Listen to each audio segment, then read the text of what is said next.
Banners hung all over the walls, urging students to strive harder. Have you ever fought with all your might in this life? 25 days until the college entrance exam. It's a once-in-a-lifetime chance. Pass it, and you'll reach the pinnacle. Suddenly, a panicked gaze locked onto those words, stammering.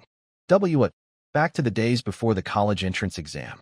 Then, he stood up abruptly, shouting, "No way!" Those around him flinched and turned to look. This was Xia Country, in City Number 1 High School, Class 12-7. He clutched his head, yelling in frustration at the unfairness of it all. What kind of horror story is this? If I'm going to be reborn, at least let it be after I've gotten into college. Do you know how hard I worked in my past life? And now you're making me relive it? Damn it. As he grappled with his confusion, his mind began to absorb information about this world. Since ancient times, humanity on Blue Star had faced a calamity, secret realms invasions. These realms connected to another world filled with terrifying monster beasts that often slipped through dimensional rifts to invade the human world. The mightiest of these beasts could destroy entire nations, threatening the very foundation of human civilization. To combat these creatures, humans developed a system to inject monster beast genes into their bodies, awakening monster forms and unlocking genetic talents. Only such warriors could save human civilization. This elevated the status and treatment of warriors far above ordinary people, ushering Blue Star into an era where martial prowess reigned supreme. All pursuits are inferior. Only the path of martial arts is supreme. At this moment, a system-like notification, common to all reborn protagonists, appeared and provided an introduction. The protagonist, Ihi, was a preparatory warrior student. After a moment of confusion, he grasped the situation. Clutching his head, he muttered, "Ihi, a high school student." Hearing his muttering, the students in front of him sneered. "Look, the useless he's having nightmares again. Haha, a piece of trash like you dares to take the college entrance exam."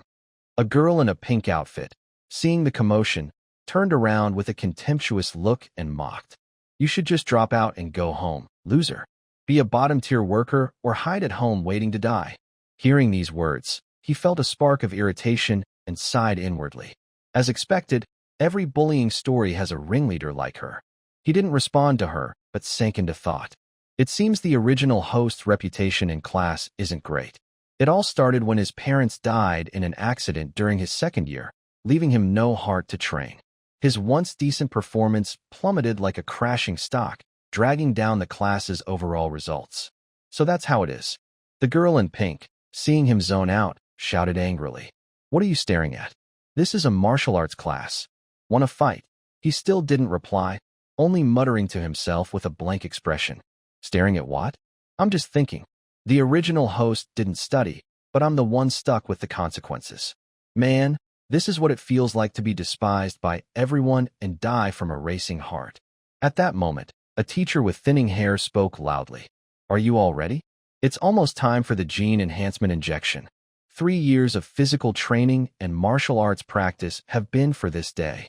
Adjusting his glasses, he glanced at Ihi with disappointment and continued, "Except for those who don't take this seriously." Seeing the teacher's gaze, Ihi smiled as if listening attentively, but thought to himself, "Are you kidding? The one who didn't study was the original host, not me. Why should I feel guilty?" Then, with a sly expression, he mused, "But since I've taken over this body, I'll clean up the mess properly." Scene transition, Gene Injection Hall, and City Number 1 High School. In front of the students were 4 neatly arranged suitcases on a table. The students buzzed with discussion. "What monster form do you think I'll awaken? Maybe a 3rd-order mountain water ape, or a 4th-order sea drum dragon." Someone nearby laughed. "I bet it's a 1st-order stinky centaur." Huh.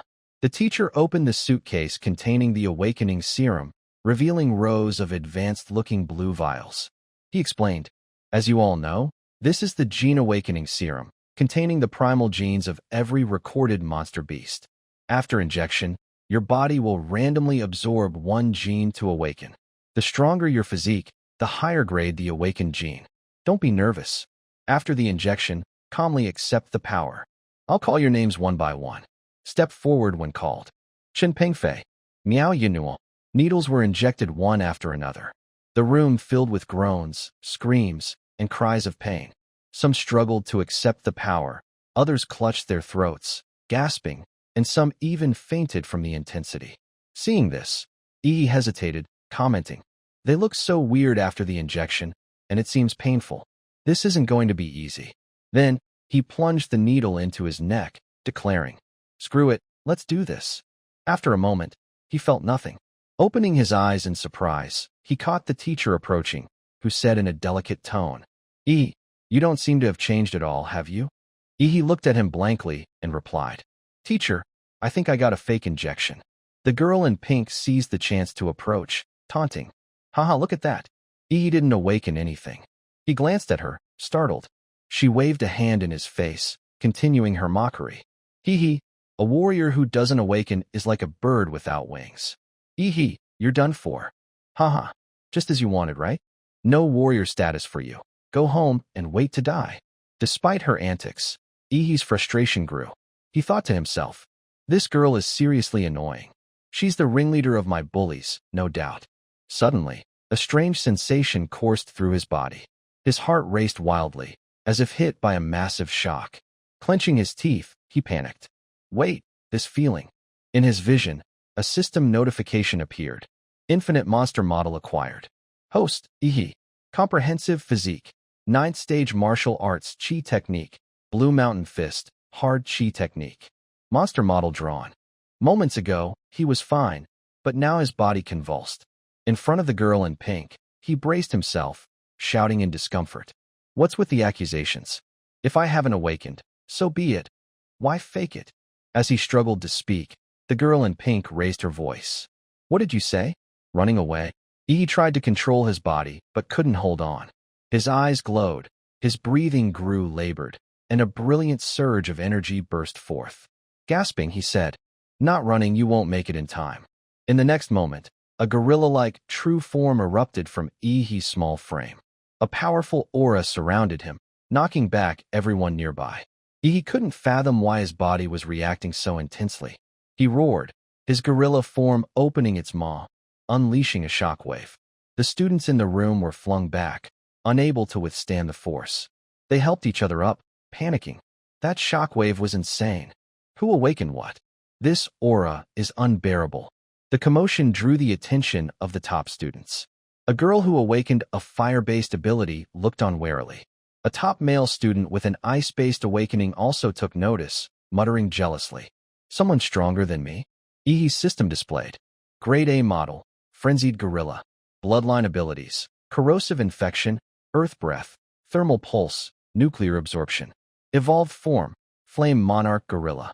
Unlocked at 100% compatibility. Current compatibility, 3%. His body shook violently. Gripping his arms to steady himself, he muttered, "A grade A gorilla? Infinite monster model." He stared at his glowing hands, cells brimming with radiant energy. In awe, he exclaimed, "Is this the ultimate system given to me?" The classmates who once mocked him now stared in disbelief, stammering. Was that the trash from earlier? Another added, wide-eyed. He knocked people back with just his aura. They glanced at the girl in pink, Wang Tong Tong, Ihi's main bully, lying stunned on the floor, eyes rolled back. They said, "Even Wang Tong Tong's out cold. She awakened a second-order fire gecko." The crowd buzzed. What model did he awaken? After witnessing Ihi's terrifying power, the classmates who had mocked him now cowered in fear. Ihi scratched his head innocently, embarrassed. Sorry about that. It got a bit loud. I told you to back off, but you didn't listen." The gene awakening session ended. The school's loudspeaker announced, "All awakened students, proceed to the testing building immediately to verify your monster beast genes and martial arts levels. Repeat, all students." Scene transition, testing building. The building housed numerous gene breakthrough testing devices to identify monster beast genes and martial arts levels. Students entered, and results were displayed one by one. Li Xinyuan, our class, awakened third-order swift wind insect bloodline. The crowd chattered. So lucky. He was average before, now he's top of the class. Strong bloodlines are so unfair. The next announcement. Su Zhou, 9th stage martial apprentice, awakened peak third-order ice demon dragon. And city's top scholar is probably him. No less impressive was a beautiful female student who awakened a rare ability. The crowd buzzed. Look closely. Miss Liu, also ninth stage, awakened fourth order nether sparrow. A fourth order beast in its true form could destroy half a city. Ordinary warriors are like ants before it. Only grandmasters can stand a chance. Ihi, who hadn't tested yet, stood below, pondering. Their monster models are ranked third or fourth order, but mine's grade A? Suddenly, the loudspeaker blared. Next, class 12-7, Ihi. Ihi muttered awkwardly. Do they have to call my name like that?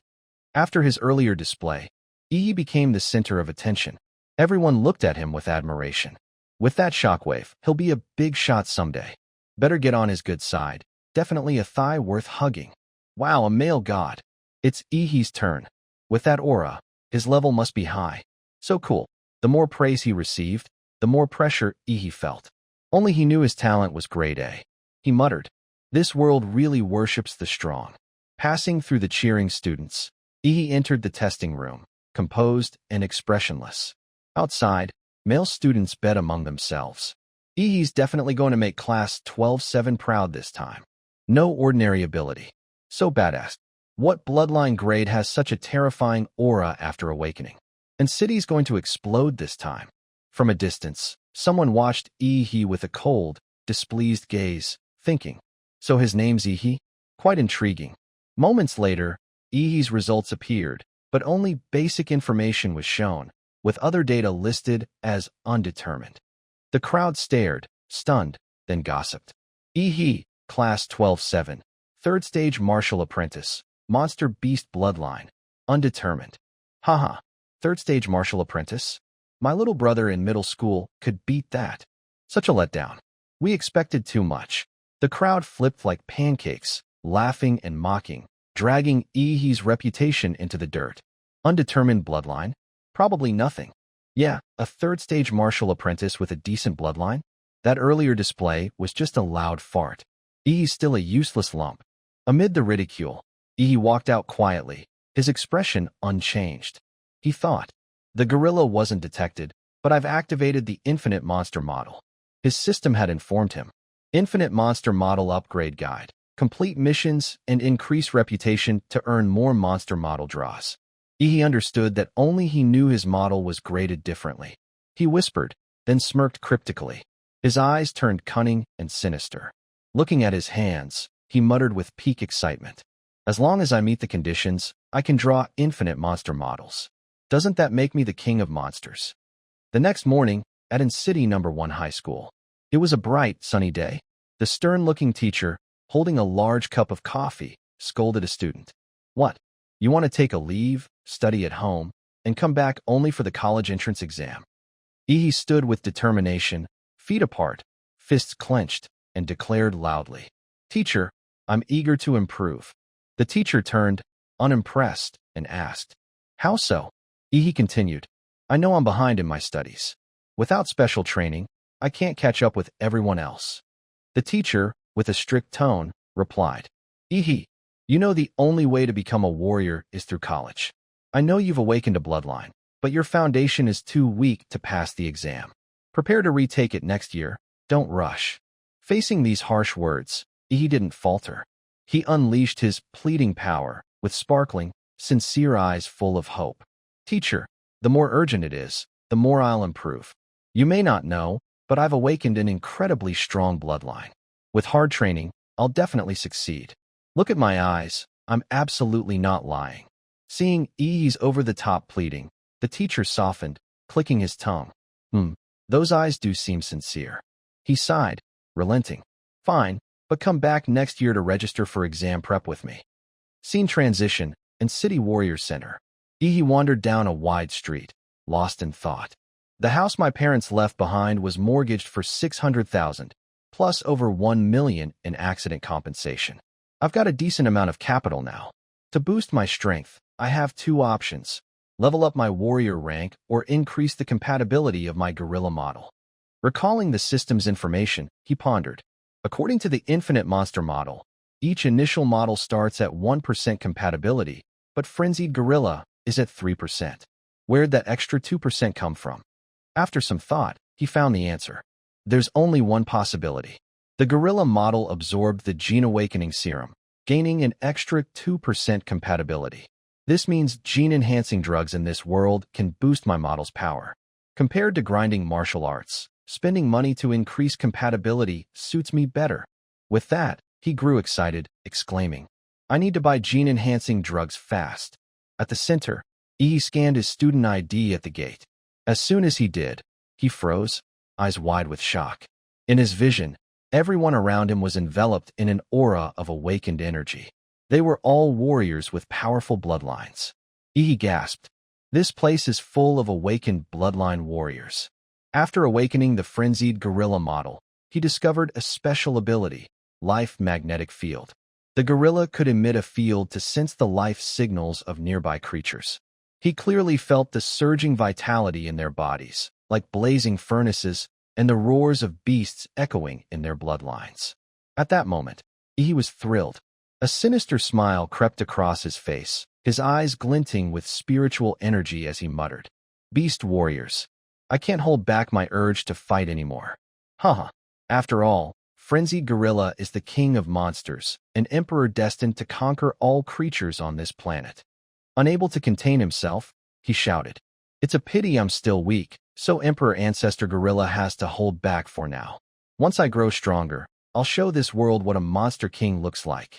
Lost in his grand fantasies, someone tapped his shoulder from behind. He spun around, his unintentional glare startling a beautiful, alluringly dressed girl.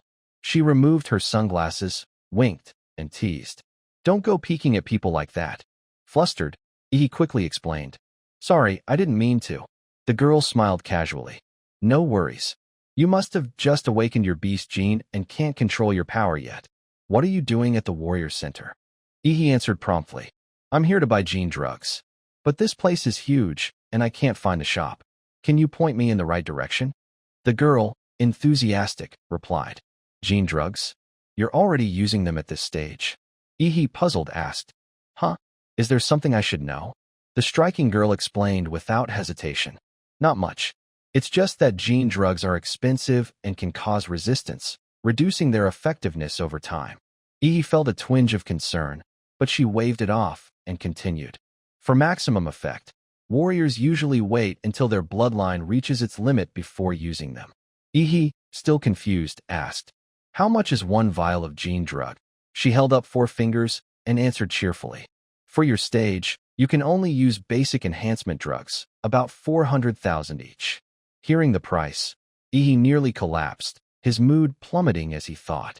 So expensive. My savings can't even buy 5 vials. Hesitantly, he asked, Do you know anyone who can get me a discount? The girl thought for a moment, then leaned forward, handing him a business card. Huang Lilei, 4th stage trial warrior. Her gentle movement made blush due to her striking presence. She said, All right, take my card. With a referral, you'll get a discount. Took it happily, waving. Thank you so much. She smiled. See you around, kid. But, after parting with the kind older sister, continued his journey, now nervous about burning money at the Warrior Hospital. At the cashier. Weapon shop, 250,000 credits. Warrior Hospital, 1,500,000 credits. He spent extravagantly, splurging like crazy. In no time, night fell. Scene transition, Ihi's apartment. Ihi sat cross-legged, training intensely. His body seemed to burn with dense spiritual energy. Despite the pain and discomfort, he endured for the sake of overwhelming power. The system announced, Frenzied Gorilla Model, Compatibility, 3% to 4%, 4% to 7%. Host, Comprehensive Physique, 8 to 10, 10 to 15. 7th-stage Martial Apprentice. After enduring the torment of the drugs, was drained. Sprawling out, sweat-soaked, he panted. Leveling up feels amazing, but the first few vials each boosted my physique by 2 points, while the last one only gave 1. It seems the stronger I get, the harder it is to improve further. Still, he was elated.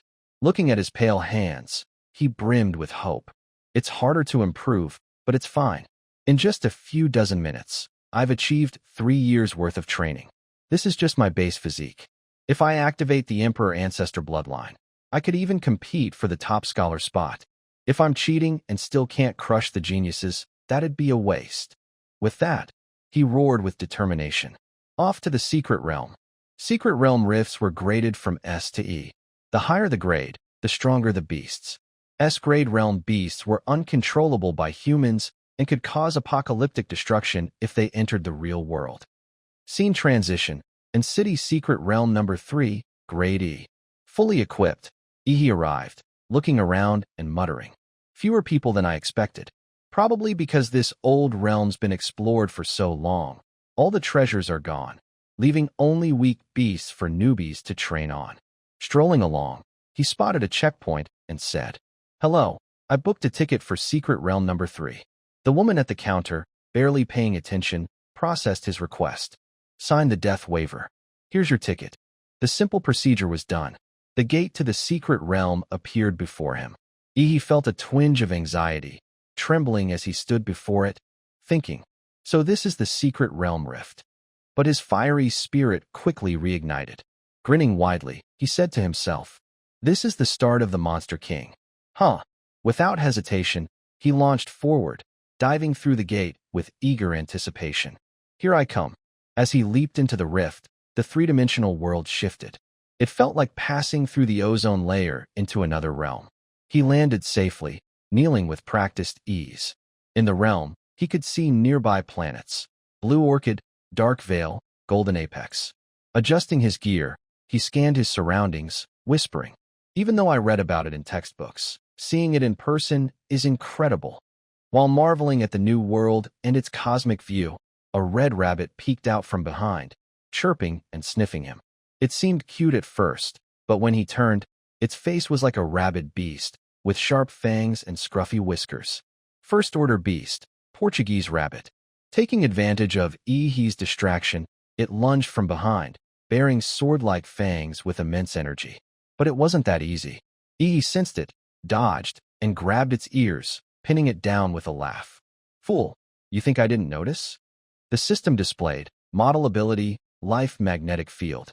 In the darkness, he crushed the mutant rabbit's head, dispatching it in an instant. Moments later, all that remained was a spirit stone. He picked it up, examining it. Portuguese rabbit mana core, average quality, market price about 1,000 credits. Earning 1,000 right off the bat, pretty efficient. Ordinary folks work a whole month for just 3,000 to 4,000. He casually held up the spirit stone, but thought, collecting tons of first-order cores is pointless. I should hunt second-order beasts or higher. Suddenly, something stirred behind him.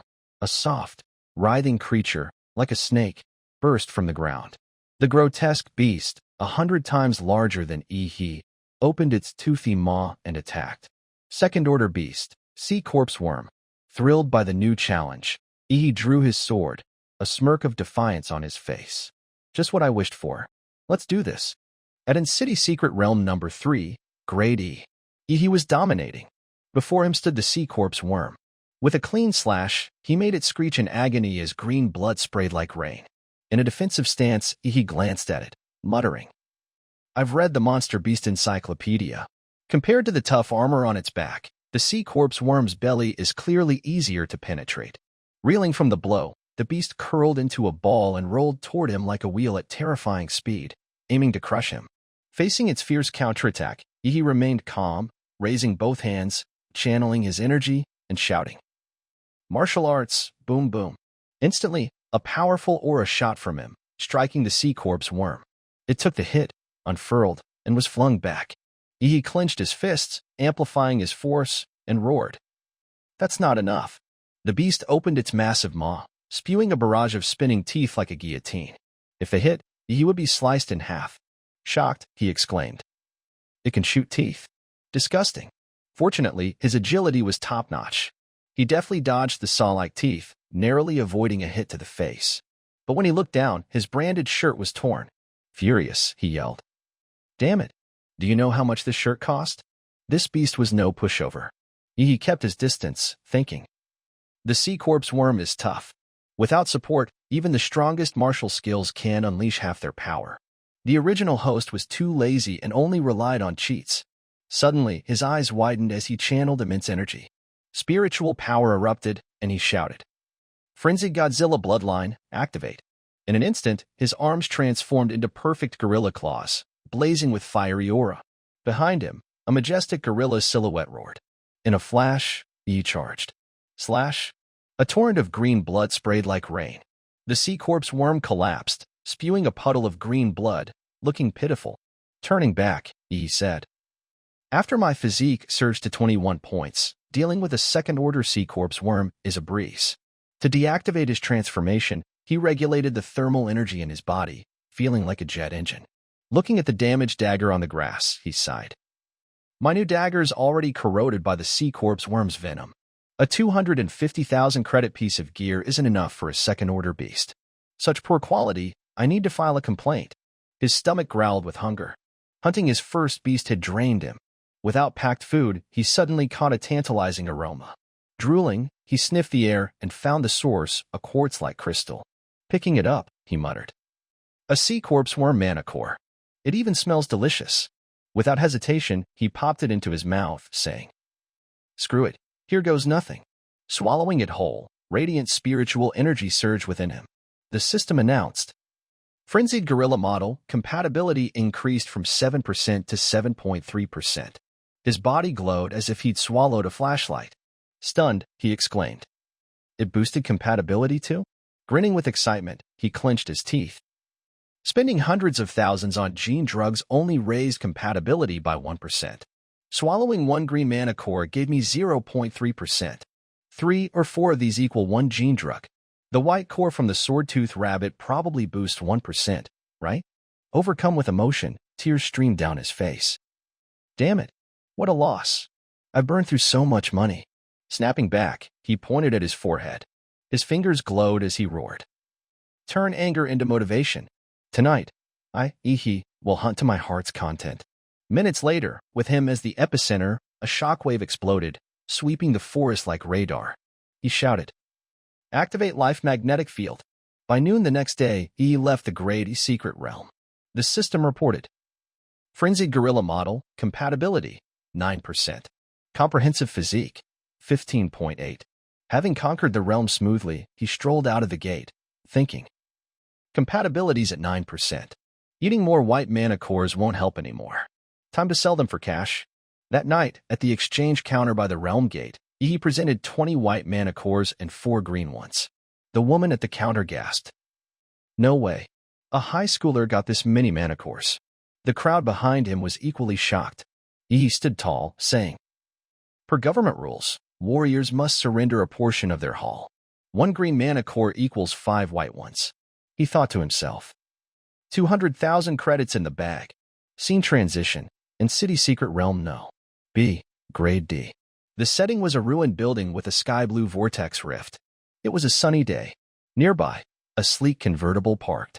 A man in a green jacket spoke from the car. "Captain Lin, we're aiming to complete the Blood Jade flower bounty this time, right?" Lin He, the sword-wielding captain, replied, "Last time, I pinpointed the Blood Jade flower's general location, but Old Shin was badly injured by a beast, so he can't join us this time." A woman, arms crossed, asked worriedly, "So our team's down to 5 people?" A buzzcut man chimed in, "Yeah, rules say a team needs at least 6 to enter a Grade D realm." The system displayed, Lin He was a second-grade warrior. He responded, "No problem. I've contacted an agent who recommended a new Taoist." He pointed to an approaching figure with a hidden face, none other than our scruffy protagonist, Ihi. The team questioned, "You're the 9th-grade warrior, Dead Law?" Ihi, picking his nose, grinned cheekily. "That's me." In his mind, "As a student, I don't qualify for a Grade D realm. Had to hit the black market to forge an identity and join the team. Cost me 100,000. Linhe, skeptical, item. Dead Law? That name's not great." Ihi shrugged helplessly. "Can't help it. Just go with it." Linhe brushed it off. "Whatever, it's just a code name. A 9th-grade warrior shouldn't even be in a Grade D realm. But we'll let you observe and learn. In return, don't hold us back." Ihi replied curtly. "Fine by me," he thought. The captain's thorough and cautious, pretty reliable, better than those who only call for help when things go south. With everything settled, Yi joined the team in the car, heading into the realm. Linny shouted, "Let's go. This time, we're getting that blood jade flower." The team soon arrived at a desolate planet devoid of vegetation. The captain said, "According to the tracker, the blood jade flowers in the oasis ahead, guarded by second-grade beasts." In the car, Yi propped his chin, looking back, thinking, "Last time was a rainforest, now it's a desert. Seems secret realms connect to more than one world." Suddenly, a pack of wolf-like beasts chased the car. A teammate spotted them, reporting, "Captain, ground demon rats. They're fast and locked onto us." Lin he ordered. "Huda, take them out." Huda raised his hand, summoning sharp daggers like a badass Wolverine. He replied, "Got it." With a flick, the daggers flew back with terrifying force, infused with spiritual energy, hitting their marks. They pierced the rats' heads, blood splattering. The rats screeched in pain.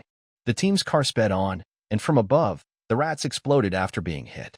Huda, sitting in the back, calmly reported, "Done."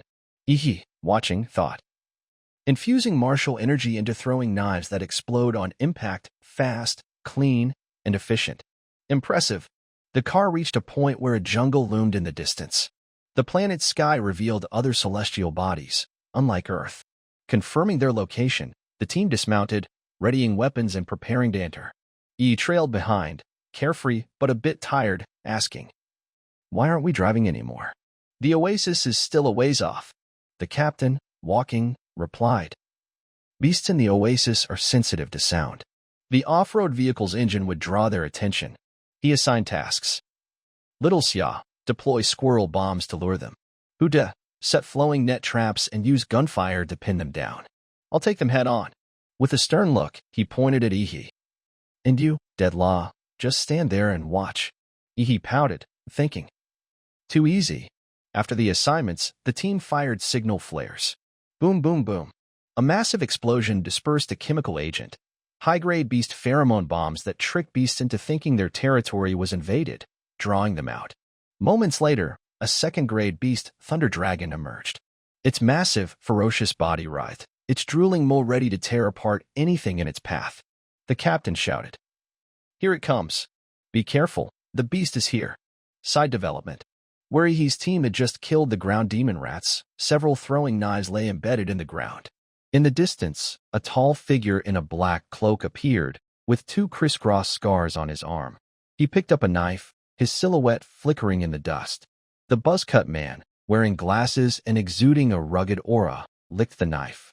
His eyes brimmed with bloodlust and killing intent. He laughed maniacally.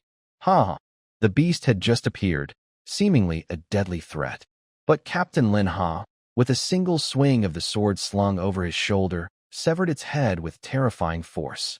Instantly, the monster collapsed, green blood pooling from its severed neck. The team's only female member, Xiao Xia, ran over, shouting, "Captain Lin, behind you. It's finally over." Standing before the fallen beast's massive silhouette, Lin Ha calmly slung his sword back over his shoulder and said, "Now, let's find the blood jade fruit." But just as he spoke, a spiked beast leg suddenly lunged from behind, aiming straight for him. The captain spun around, startled, as the team shouted, "Captain Lin, watch out." From another direction, a figure shot into the air. It was none other than our protagonist, Ihi. He rushed to assist with astonishing speed.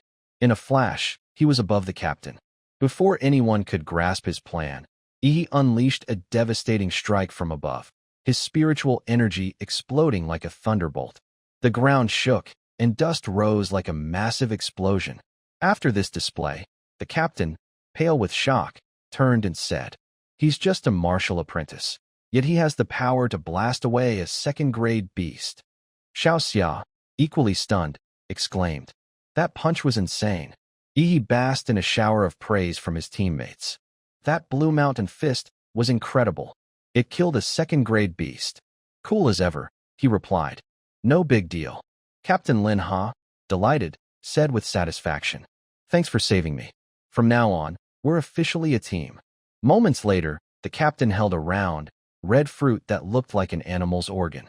He shouted excitedly, "We found it! The blood jade fruit." Xiao Wu, the buzzcut guy, poked the fruit with interest. We even got the Earth Dragon's crystal. Quite a haul. Xiao Xia, curious and captivated by its odd appearance, asked. This red, round thing is worth that much.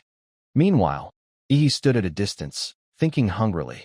It looks like a giant cherry tomato. Seeing the team's excitement over the blood jade fruit, the captain spoke up. Of course, this thing can boost model compatibility. It wasn't easy, but we defeated the Earth Dragon and secured the blood jade fruit. As the teams celebrated their victory, the captain let his guard down. Suddenly, Huda, one of their own, betrayed them, stabbing Lin Ha from behind. Huda sneered triumphantly. It's not that simple, Captain Lin. Lin Ha turned, wincing in pain, filled with shock and disappointment. The scene enraged and panicked the others, who shouted, Captain Lin, what's going on? Struggling, Lin Ha threw a punch at Huda, but the traitor nimbly dodged. Furious, the captain roared, Huda, what the hell are you doing? At that moment, another man appeared beside Huda, declaring loudly, What? Can't you tell? We're here to make big money, obviously. It was the man who had followed Ihi's team, picking up the throwing knife earlier. He was in cahoots with Huda.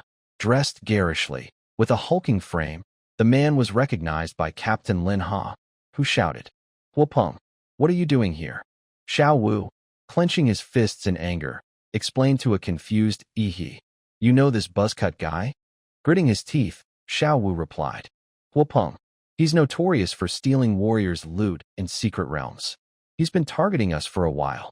Despite his injury and weakened state, Captain Lin Ha clutched his stomach and cursed Huda. The knife was poisoned. Huda, you traitor. How did you know we were here? Observing the situation, Yi pieced it together. He recalled that upon entering the realm, Huda had left a mark, a throwing knife. He spoke up. He used the throwing knife as a signal. Huda smirked, his face turning sinister. Holding a dagger, he mocked. Smart kid, aren't you a student? College entrance exams coming, huh? Instead of studying, you want to meet the black and white impermanents. His taunts didn't faze Ihi. Tilting his head, he calmly replied, Yeah, the exam's coming. The top scholar spot's waiting for me. Infuriated by his arrogance, Huda hurled a dagger straight at Ihi, shouting, Arrogant brat. But he underestimated Ihi. Catching the dagger between two fingers, Ihi's eyes sharpened as he retorted, The flip-flopping dog barking in front of me is the arrogant one. With that, he flexed his arm. His fist glowed with blazing spiritual fire. His face darkened, and he growled, Disgusting. Time to take out the trash. Sensing Ihi wasn't an easy target, Huapeng gritted his teeth. You're interesting, kid. Huda, I want his head. On command, Huda unleashed his strongest moves. Like a six-armed demon, he fired a barrage of daggers, each infused with dense spiritual energy, far stronger than before. Facing the onslaught, Ihi crouched, a protective circle forming around him. Every dagger that hit shattered. Ihi roared, standing tall. Grara. As the daggers lost their effect, Ihi retracted his protective circle. But Huda had vanished. The team shouted, Ihi, watch out. The traitor had used a sneak attack, lurking behind to land a kick. The team yelled again, Ihi, above you. Instantly, Ihi pointed two fingers at his forehead. Spiritual energy erupted, spreading around him. His eyes blazed as he muttered, Perfect time to test my new skill. In a flash, Ihi raised one hand, aiming at Huda's chest. A bolt of energy struck like lightning, landing a critical hit. The traitor collapsed. The powerful move stunned the captain. One hit took out Huda. Is he really just a martial apprentice? A point of his finger felled a seasoned fighter. Ihi blew on his fingers, mimicking a gunslinger, ultra cool. Huda face-planted into the ground. On the other side, Huapeng panicked but shouted, Your gene technique. Which great clan are you from? Ihi stood with legs apart, hands in pockets, exuding swagger. Clan? I'm from the Godzilla tribe. Want to kneel and beg for mercy. Behind him, a majestic beast silhouette roared. Huapeng, purple with rage, unleashed his power. Brat, no matter your gene technique, it can't bridge the martial arts gap. He revealed his true form, a ferocious black bear with a gaping, toothy maw. His face mirrored the bear's. Roaring, he transformed into a massive figure and charged at Ihi. But the high schooler wasn't fazed. As the bear lunged, Ihi ducked and used his finger-pointing technique again. A surge of spiritual energy shot upward, hitting the bear's leg. He smirked. Same as the last guy. Huapeng howled in pain. Ag, my leg. He retaliated, sliding low to grab Yi with his massive arms. But Yi leaped high, dodging effortlessly. The bear took another leap, and Yi had to admit the second-grade warrior's tenacity was impressive. His atomic breath couldn't melt Huapeng's ankle. As Yi landed, the bear's giant hands nearly grabbed him. Huapeng's face darkened with murderous intent, hell-bent on killing Yi. Suddenly, the bear's hands clapped together, creating a massive shockwave. But he missed.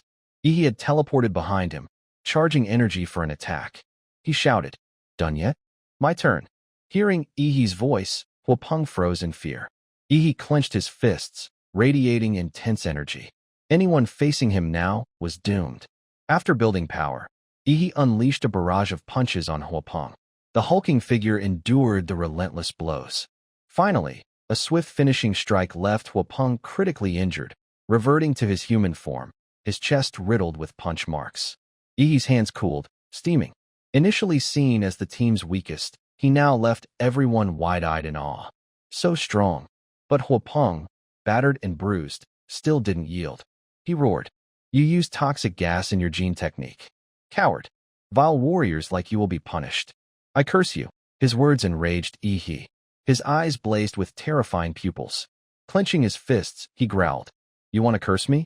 Get in line. Who the hell do you think you are?" Scene transition, in City Central Stadium. The college entrance exam day had finally arrived.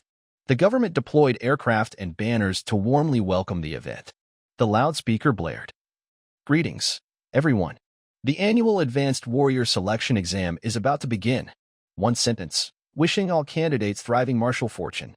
The voice belonged to a handsome male MC with a charismatic presence, live streaming the event. Behind him, thousands of spectators buzzed with excitement, eagerly awaiting the action. This year's exam adopted a martial arena combat format. Candidates would face off in pairs, with winners advancing to the next round. The exam spanned 3 days, the first 2 for preliminary rounds, with victorious candidates moving to the third day's finals. In the preliminaries, each candidate fought 3 matches. Those who advanced would compete until the top scholar was determined. After explaining the process, the MC shouted enthusiastically, "We carry the mission of humanity. For ourselves, for mankind, give it your all in the arena. I declare, the in-city selection exam officially begins." Quickly, the arenas came alive with battles. Arena 1 dazzled. Arena 4 featured a standout female candidate, but at Arena 6, an issue arose. The MC, flustered, announced, "Let me check, candidates Wang Tongtong and Yi, both from in-city number 1 high school. But currently, only Wang Tongtong is in the arena. Per the rules, if a candidate didn't appear after the match began, they'd be deemed a forfeit. In Arena 6, only Wang Tongtong, the girl who once bullied Yi, stood. Thinking him a coward, she gloated. He dares embarrass me at the grand event, humiliating me in front of everyone. I plan to unleash my fire gecko to shame him, but he's already chickened out." Below the arena, the crowd grumbled. "He's probably hiding at home, too scared to show. Humph, what a letdown. So cowardly, not even showing up for the fight. But he's so scared he wet his pants and didn't come. Haha, such a coward, why even study? Just go be a street worker." After waiting too long, time ran out. The referee blew the whistle, declaring, "Time's up." In city number 1 high school, Yi, forfeit. At that moment, all eyes turned upward. A strange phenomenon appeared in the sky. A buzzcut guy tilted his head, wondering. "Something's coming." An old man with a long beard chimed in. "What a powerful aura." In the blue sky, a blinding streak of light trailed black smoke. The crowd gasped in fear. Is that a thing or a person? Upon closer look, it was none other than Yi. His entrance was utterly unique. He plummeted toward the arena amid the crowd's screams. What kind of strength allowed him to soar through the air like that? He landed in front of Wang Tongtong with a massive pillar of spiritual energy, like a bolt of lightning. The impact was so intense that she had to brace herself to stay standing. As the dust settled, Tongtong looked up. Before her stood Yi, but before she could react, something solid shot toward her. In an instant, it was Yi's shoe sole. He delivered a kick, sending Wang Tongtong flying back, sprawling across the arena. The blow was revenge for the days she relentlessly bullied him in his past life. Arriving late, he had to make an impression this way. Shielding his eyes from the sun, he looked at his opponent and sighed. Phew, that was close. Almost had to retake the exam next year. Wong Tong Tong, smug moments ago, now lay coughing blood, writhing in pain on the arena floor, unable to move. The loudspeaker announced. He wins. He clicked his tongue.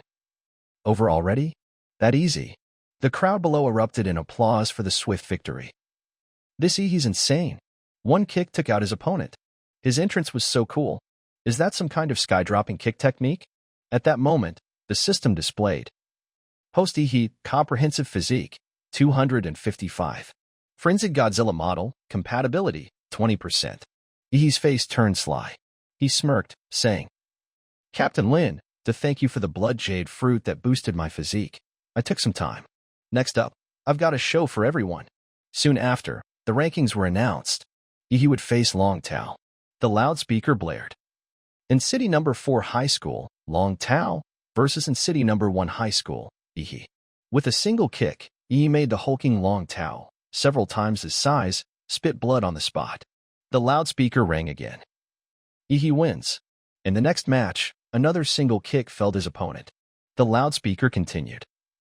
Yi wins. Each victory sent the crowd into a frenzy, cheering. Yi. One kick per match, so decisive. His kick technique is just unreal. Yi clenched his fist, thinking. Too easy for a reborn guy like me. The loudspeaker announced. Congratulations to in City Number 1 High School's Yi, undefeated in all 3 matches, advancing to the next round. After 3 consecutive bouts, Yi headed backstage. Fans swarmed him for his stellar fighting style. Student Yi, interested in Shishan University? Add me on Facebook. Even as a private university, we offer generous scholarships. Check us out. Student Yi, our university needs strong fighters like you. Which university do you like? Despite the tempting offers, Yi had made his choice. Glancing aside, he declared boldly. Favorite university? Sorry, but I'm aiming for Huadu University. Hearing this, the enthusiastic recruiters turned cold, saying, Already acting like this after reaching the finals? When you get slapped down, you'll come begging. Yi, if you fail, hit us up. Yi, flustered, exclaimed. No way. You guys don't believe in me? But he didn't blame them. Huadu University, the top warrior academy in Xia country, globally renowned, was a holy grail for every warrior. He flashed a sinister smile, thinking. And City, a second-tier city, only sees a few top candidates qualify for that sacred place. Fine, warriors speak with strength. Once I claim the championship, let's see what you say. Just then, 2 men in suits, looking serious, approached. One held out a badge, saying, Student Yi, please cooperate. We need to verify your warrior level. Yi didn't hesitate, offering his hand for testing. The buzz-cut man gasped. 9th grade martial apprentice. Student Yi, just half a month ago, you were only 3rd grade. Yi put a hand on the man's shoulder, annoyed. Can I improve that fast in 3 months? Are you saying you suspect me of cheating? The buzz-cut man continued. After investigation, we found you frequently visited the Grade E secret realm after leaving school. Why go to such a dangerous place before the exam? Faced with the tough question, Yi put on a Hollywood-worthy act, feigning sorrow but brimming with resolve. Sorry, let me collect myself. Before my father passed, he told me, to surpass humanity, you must first stop being human. So, I kept fighting in the secret realm. In one instance, I unexpectedly broke my gene seal. It's rare and hard to believe. The 2 officials paled, sweating, stammering. What? You broke your gene seal? They hurried off, muttering. No way. We need to report this. Yi watched them go, gritting his teeth in frustration, thinking. Now I'm suddenly a high-priority target. So annoying. Scrolling through YouTube, he saw news feeds flooded with clips of families cheering candidates. Son, keep it up. Daughter, just do your best. Old Wong, get first place, and we'll throw a huge party. Leaning back in his chair, Yi watched his phone, feeling envious, muttering. They're even interviewing candidates' parents, relatives, and friends. His gaze drifted, his mood sour as he pursed his lips. Seems like no one's cheering for me. What a pitiful kid. But unbeknownst to Yi, someone was watching from afar, silently rooting for him. Go for it, Yi. It was his homeroom teacher, who had approved his home study. After resting, he returned to the arena. The loudspeaker announced, "First round, in City Number 1 High School, Ihi." His lone figure stood in the arena, awaiting his opponent. This time, he faced Luo Xian from City Number 3 High School. Luo Xian's entrance drew immediate attention. The crowd buzzed. Luo Xian's the top student at Number 3 High School, 8th grade martial apprentice with a rare 2nd grade beast bloodline. Both his parents are warriors. His opponent's in trouble. Unfazed by Luo Xian's arrogance, he scratched his neck and said, "You go first." The taunt made Luo Xian feel insulted. He gritted his teeth, roaring, "Huh? You don't know who I am?" He fired back. Knowing or not doesn't change the fight's outcome. Infuriated, Luo Xian went berserk, channeling his energy. Spiritual power erupted from him. He shouted, "You're not wrong, but I'm the one who will win." He focused energy into his arm, his fist glowing with intense light, and charged. "Hope your luck's good enough not to die here." Luo Xian activated his awakened ability, transforming his arm into a beastly claw with sharp nails. In seconds, it would reach Ihi's face. But Ihi remained calm, using his open hand to weave through the claw. Amid the nails, his eyes blazed with killing intent. He growled, "Nice aura, but it's nothing compared to that buzzcut guy." With just his bare hand, Ihi made Luo Xian wince in pain, his face paling. Trembling and sweating, Luo Xian gasped, "Ah, my arm." With a single grip, Ihi rendered him helpless. Seizing the moment, he raised his hand high, striking down on Luo Xian's back. A terrifying force, accompanied by a dazzling spiritual burst, sent Luo Xian crashing to the floor. The ground around them cracked. Ihi flashed a cruel smile, looking at his opponent, and said, "No better candidates out there?" The MC announced. In City Number 1 High School student, Ihi, wins. The MC shouted into the microphone. Another one-hit victory. Ihi defeats the seated contender Luo Xian. Luo Xian lay sprawled on the arena floor, exhausted. His face was pale, mouth full of dirt, completely motionless. The crowd that had rooted for him grumbled angrily. Luo Xian talked so big, and now he's flat on the ground. In contrast, the attitude toward Ihi was entirely different. He stood with an air of effortless grace, exuding the demeanor of a master with unmatched skill. The audience roared with excitement. "The gap is massive. So handsome. I want to have his babies." On the live broadcast, he casually picked his ear, looking supremely confident, and said, "Use my hand this time, but it still counts as one hit, right?" The crowd below erupted louder than ever, cheering. "He's too strong.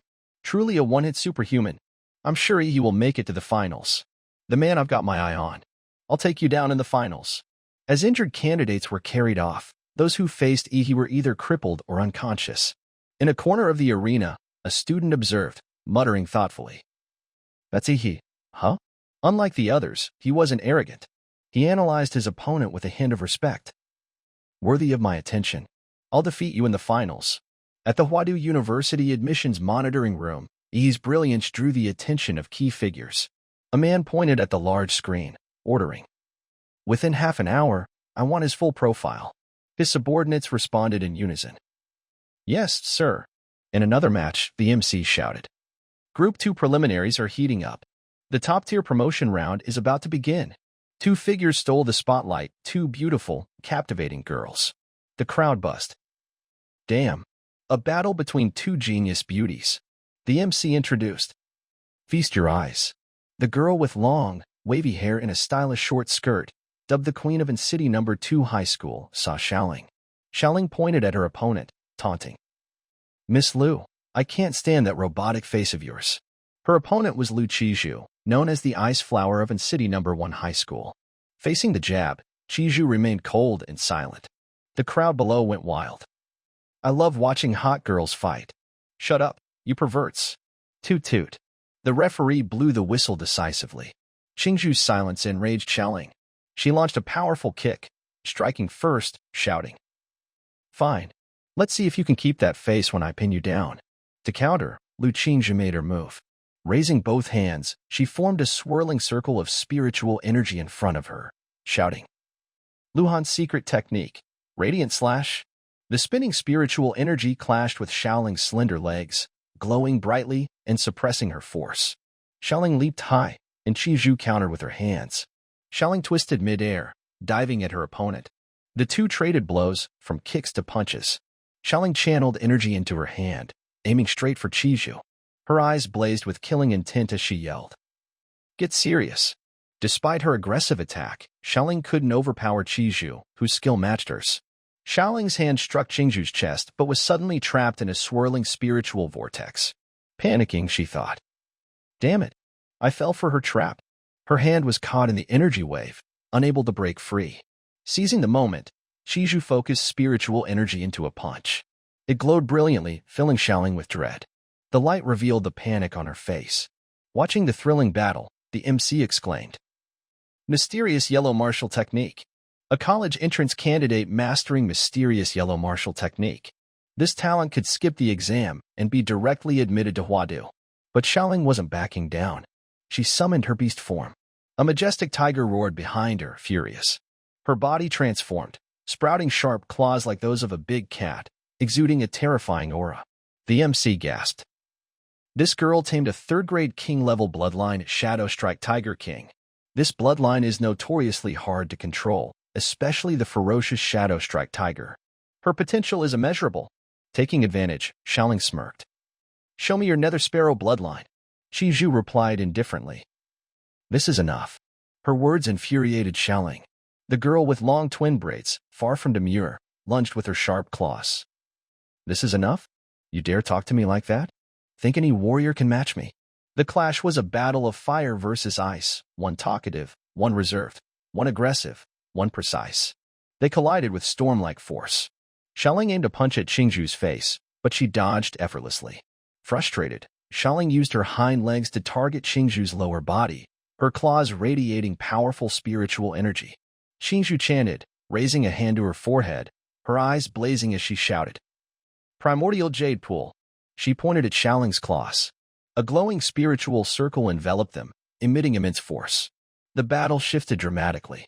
The two girls created a whirlwind, enveloping them both. The MC yelled into the mic. The martial auras of Lu Qizhu and Sa Xiaoling clash fiercely. The arena's engulfed in dust. Who will stand tall?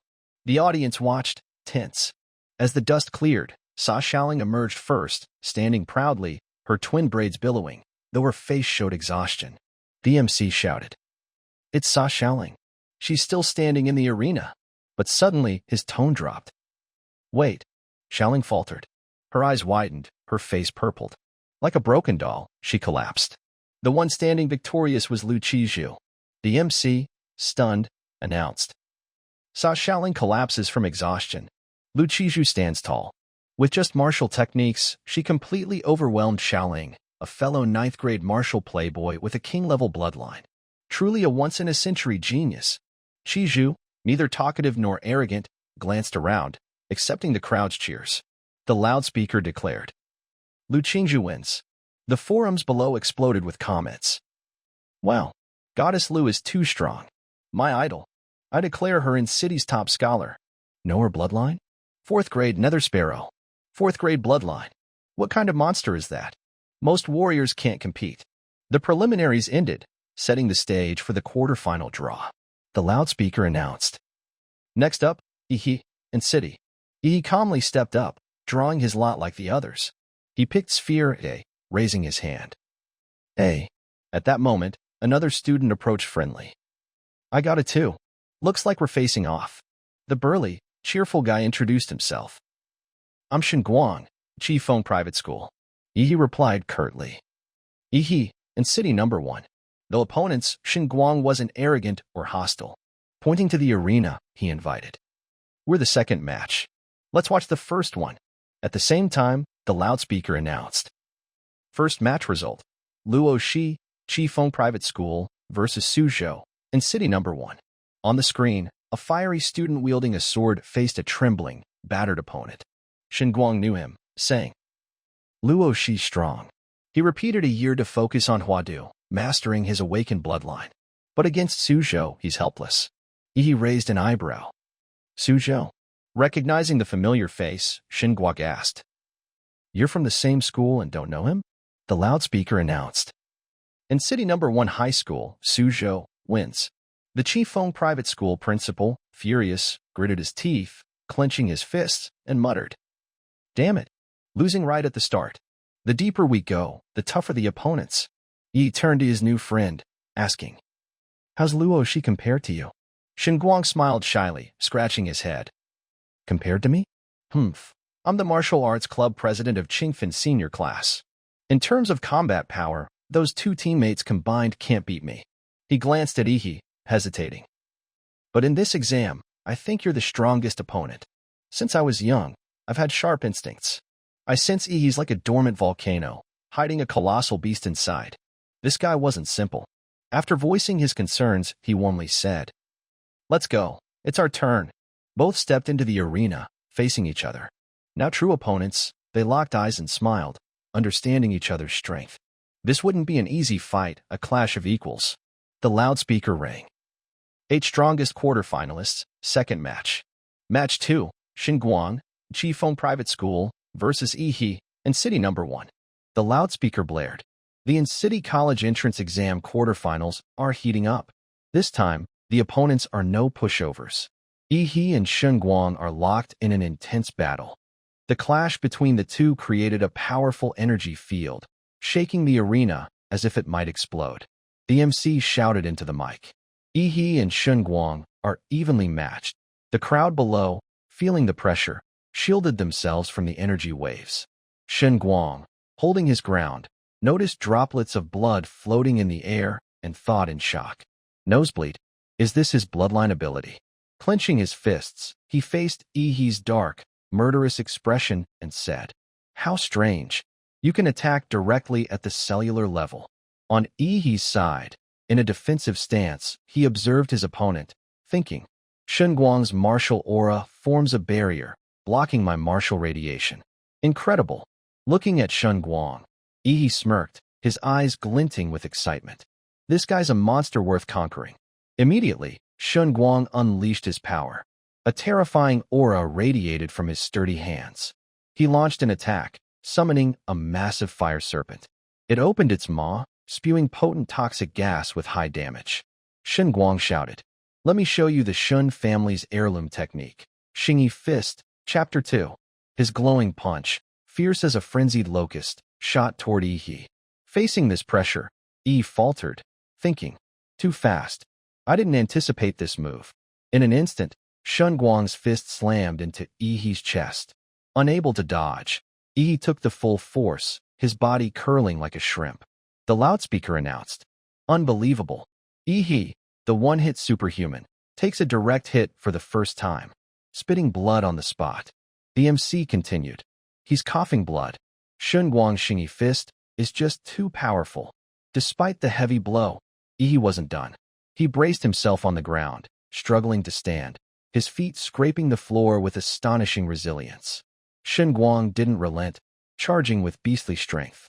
His eyes blazed as he powered up his spiritual-infused punch, shouting, "No escape."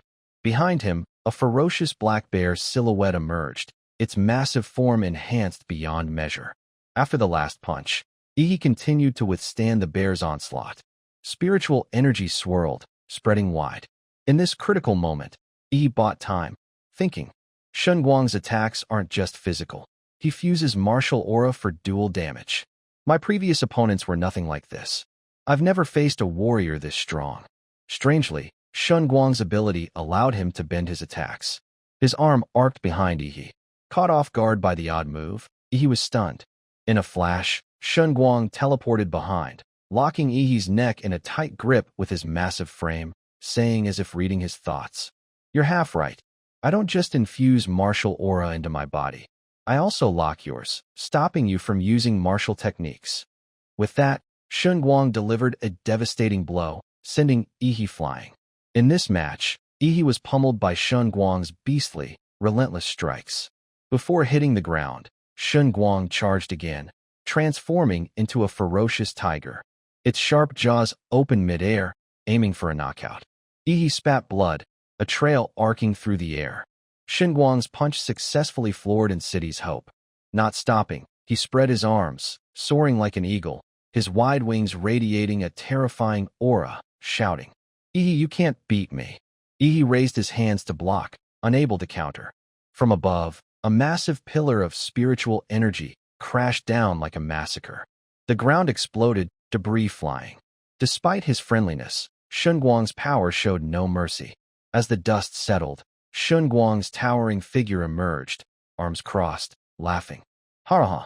That was exhilarating. The loudspeaker announced. Shunguang's combo left, Yi defenseless. Medical staff are on standby.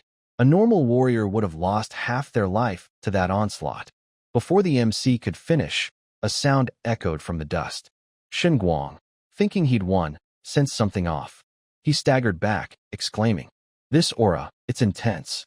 Where Yi had fallen, a dark, colossal energy erupted. A fierce pressure exploded, a sinister aura spreading through the dust. A sharp, sturdy beastly foot emerged. Yi transformed, his body encased in tough, scaly gorilla armor. His eyes glowed with terrifying energy, his presence radiating overwhelming power. In his new interface, looking ultra cool, he stared at Shunguang and acknowledged. "You're strong, Shunguang. Your reward. You're the first to see this form of mine." The loudspeaker blared. A high schooler transforming into a beast, qualifying for direct Huadu admission. Who would have thought In City had another bloodline genius like Yi besides Lu Qingzhu? Shunguang, flustered and sweating, stammered. "A beast's true form." Yi advanced, a radiant green aura spreading, his pressure overwhelming. Shunguang trembled. "Your awakened bloodline, it's this advanced." The MC announced. Each judge has earpieces monitoring candidates. One instructor suddenly widened his eyes, staring at the system. Radiation level, 9,999,999. The instructor couldn't believe it. "What's happening?" "Radiation off the charts." The MC, concerned, read aloud. "Judges have detected an issue. Yi's beast form risks nuclear energy leakage. A martial aura shield has been activated to contain the arena." The crowd buzzed. "Is this Yi's awakened bloodline? So cool. Anyone know what bloodline he has?" "I'm from number 1 high. Heard it's an unknown bloodline." "This strong and unknown." Seeing the crowd shift from earlier skepticism, Yi smirked smugly, thinking, "Looks like Blue Star doesn't have gorillas." Shunguang, wiping his nosebleed, muttered, "Another nosebleed. My martial aura can't block his energy. I can't drag this fight out." He erupted with power, activating his awakened class. A fierce red-nosed baboon silhouette roared behind him. Shunguang's body bulked up, ready to fight back. The loudspeaker announced, "Another third-grade, king-level bloodline. This exam is full of elites." Combining the baboon's power with the fire serpent punch, Shunguang pointed at Gorilla Yi. Calmly, Yi didn't dodge, facing Shunguang's strongest punch head-on. Powering up, his spiritual energy countered as he shouted, "Martial technique." Shunguang charged confidently, hoping to end the match. But before he could fully unleash, Yi's oppressive strike overwhelmed him. The force rebounded, hitting Shunguang's face. He froze, staring at his bleeding arm, face purple, saying, my arm. If I hadn't countered in time, it would have been crushed." Moments ago boastful, Shunguang now looked humiliated, his combat strength weakened by pain. Yi, with the same fierce aura Shunguang had earlier, strode forward, saying, "You're impressive, Shunguang. But sadly, you can't change the outcome." The loudspeaker blared. The In City College entrance exam quarterfinals feature a third-grade king-level bloodline. On the other side, a beast bloodline so powerful it defies identification. What a rare spectacle. Both competitors showcased peak professional abilities. Shunguang, frowning, analyzed Yi. After awakening his bloodline, Yi's strength is unfathomable. I can't suppress his martial aura anymore. My only option is to retreat for now. At that moment, Yi charged, a fierce aura erupting. Brandishing his gorilla claws, he roared. "Hey, big guy, stop daydreaming." A barrage of powerful punches slammed into Shunguang's massive frame. The force was so intense that he staggered and fell. Seizing the chance, Shunguang countered with a twisting, sinuous punch, spiritual energy exploding. Leveraging his flexibility, he gripped Yi's sturdy gorilla arm, catching him off guard. Using Yi's arm as leverage, Shunguang spun behind him, preparing a fierce strike, saying, "As expected, I can't overpower you.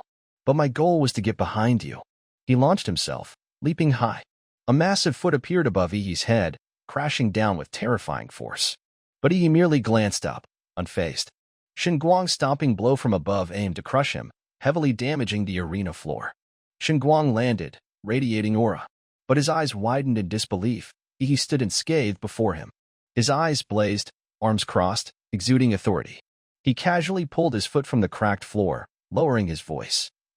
That was close. My turn. Yi raised his left hand, gathering power. His hand glowed fiercely, drawing in surrounding energy like a storm. Xinguang tried to charge, but suddenly knelt, conceding. He bowed before Yi, not daring to look up, saying, Brother Yi, I surrender. Big bro, I'm ready. Yi blinked, bewildered. Furious, he yelled. Do you know how annoying it is to sneak attack like that? I didn't even get to fight. So frustrating. Not striking a surrendered opponent, he lowered his hand, spiritual energy dissipating, muttering. Ugh, forget it. He opened his mouth, exhaling a stream of nuclear energy, grumbling. Holding in that energy is such a pain. Returning to normal, Yi clutched his head, saying, Per the rules, when one side surrenders, the other can't attack. The loudspeaker announced. Match concluded. Yi, in City No. 1 High School, wins. The crowd went wild, fist pumping as they chanted. Brother Yi's too cool. Brother Yi's unstoppable. Brother Yi's invincible. On forums, live-stream viewers mocked Xinguang. Xinguang before the match. I'll win. Xinguang after. I couldn't make Lord Yi go all out. My apologies. Yi's epic moments flooded YouTube. His fan club sprouted like mushrooms, with 4 QQ accounts and 3 groups full of match highlight reels. Netizens raved. Follow me, guys. This year's top scholar is definitely Brother Yi. Neither Lu Qingzhu nor Suzhou can match him. At Qifeng Private School's leadership area, the principal, purple with rage, clenched his fists, roaring. Luo, she already lost. I bet everything on you, Xinguang. How could you lose like this? Xinguang returned, dejected. The principal vented. You dared surrender? Do you know how much we invested in you? Ungrateful brat. Don't think you'll get into college without paying us back. Xinguang stayed silent. He placed a strong hand on the principal's shoulder. The man stammered. What are you doing? Towering over him, Xinguang said coldly. I couldn't block that punch. To preserve my foundation, I surrendered. If I didn't, you try taking that hit. As for your support, I'll repay it later. But remember, you can't threaten a warrior stronger than you. His words left the principal trembling, lips pursed, stuttering. Fine. You have a point. Back at the tournament, the loudspeaker announced. After fierce battles, the top 4 candidates are confirmed. And City No. 1 High School dominates, claiming 3 spots in the top 4. In City No. 1's leadership area, the principal beamed, fanning himself briskly. Looks like old Lu's been at the school long enough. Time for a promotion. At home, Yi's homeroom teacher celebrated like he'd won the lottery. Yi's amazing, the loudspeaker announced. Semi-final draw begins. Yi stepped up, looking bored, and drew sphere again. Another candidate responded. I got it too. Before him stood the ice flower, Lu Qizhu, radiant in her beauty. The loudspeaker declared. First semi-final, and in City No. 1 internal clash, Yi versus Lu Qizhu. Online forums exploded. Damn, I've been waiting for this. The most epic match in city exam history. Go, Goddess Lu. Brother Yi will definitely win. Hey, I think Goddess Lu has the edge. She masters 2 mysterious yellow martial techniques and crushed Sa Shaoling with a 3rd-grade king-level bloodline. Her 4th-grade Nether Sparrow bloodline hasn't even appeared. Xinguang's also 3rd-grade king level, but Yi forced him to awaken his bloodline. Yi's bloodline seems 4th grade, but it can't match Goddess Lu's 4th grade with her deep martial arts mastery. Agreed. Makes sense. The loudspeaker announced. The semifinals haven't even started, and the crowd's already roaring. The atmosphere's electric. The referee stood between them. Both Qizhu and Yi were ready in the arena. He shouted. Lu Qizhu, in City No. 1 High School. Yi, in City No. 1 High School. The referee crouched, raising his hand decisively. Match begin. Instantly, Yi erupted with ferocious power. His aura surged, dust swirling around. Qingzhu shielded her eyes, frowning at him. Before her stood Yi's dark silhouette, aura blazing, 2 glowing flames atop his head. Right from the start, Yi displayed overwhelming dominance. Shinju felt a twinge of unease at his power but focused intently, thinking, Ihi, I hope you're strong enough. After Ihi's display of dominance in the arena, the loudspeaker blared. Ihi versus Lu Qizhu. The thrilling semifinal begins. As the match kicked off, Ihi unleashed a massive cloud of steam, enveloping the entire arena. His powerful opening stunned the crowd below, who shouted in unison. What's going on? I can't see anything.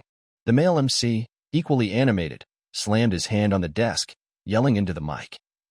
Lu Qizhu, the genius prodigy of the Lu family. How will she handle this year's dark horse? Ihi? Let's find out. It's Ihi's moon bloodline in action. Back in the arena, the tension was palpable. Ihi observed his opponent, a girl with a flawless figure, faintly visible through the dust. He thought, Lu Qizhu excels in martial techniques. With those mystical skills, no matter how strong I am, it's hard to land a hit. She's not just a martial genius, but has an insanely high combat IQ. The longer this drags, the worse it is for me. I need to go all out from the start.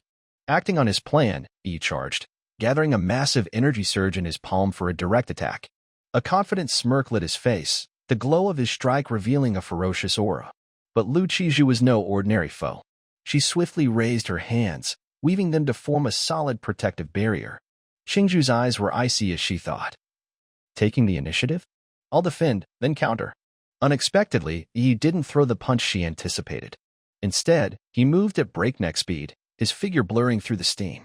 Suddenly, he whipped his gorilla tail at Qingju's waist. The strike surged like a wave, forcing her back. She cursed inwardly. So cunning. He tricked me. Talking about fists but using a steel tail. Damn you, Ihi. Shameless. Not relenting, Ihi pressed his gorilla abilities. Roaring, he unleashed a toxic nuclear energy blast. Channeling aura into his hands, he leaped high, body curling like a shrimp, ready to deliver a decisive blow to Qizhu. The match, live-streamed on forums, sparked a flood of comments. Oh, per goddess. In a life-or-death battle, anything goes. Trouble. That move threw the goddess off. Ihi's pressing too hard. Cornered, Qingju struggled against Ihi's overwhelming power. The two were evenly matched. Ihi swung a fierce punch at her face, but she dodged. He quickly targeted her abdomen, landing a blow that forced her to hunch over. The radiant aura from his strike showcased his terrifying strength. Ihi tensed, raising both hands to unleash a shockwave of explosive energy, sending Qizhu flying. Despite her being female, he showed no mercy. The forums erupted. No escaping Ihi's aura-infused claws. He relentlessly targeted Qizhu, raising his sharp gorilla claws, eyes glinting dangerously, taunting her. Spinning, he unleashed a swirling energy strike. Qingju retreated repeatedly to avoid damage, her fists clenched, lips twitching with tension. Overwhelmed from the start, Qizhu panicked, staring wide-eyed at Ihi. Aura-infused claws? Before she could recover, Ihi charged again, delivering another explosive strike. His ferocious energy surged, signaling a lethal blow was coming. Qingju balanced on one foot, observing his every move. But as she looked up, Ihi appeared before her with a sinister grin, face darkened, fists glowing with energy. He said, Don't run, classmate Lu. Like an emotionless beast, Ihi hammered Qingju with relentless strikes. The blinding light from his fierce blows obscured everything. Qingju, unable to counter, could only defend, covertly watching Ihi through her icy gaze. She thought in awe. Attacking like this without tiring? What monstrous stamina? Her mind raced. I've mastered two mysterious yellow techniques, the Lu family's Phantom Blossom for defense and Primordial Jade Finger for attack. If I can use either, I can break this passive state. But Ihi gives me no chance. If I can't hold on, I'll be knocked out of the arena. Gritting her teeth, Qingju fought back. Suddenly, a feather with a strange purple aura appeared on Ihi's fist. He clenched his hand to resist its influence, momentarily puzzled. Seizing the moment, Qizhu activated her ability. Her eyes shifted to a beastly darkness. She whispered, Time for my trump card. Feathers appeared, one, then two, carrying terrifying spiritual energy. Before Ihi, Qingju became a shadowy figure. She fully transformed, sprouting massive wings and soaring like a giant bird. It was her nether sparrow bloodline. In this form, Qingju radiated energy, her perfect figure and long legs striking. The loudspeaker announced. Lu Qizhu reveals her nether sparrow bloodline for the first time. She's been holding back until now. This is her moment to shine. Qingju glared at Ihi, raising a hand blazing with power, her voice stern. Yi, be careful. In this state, I can't control my strength. Unfazed, Yi grinned excitedly.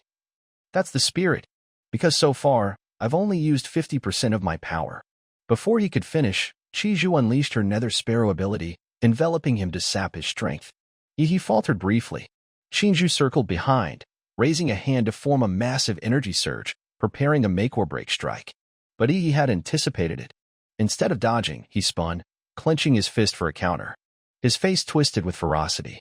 The two collided, their fists and powers clashing head-on, as if deciding life or death. The impact created a catastrophic shockwave, shaking the arena. The aftermath sent the crowd below into chaos. Terrifying. That shockwave. I can't even open my eyes. Boom. A deafening explosion echoed. As things settled, Chiju was seen shielding herself with both hands, too afraid to look ahead. When it was safe, she glanced up. Her eyes widened in horror. Before her, Yi had transformed. His body morphed, limbs becoming beastly, radiating gorilla nuclear energy. Lightning crackled, spreading everywhere. His skin was replaced by iron-like gorilla armor. His glowing eyes locked onto Chiju. From his mouth, a radiant energy surge erupted. The battle unfolded with breathtaking intensity. From Yi's position, he unleashed a surge of energy, exploding like thunder. The loudspeaker blared. College entrance exam semifinal. A dramatic showdown. The energy wave forced the stunning Lu Qingzhu to brace herself. She thought. Too dangerous. The loudspeaker continued. What's happening? Yi's beast form is charging energy. Yi transformed.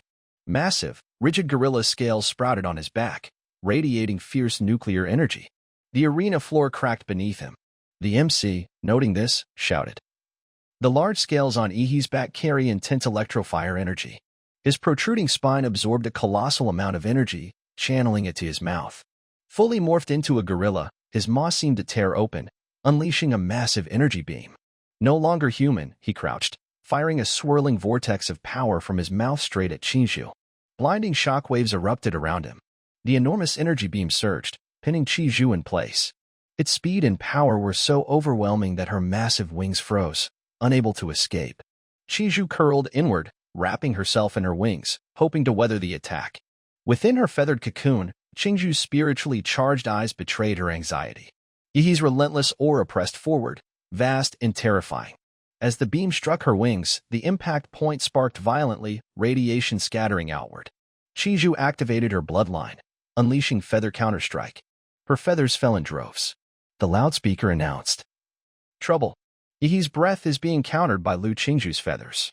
Yi pressed hard, but Chiju was no slouch. The crowd below paled in fear at the energy vortex's impact. Suddenly, glowing hexagonal shields, like honeycombs, appeared across the stands, shining golden. These shields effectively blocked Yi's energy field.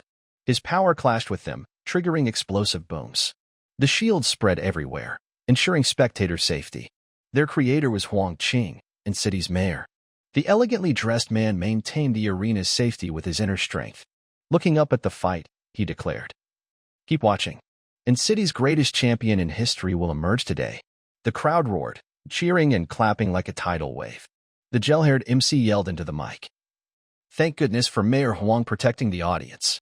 Back in the arena, red blood droplets splattered the floor, Qingju's blood.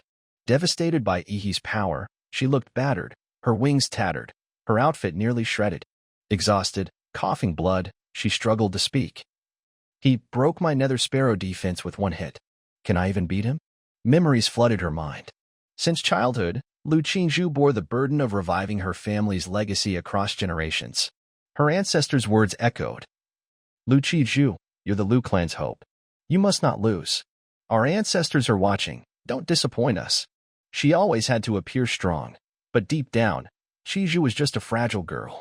Her mother's words resounded. Qingzhu, I poured everything into training you to restore our clan one day. You mustn't be willful.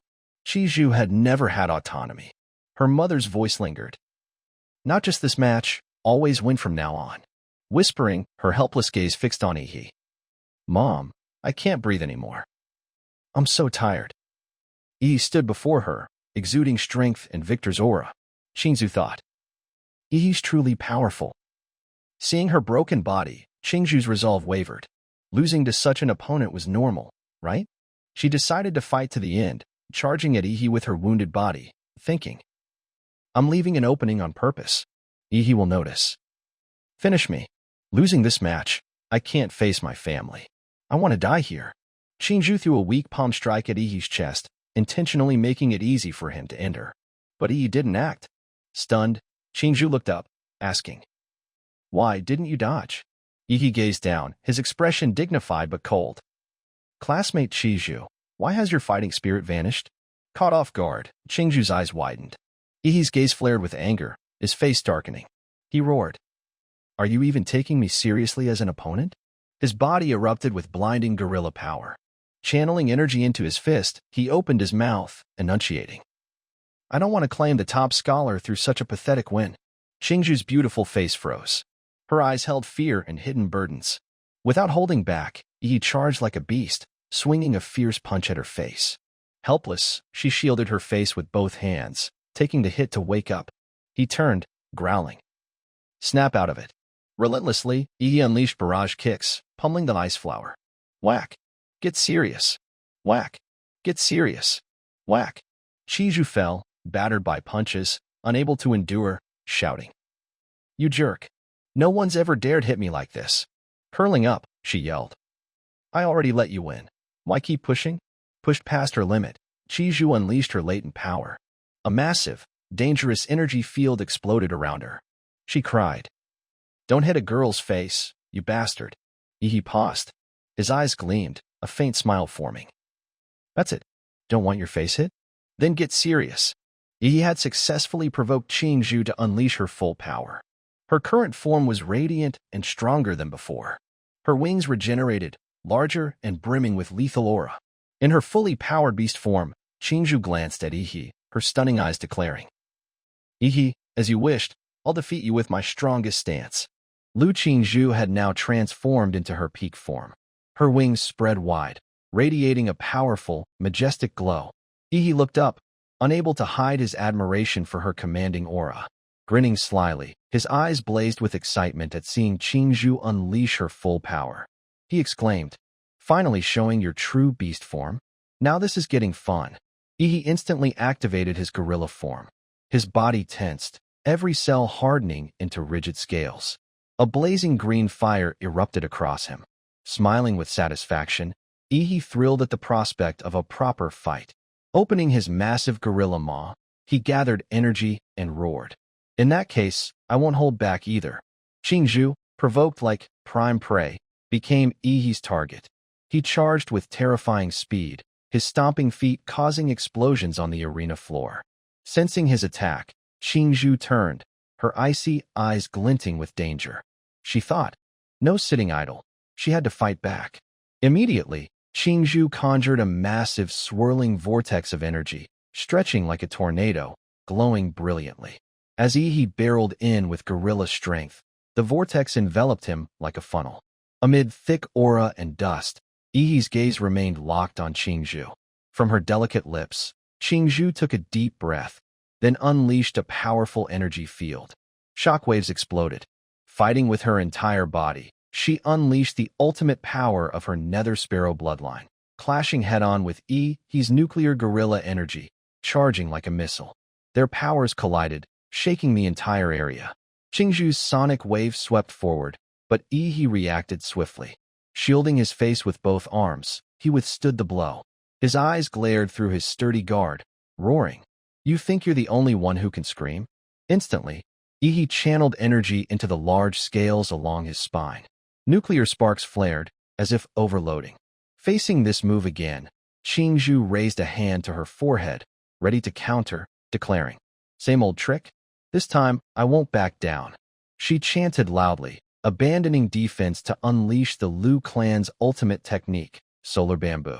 A legendary power erupted, so radiant her beautiful face was obscured, leaving only her perfect form hovering midair. With surging energy, Shinju shouted, her fighting spirit ablaze. I'll face you head-on. As she braced for the clash, Ihi's nuclear energy beam shot from his gorilla maw, piercing straight at Shinju. He strained, prolonging the attack. Simultaneously, Shinju leaped high, forming a glowing orb in her hand. channeling all her power. She yelled, "Bloodline force!" The orb blazed, transforming into countless energy arrows raining down on Ihi. Their powers were about to collide. But did anyone notice? Ihi's energy was a radiant pillar, while Qingju's was like a hand reaching to seize its target. The battle was electrifying, with no one in the stands sitting still. The loudspeaker announced, "Ihi's atomic radiation and Lu Qingju's nether bloodline create two ferocious shockwaves." The crowd clenched their fists, shouting in concern. "This is bad. No martial apprentice can control this collision."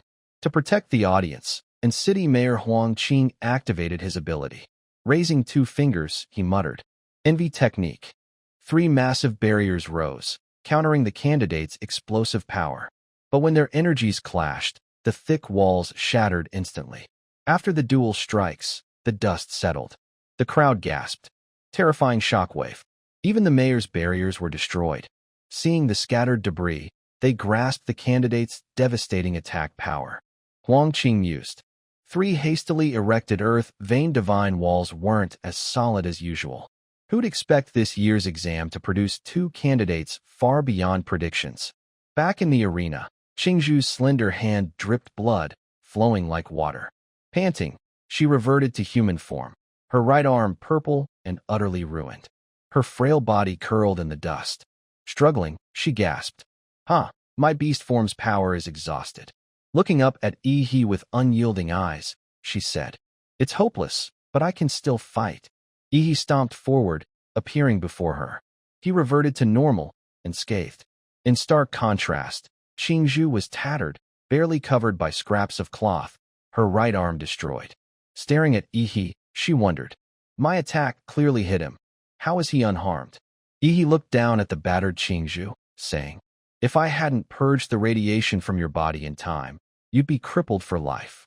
His words revealed he struck hard, but spared her future. Qingju bit her lip, eyes wide, tears streaming. She retorted, "I didn't want to fight like this. Why did you keep pushing me?" Ihi crouched, his gaze no longer playful but deadly serious. Looking at her, he said, "Do you really not want to fight, or are you stubbornly denying your desire to win?" In that life-or-death moment, I felt your thirst for victory. Struck by his words, Qingju froze, her lips trembling wordlessly. She thought, "He's right. I truly wanted to beat him, so I abandoned defense and went all out. But what am I doing? I hate fighting and wanted to lose quickly." Yet, in that clash, I felt the thrill of fighting for myself, not for others. As Qingju wrestled with her thoughts, Ihi's warm hand gently rested on her shoulder. Qingju blushed, looking up at him, strange emotions stirring for the one who'd just pummeled her. Like a gentleman, Ihi beat her soundly, but took responsibility for healing her. Channeling energy into her arm, he said, "In battle, you carry too many distractions." Finished, Qingju's arm was restored. Ihi turned, saying coldly, "That's why you lost." Qingju stared at her arm in shock.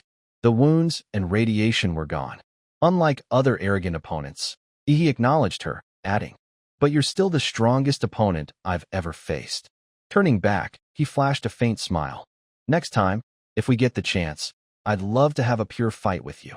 His words sent Qingju's heart aflutter. Her face turned tomato red, eyes sparkling, gazing at him dreamily. Ihi. Now, Ihi stood in the arena's center, his convincing victory earning universal respect. As the dust cleared, the loudspeaker announced, "Ihi, Class 12-7, and City Number 1 High School, wins the first semi-final." Raising his arms skyward, Ihi flashed his signature fierce victory smile, becoming the focal point of the entire arena. On the giant screen, the image of Ihi's next opponent appeared. The loudspeaker boomed. After Ihi defeated Lu Qizhu, Su Zhou also secured his predicted victory. The high school level grand final, the climax of the in-city entrance exam. Vying for the top scholar title, and City Number 1's dark horse, Ihi, faces off against in-city Number 1's genius, Su Zhou. At the event's peak, live stream viewership skyrocketed, 69,842,156, then 1,547,486, 525,486, and an additional 6,258 viewers. In total, 496,588,741 spectators tuned into the in-city exam. The final battle began. Suzhou entered the arena, crouching low, one hand forward, the other back, wielding an energy-charged sword. His sharp gaze flicked to Ihi as he said, "Please, enlighten me." Matching the cool entrance, Ihi flashed a dangerous smile, energy ready to erupt. His eyes gleamed with excitement. "Bring it on." Suzhou struck first, swinging his sword to unleash a concentrated energy technique. Leaping, he executed 7-star step, radiating immense power. He stood still, arms crossed, unfazed by the attack's force. Tensing his arms, he channeled energy into his body, shouting, "Atomic!" Energy surged like wildfire. Ihi roared. "Fire cannon smash!" Crouching, he slammed his fist into the ground. The atomic energy instantly shattered Suzhou's 7-star step. Shockwaves exploded, overwhelming everything. Ihi's combat force was terrifying. Suzhou staggered, shielding his eyes to see clearly. Gripping his glowing blade, he muttered, "Too lazy to find my clone, so you just blast everything away?"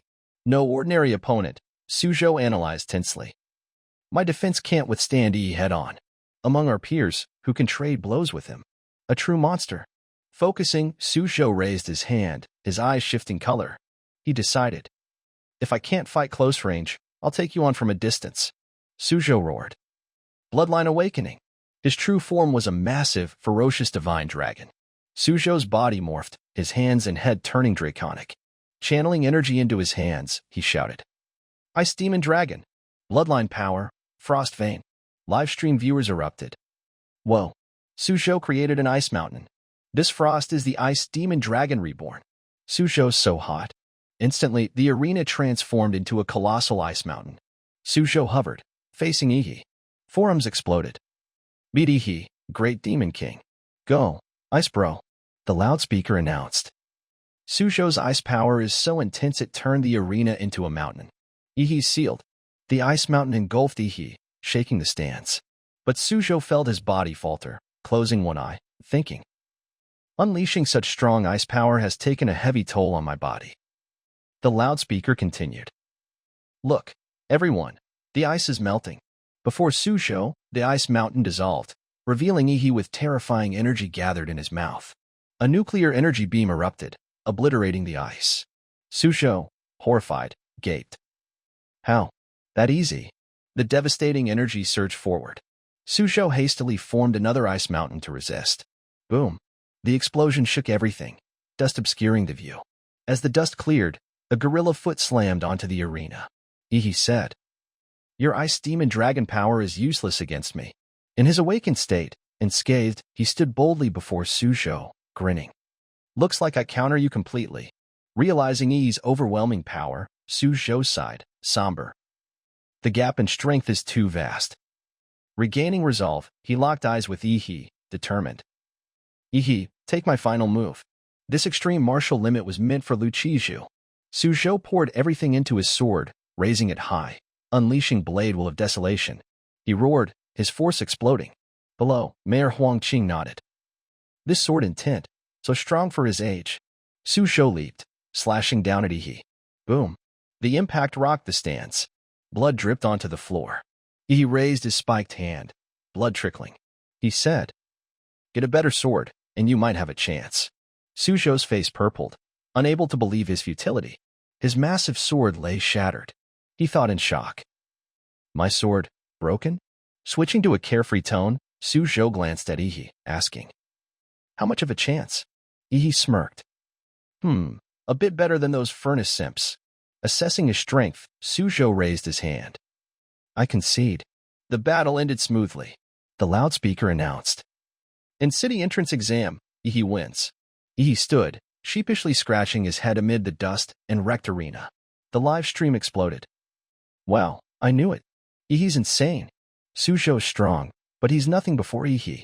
Ihi's victory image went viral, garnering 68,743 likes. Netizens raved. Ihi, the darkest horse shines through. Imperial Capital University wins big this year. Ihi's photos plastered city billboards. Forums buzzed. Last year's bottom ranker beats the top dog to become champion. Romeo. Congrats, Ihi, top scholar. He became in city's strongest champion ever, unmatched. The stands erupted, and city students chanting, "Ihi, Ihi, Ihi." The MC and Huang Qing stepped onto the stage. The MC proudly declared, "Dear viewers of the 24th and City Exam livestream, after 3 days of bloody battles, the martial champion has emerged. It's Ihi, and City Number 1 High School." Ihi grinned shyly, scratching his head, thinking, "Goal achieved." The MC shoved the mic in his face, asking, "Student Ihi, we hear your abilities grew through accumulation.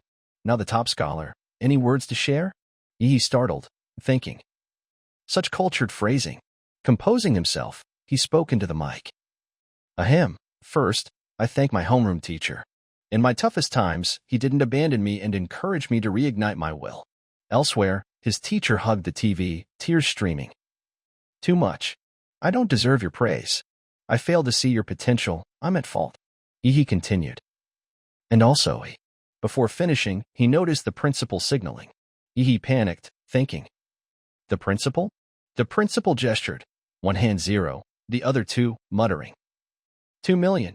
Ihi, mention in City Number 1, and I'll award a 2 million scholarship. Seeing money sparkle, Ihi blurted, "Oh, and thanks to my beloved school and dear principal. Without your wise leadership, how could we be here today?" He punched the air, spirits soaring. "Finally, I thank myself. Without my effort and wit, Ihi wouldn't have this glory." At that moment, a system notification appeared. "Congratulations, host, for achieving the top scholar title. Reward, 1 random ability draw." Ihi's eyes sparkled, pupils gleaming. He marveled. Top scholar title?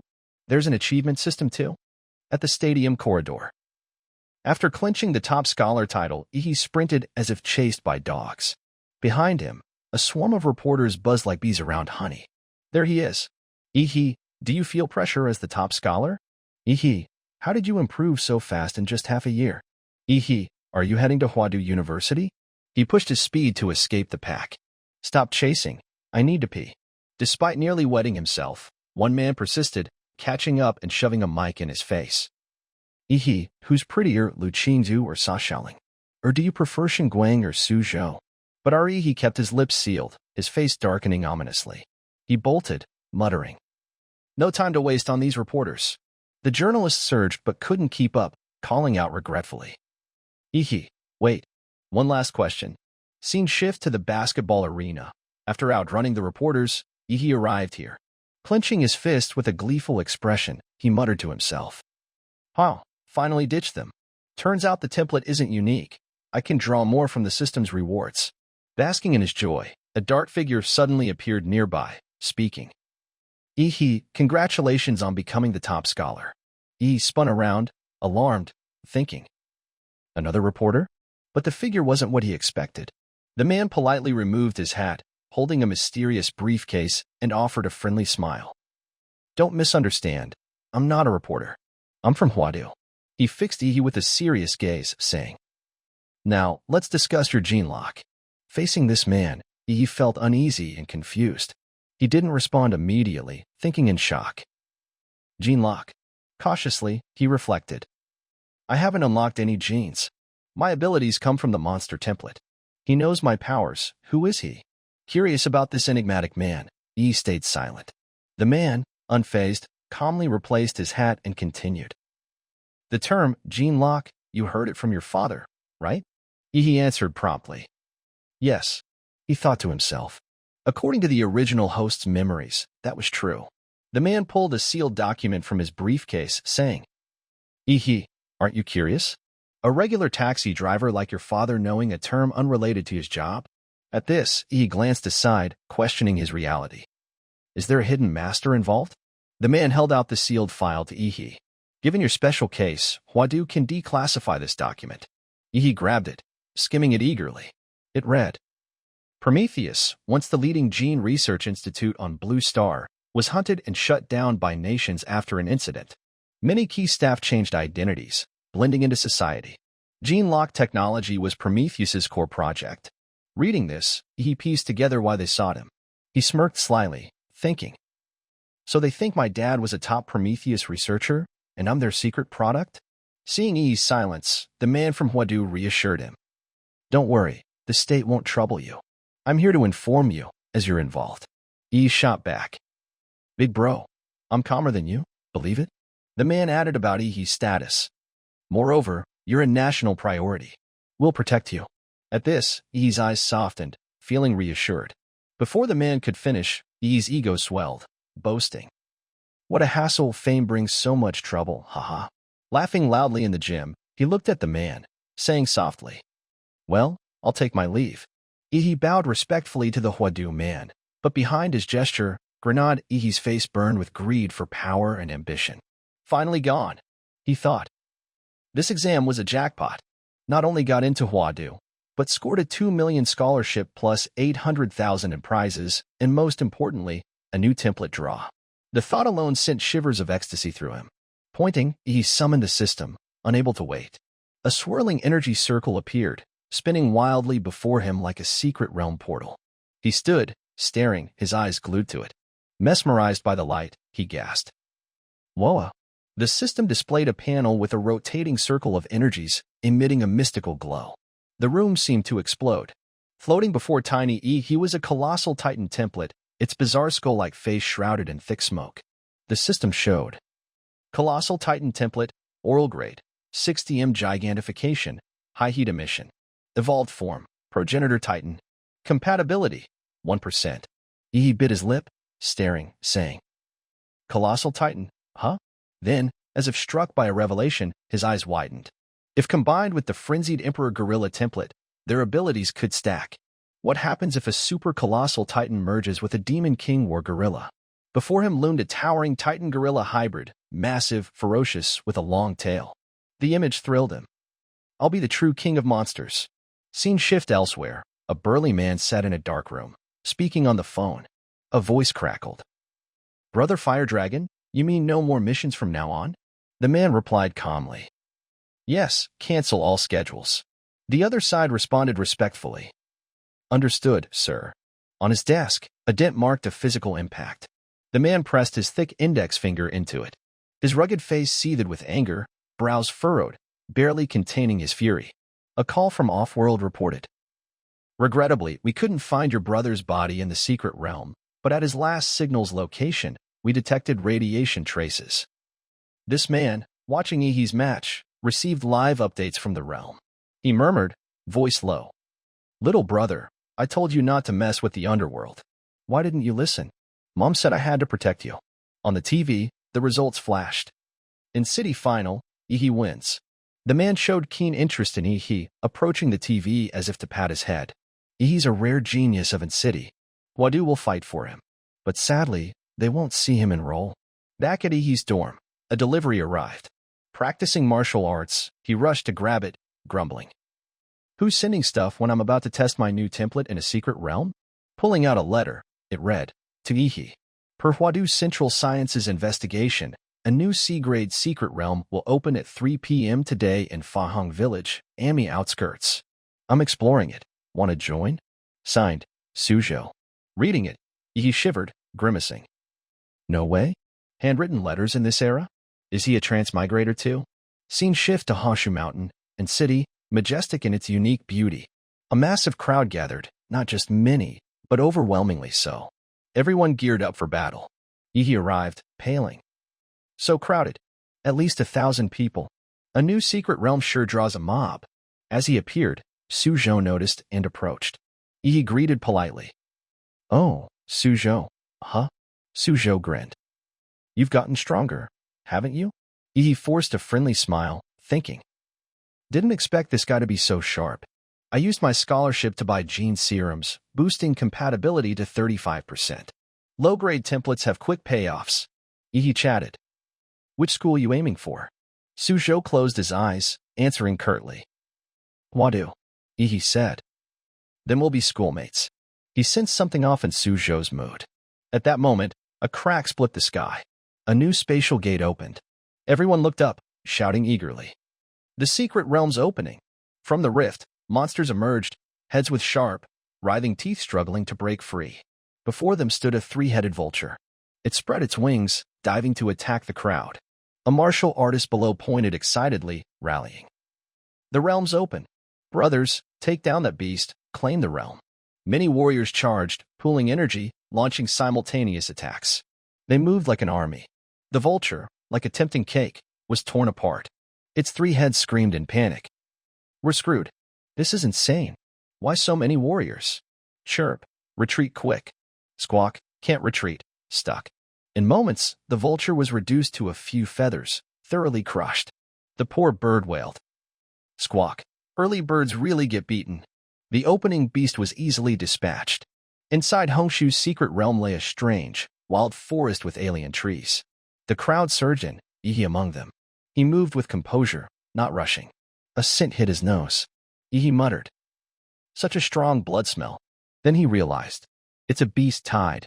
These creatures ambushed us. All warriors, per national law, prioritize killing beasts to counter the tide.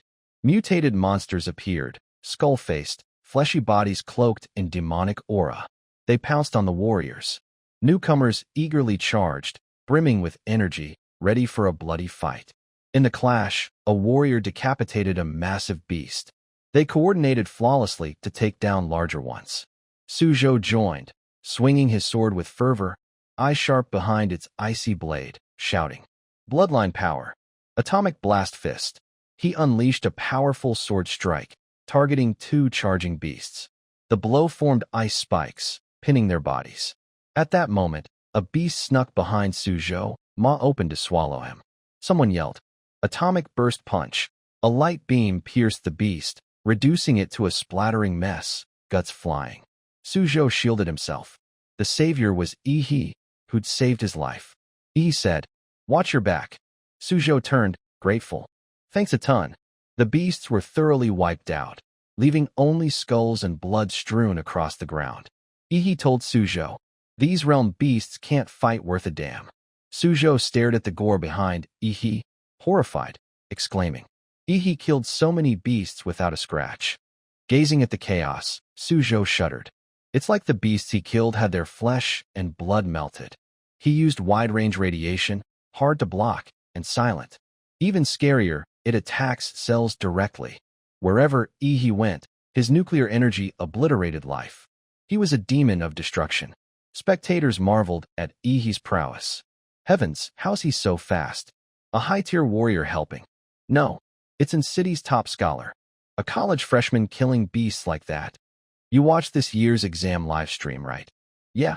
What's so great about a student brawl? Idiot. 10 of you couldn't beat those kids.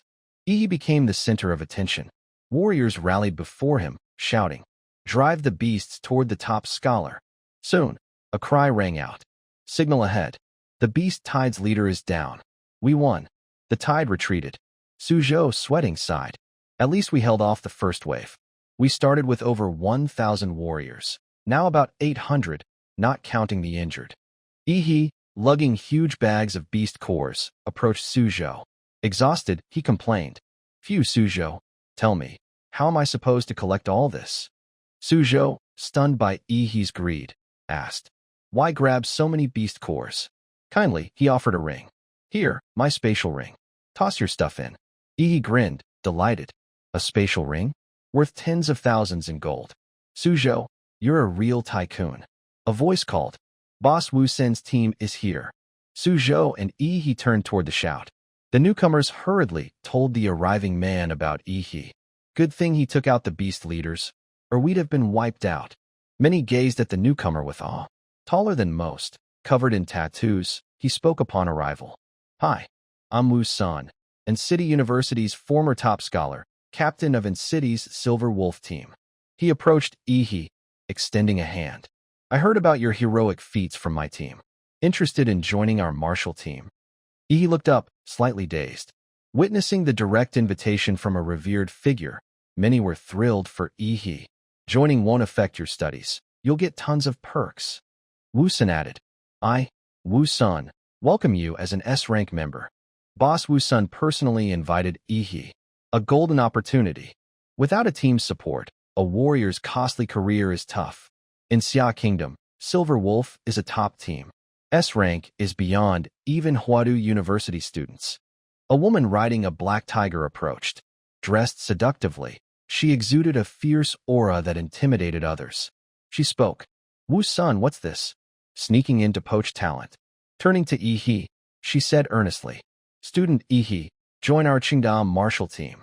Though Qingda is smaller than Silver Wolf, I guarantee you'll get 15% of our monthly cultivation resources. Cameras buzzed. She shouted to the crowd for credibility. Haha, it's in my data. Being the top scholar isn't simple. Amid fervent invitations from top teams, Yi deliberately ignored them, turning his ear. Sorry, I'm not planning to join any team for now. He shook Wu-sun's hand. Wu-sun, courteous, said, No worries, Yi. This was mainly a chance to connect. If you need anything, contact Silver Wolf. The woman chimed in. Qingda's always ready to help too. Foreign Minister, Yi was blunt. Even if I don't join, making friends is cool. Wu-sun teased. You just picked your ear with that hand, right? Yi shrugged. Don't sweat it. Suzhou approached, saying, Beast tide repelled. Let's explore. This is a massive forest. First, climb a tree to scout, then plan. Yi replied curtly. Okay. They leaped, zipping off. Suzhou, shocked, couldn't match Yi's speed. So fast. Moments later, they stopped on a red-leaf tree. Suzhou's eyes widened, shouting, What the hell is that? In the distance, massive trees morphed into monstrous shapes, dozens of times larger, advancing through the fog. And city's top and second scholars stood small, speaking. Suzhou, such colossal forms. Over 1,000 meters. Hard to imagine. Yi, like a maniac, grinned. Not that hard. He laughed ear to ear. We're young. In a few years, we might conquer realm beasts like these. I'll even uncover the realm's truth.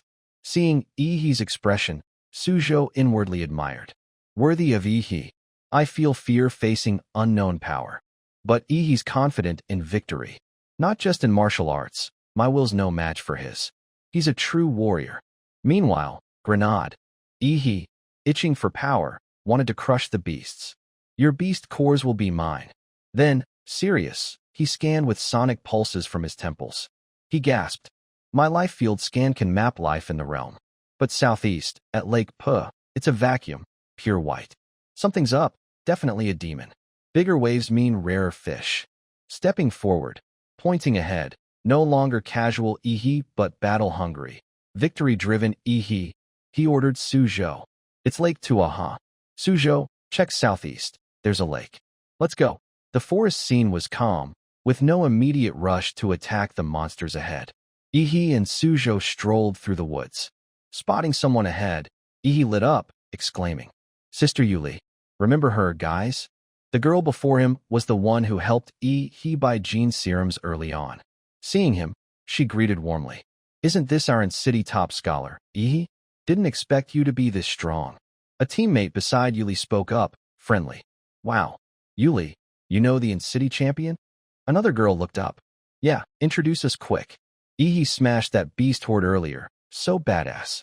Yi approached Yuli's team, asking, Sister Yuli, how long have you all been here? Yuli replied eagerly. Just got here. 2 teammates good at swimming are scouting the lake. Near the lake, a man surfaced, gasping, hands clutching the grassy bank. He shouted excitedly, We're rich. Jackpot. Yuli asked back. Spill it. How are we rich? The guy, also Yuli's teammate, announced gleefully. There's a ruin under the lake. We're set. Yuli, thrilled, beamed. For real? Awesome. We're loaded. She completely forgot her little brother, Yi. Curious, Yi nudged Suzhou. What's a ruin? Why are they so hyped? Suzhou, knowledgeable, explained. In secret realms, there are ancient structures, likely remnants of a prior civilization. Modern martial arts and gene tech supposedly stem from them. Suddenly, Yuli's teammate tensed, turning warily. Others here. Mistaking them for threats, he drew his sword, ready to attack. Who are you two? Eavesdropping on us. Before he could strike, Yuli pulled him back. Hold it, Wuyong. Yi and Suzhou are in city's champion and runner-up. Their strength far surpasses average warriors. Let them join. Yi struck a cool, dangerous pose, slinging an arm over Suzhou's shoulder, saying, Exactly, chill. We can help explore the ruin.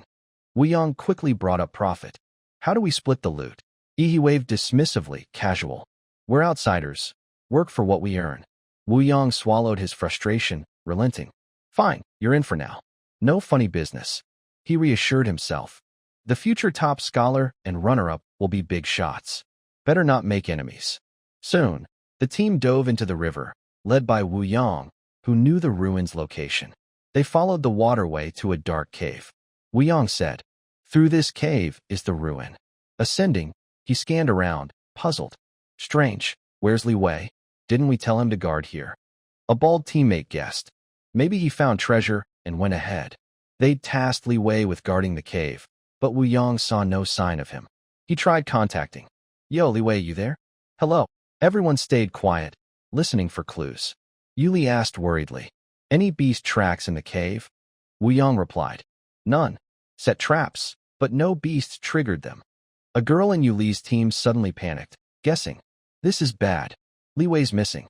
Should we keep going? Facing her hesitation, Wu Yang, bold and determined, rallied. Riches are right here, and you're scared? Cowards stay mediocre forever. Fear death? Scram. Want wealth? Stay. His words silenced his three teammates. They wavered between greed and fear. Wu Yang decided, no one's bailing? Let's move. Yuli's team pressed into the cave, followed by Yi He and Su Zhou. After a bit, Wu Yang's flashlight caught human footprints. Yi He noticed too, squinting uneasily, growing suspicious. Exchanging a glance with Su Zhou, he signaled. Something's off. Su Zhou's look confirmed the timing didn't add up. Yuli remarked, only 15 minutes here, and they found such a complex path. These two outsiders analyzed like they have a map. Su Zhou stared at Wu Yang, annoyed, certain it was a trap. But seconds later, Yi He grinned eerily, muttering, I've got an ace. Soon, Wu Yang led the team, including Yi He and Su Zhou, to a mossy area with sharp roots dangling above. They noticed human bones tied tightly in the moss. Wu Yang said, the demonic core's drained. No wonder no beasts. Yuli glanced aside, whispering, Wu Yang, where's the ruin? Before he could answer, another girl gasped, pointing wordlessly. That's. She saw their teammate's intact corpse, gripped by moss, drained dry. Both girls screamed. Li Wei's dead. Yuli's face paled. She hadn't expected this in her team, eyes fixed on the body. At that moment, Wu Yang fixated on the ruin. He crouched, clutching his head, wailing. Where's the ruin? Why's it gone? Suddenly, writhing lumps bulged on his head. His body convulsed, face purpling, stammering. How did Li Wei die? Vines. I'm also. Before finishing, Wu Yang's head exploded. Tentacles sprouted from his neck, wriggling wildly, connecting upward. Yuli shouted, everyone run. The others couldn't process it. A blinding atomic energy flash shot out. It pierced the tentacled head, obliterating Wu Yang. Before he fully turned monster, he had acted. Still steaming, he said, didn't expect beasts to be this smart. They caught two warriors, parasitizing one as bait. We've been lured into its lair. Above, the beast revealed itself as its plan failed. Long tentacles reached for Yi He. A rockslide suddenly blocked the exit. Everyone panicked. The beast sealed the escape. It won't let us out. Su Zhou recognized it, staring intently, saying gravely, this is a demon vine ghost, a second-grade, king-level beast. Yu Li, terrified, sweating, stammered. Second-grade king? King level can't be judged by normal ranks. No match for us first-grade warriors. With Yi He's arrogance, second or first grade meant nothing. Energy surging, he roared. Who cares what grade? Watch me crush it. Boom. A massive explosion rocked the entrance, debris and dust flying. A tall, burly man emerged, the one who'd watched Yi He earlier, appearing as he faced the second-grade king beast. Stepping forward with blazing aura, he declared, Yi He, I'm here to take your life. The crowd gasped, shouting. Blood Smoke Aura, an 8th Dan warrior. The older brother of the one previously defeated by Di Hoa stepped closer to him. Di Hoa suddenly turned, asking with a calm, almost nonchalant attitude. Still others gunning for me, huh? The burly man recounted how he had tracked Di Hoa from start to finish. I heard someone in the Hong Thursday Mountain secret realm used radiation energy to fend off a beast tide, and I knew it was you. Just had to follow the radiation trail to find your location. To avoid detection, I held my breath and followed you all the way to the cave. Didn't expect you to notice me and block my path with a boulder. I stopped my heartbeat, stopped breathing, played dead, but you still saw through it. Truly the one who drove my brother Hoke into a corner. Seeing how much effort this guy put into tracking him, D-Hoa, unfortunately, had no idea who he was.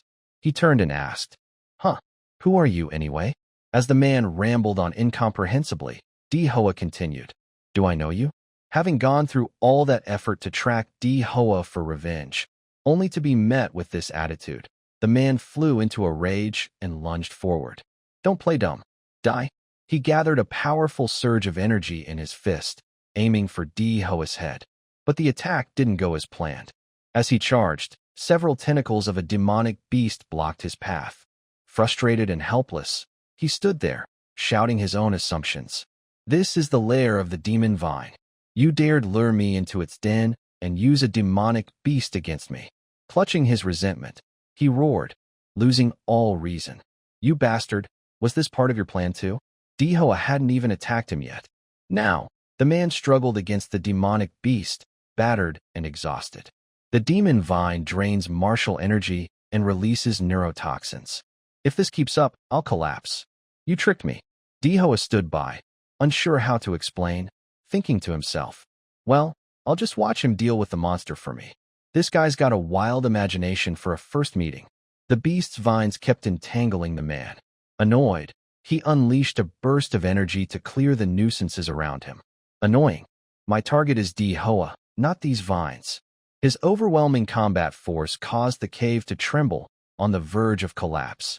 Vulu stepped forward, panicked, shouting, "This is bad. The cave's about to collapse because of this fight." Behind the beautiful Vulu, D-Hoa's voice suddenly rang out. "Everyone, get back." The girl turned in surprise, seeing D-Hoa activate his gorilla form. His mouth opened wide, gathering nuclear energy. A glowing orb was fully charged. D-Hoa braced himself, releasing a powerful surge of energy upward, pushing as hard as he could. The energy blasted out densely. This successfully cracked a large section of the cave's stone ceiling. Rocks flew, and water poured in. He created an escape route for the team. D-Hoa pointed sideways, urgently instructing, "Sister Vulu, take everyone and go first."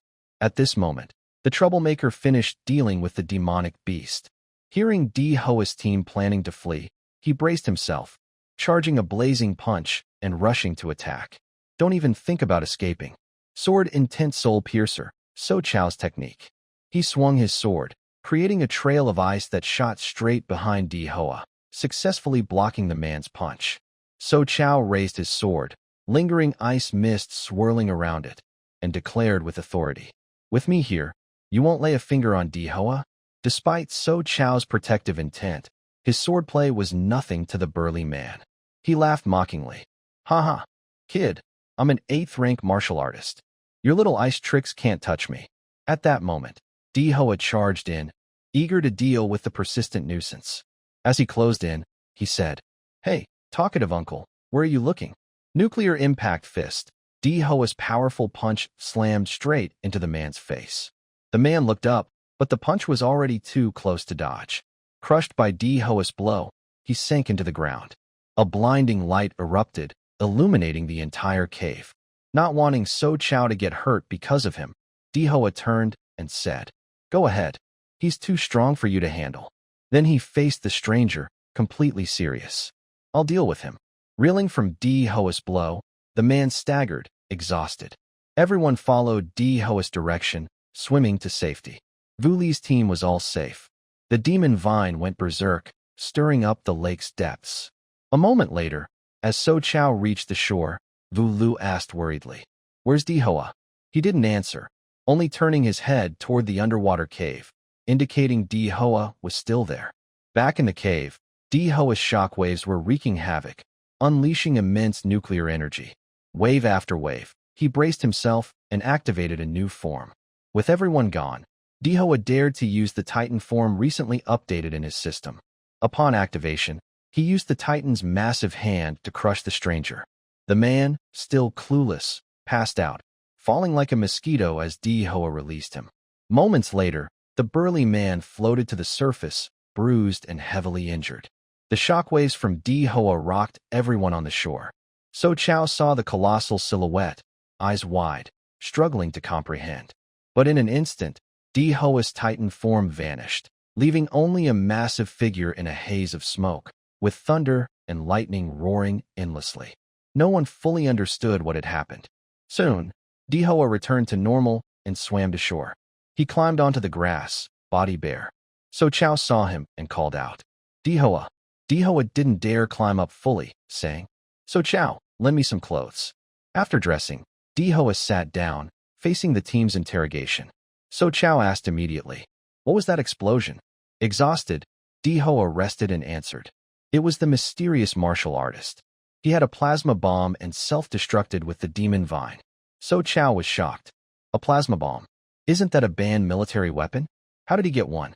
And that explosion was stronger than any plasma bomb. But So Chow felt uneasy, not fully convinced. He hesitated. In the smoke, I thought I saw a giant figure. Di Hoa, fearing exposure, paled and sweated, denying it.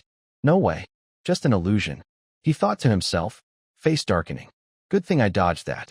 If they knew about my monster template ability, it'd be trouble. I hit too hard, crushed the guy, and didn't get any loot. But I nabbed the demon vine's core. With that, everything was settled, and everyone went their separate ways. Di Hoa parted with Wu Li's team. She waved goodbye. Di Hoa, we're heading out. Sorry for dragging you into this for nothing and making you save us. When we leave the secret realm, we'll compensate you. Di Hoa, polite and enthusiastic, waved back. No need to be formal, Sister Wu Li. Consider it repaying you for helping me last time. If you compensate me, I'd end up owing you. Now it was just Di Hoa and So Chow. They exchanged dangerous looks, whispering in unison. Now's the time for some fun monster hunting. 3 days later, at the entrance to the Hong Thursday Mountain secret realm, Di Hoa and So Chow emerged, having conquered it. They stepped onto the ground, turned around, and were stunned, looking up. No way. The desolate mountain from 3 days ago is now a small town, and there's a massive airship flying overhead. Both exclaimed. In just a few days, they built a small town and have transport airships. Ha Country's construction ability is terrifying. Rushing to the exchange kiosk, Di Hoa slammed a bag of spirit stones onto the counter. The clerk reminded him, Please be gentle. If anything gets damaged, it won't benefit you.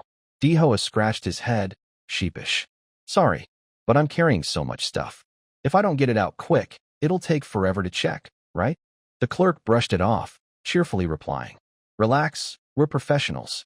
Di Hoa sighed in relief, starting to remove his spatial ring, saying softly, All right then. A ton of massive spirit stone bags, like the one before, were pulled out. He counted. 2, 3, 4, 5. Taking out the last bag, Di Hoa exhaled. Last one. But looking around, the pile of spirit stone bags overwhelmed the clerk, who paled. She'd probably never get home at this rate. Stunned, she said, One bag after another. Are you a porter or what? Are you sure there's no more? Trembling, she grabbed her clipboard and asked, Yes, sir. Have you taken out everything? Di Hoa looked at her, flashing a dangerously sharp smile, his gaze pressing her to hurry. All done, but you'd better move fast. We've got plenty more spirit herbs too. At the bustling trading hall, voices filled the air with excitement. A group gathered around a table, marveling at the spirit stones he brought. My God, this is a 7-star leaf, at least 300 years old. This kind of spirit herb is insanely rare. Even expert gatherers struggle to find it. What kind of luck does this kid have? He got a 6 harmony blossom. That's the main ingredient for refining C of chi pills. Just this batch of spirit herbs, even the lower grade ones, is worth at least 30 million. The rare ones are pricier still. This warrior's too lucky, rich overnight. Old Suyu senile? Scoring this much isn't just luck. You don't mess with someone like him. From a corner, Ihi observed their reactions, saying, Those white and green demon cores are useless to me now. Best to trade them all for cash. He struck a menacing pose, smirking and muttering. 5 green cores from 3rd-grade demon beasts during the beast tide, and the ghost demon vine's 2nd-grade king core with golden veins. That's the real treasure. Soon, a bank notification chimed. Beep beep.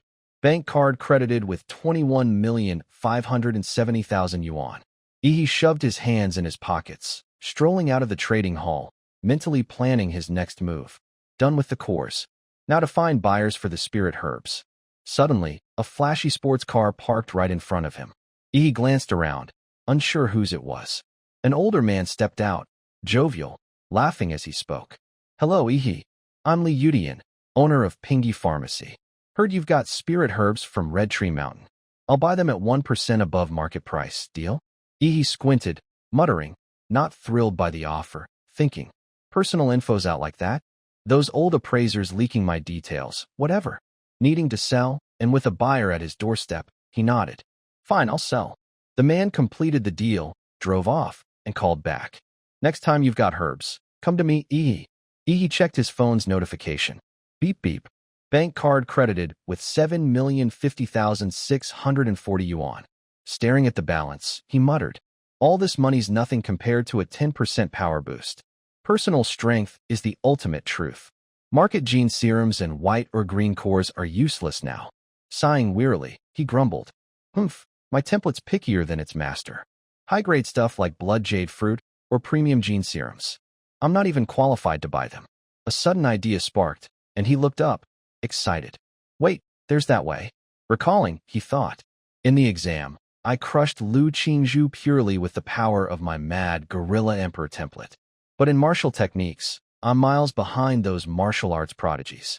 What I need now is to score some top-tier martial skills. Immediately, he bolted at full speed, galloping like a wild horse, shouting, Old dang, I'm coming for the gold. The scene shifted to in City High School, in the principal's office. A steaming teacup sat on the table. He plopped down at the principal's tea table.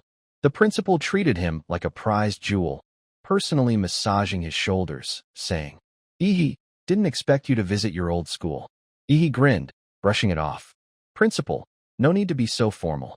The principal kept kneading the shoulders of the school's pride, showering him with praise. Exactly, you're the top scholar, a role model for all of City. Meanwhile, this champion was scheming to make more money. Ihi pulled out a large jug of ginseng liquor, presenting it to the principal, saying softly, Teacher, a little medicinal wine from Pingy Pharmacy. Not a bribe, just a token of respect for my elder. At the sight of the fragrant jug, the principal's eyes lit up like car headlights, practically drooling. Ihi, such a fine student, honoring your teachers. After gifting the wine, Ihi got to his real goal. Principal, I want to learn some powerful martial skills. Got any connections? The principal replied, You're not in college yet, so we'd need martial clans to help. His eyes stayed glued to the jug. You're headed to Huadu University. Why not wait? What's the rush? Ihi feigned passion and zeal. Principal, I want to progress faster. The principal nodded, realizing he was cornered. All right, I'll make an introduction. Education must be flexible. Ihi leaned in, whispering a few words. The principal burst out laughing. A flexible educator like me is a blessing to the system. Too kind, too kind. Haha. The next day, Ihi was showering, water dripping over his chiseled body, when his phone rang. Ihi, it's done. You can go now? It was the principal. Ihi replied, Thanks, teacher. Which martial clan? His eyes widened, and he shouted in shock. What? The Lu clan of City agreed to teach me their secret techniques? The scene shifted to City's outskirts. A man rode a motorcycle with a blonde girl clinging to him, speeding wildly.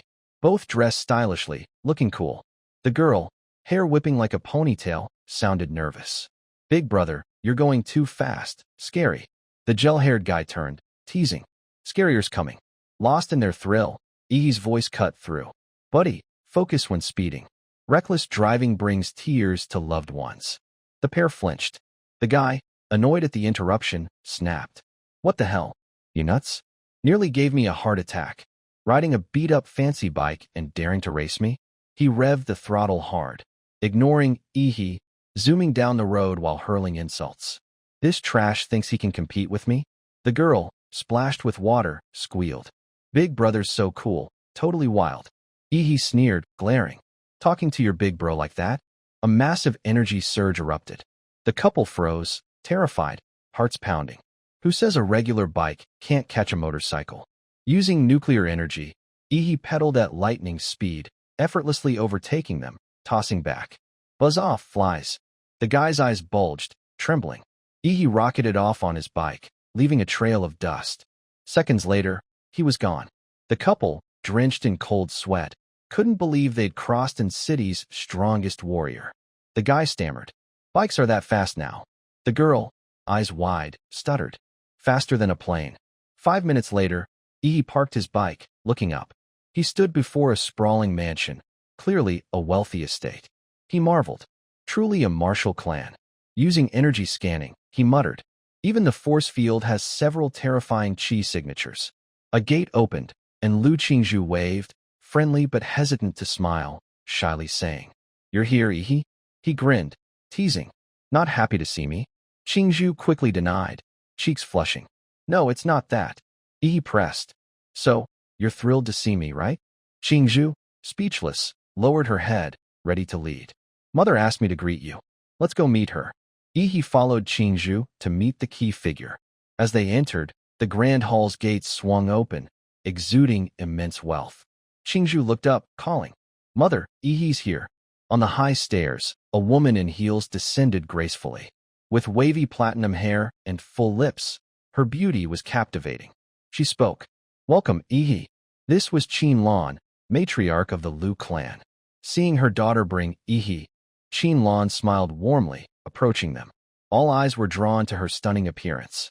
Ihi gawked at Qingzhu's mother, face steaming like a kettle, body radiating heat, practically puffing steam from his nose. He was holding it in hard. In his mind, he blurted, starstruck, "Prime Minister, I've attained enlightenment."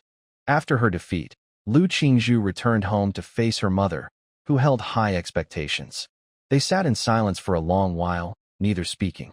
Qingzhu, with a sorrowful gaze, broke the quiet. "Mother," her face looked on the verge of tears. But contrary to Qingzhu's fears, her mother gently waved a hand, unconcerned, saying, "Qingzhu, no need to worry." On the TV screen, Qingzhu's mother shared her thoughts candidly. "I watched your live duel with that boy, Ihi. You performed well. Ihi's abilities, even at the Huadu exam, make him a dark horse. Don't blame yourself." Unexpectedly, her mother acknowledged her without adding pressure. Qingzhu stood trembling before her mother, unable to speak, as if berating herself for being too weak. Her mother straightened, speaking seriously about the Lu family's future. "Your brother's abilities are limited. He can't lead the Lu family. In your generation, only you can bear this responsibility." Approaching, she caressed Qingzhu's beautiful face, saying softly, "But you're a daughter, born like this." Then she revealed a harsh truth. "Your father passed early, and now the Lu family lacks a grandmaster's backing. Our influence is declining, reduced to this small city.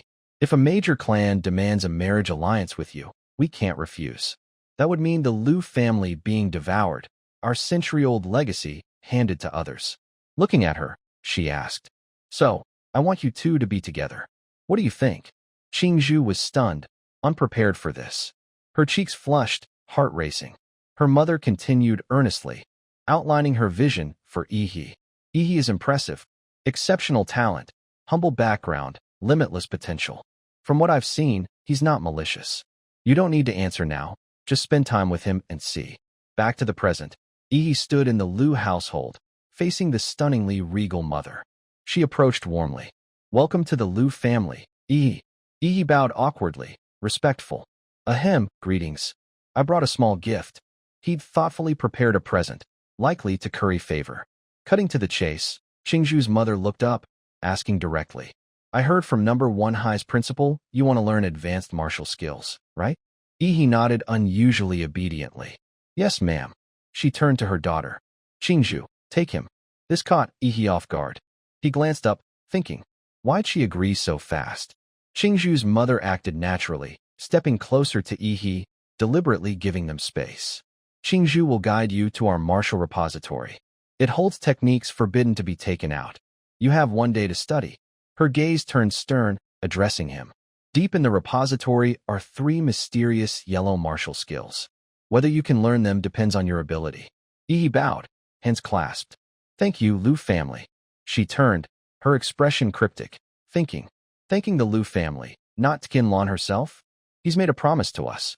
Good, Ihi, the Lu family will hold you to it. Smiling, Pleased, she observed him. A smart kid. The more I see, the more I like him. He blurted it out, puzzled by the woman's odd fixation, thinking, why does her stare feel so weird? Qingzhu, noticing her mother's demeanor, was curious but stayed silent. Later, she led Yi through a dim tunnel to the martial repository. Qingzhu walked ahead, Yi trailing her delicate figure. Suddenly, he stopped, asking curiously, Classmate Qingzhu, why do your eyes keep avoiding me? Caught off guard, Qingzhu flinched, not daring to turn. I'm not. Yi Grenade lunged closer, grinning. Oh, really? Closer than ever. Qingzhu's cheeks burned red, too flustered to speak, stepping back. She yelped. Why are you so close? Yi teased, swaying, laughing heartily. Soon, Qingzhu brought him to a massive stone gate. They looked up. She explained. This is the stone gate, made of force-dissolving stone, mined from a secret realm.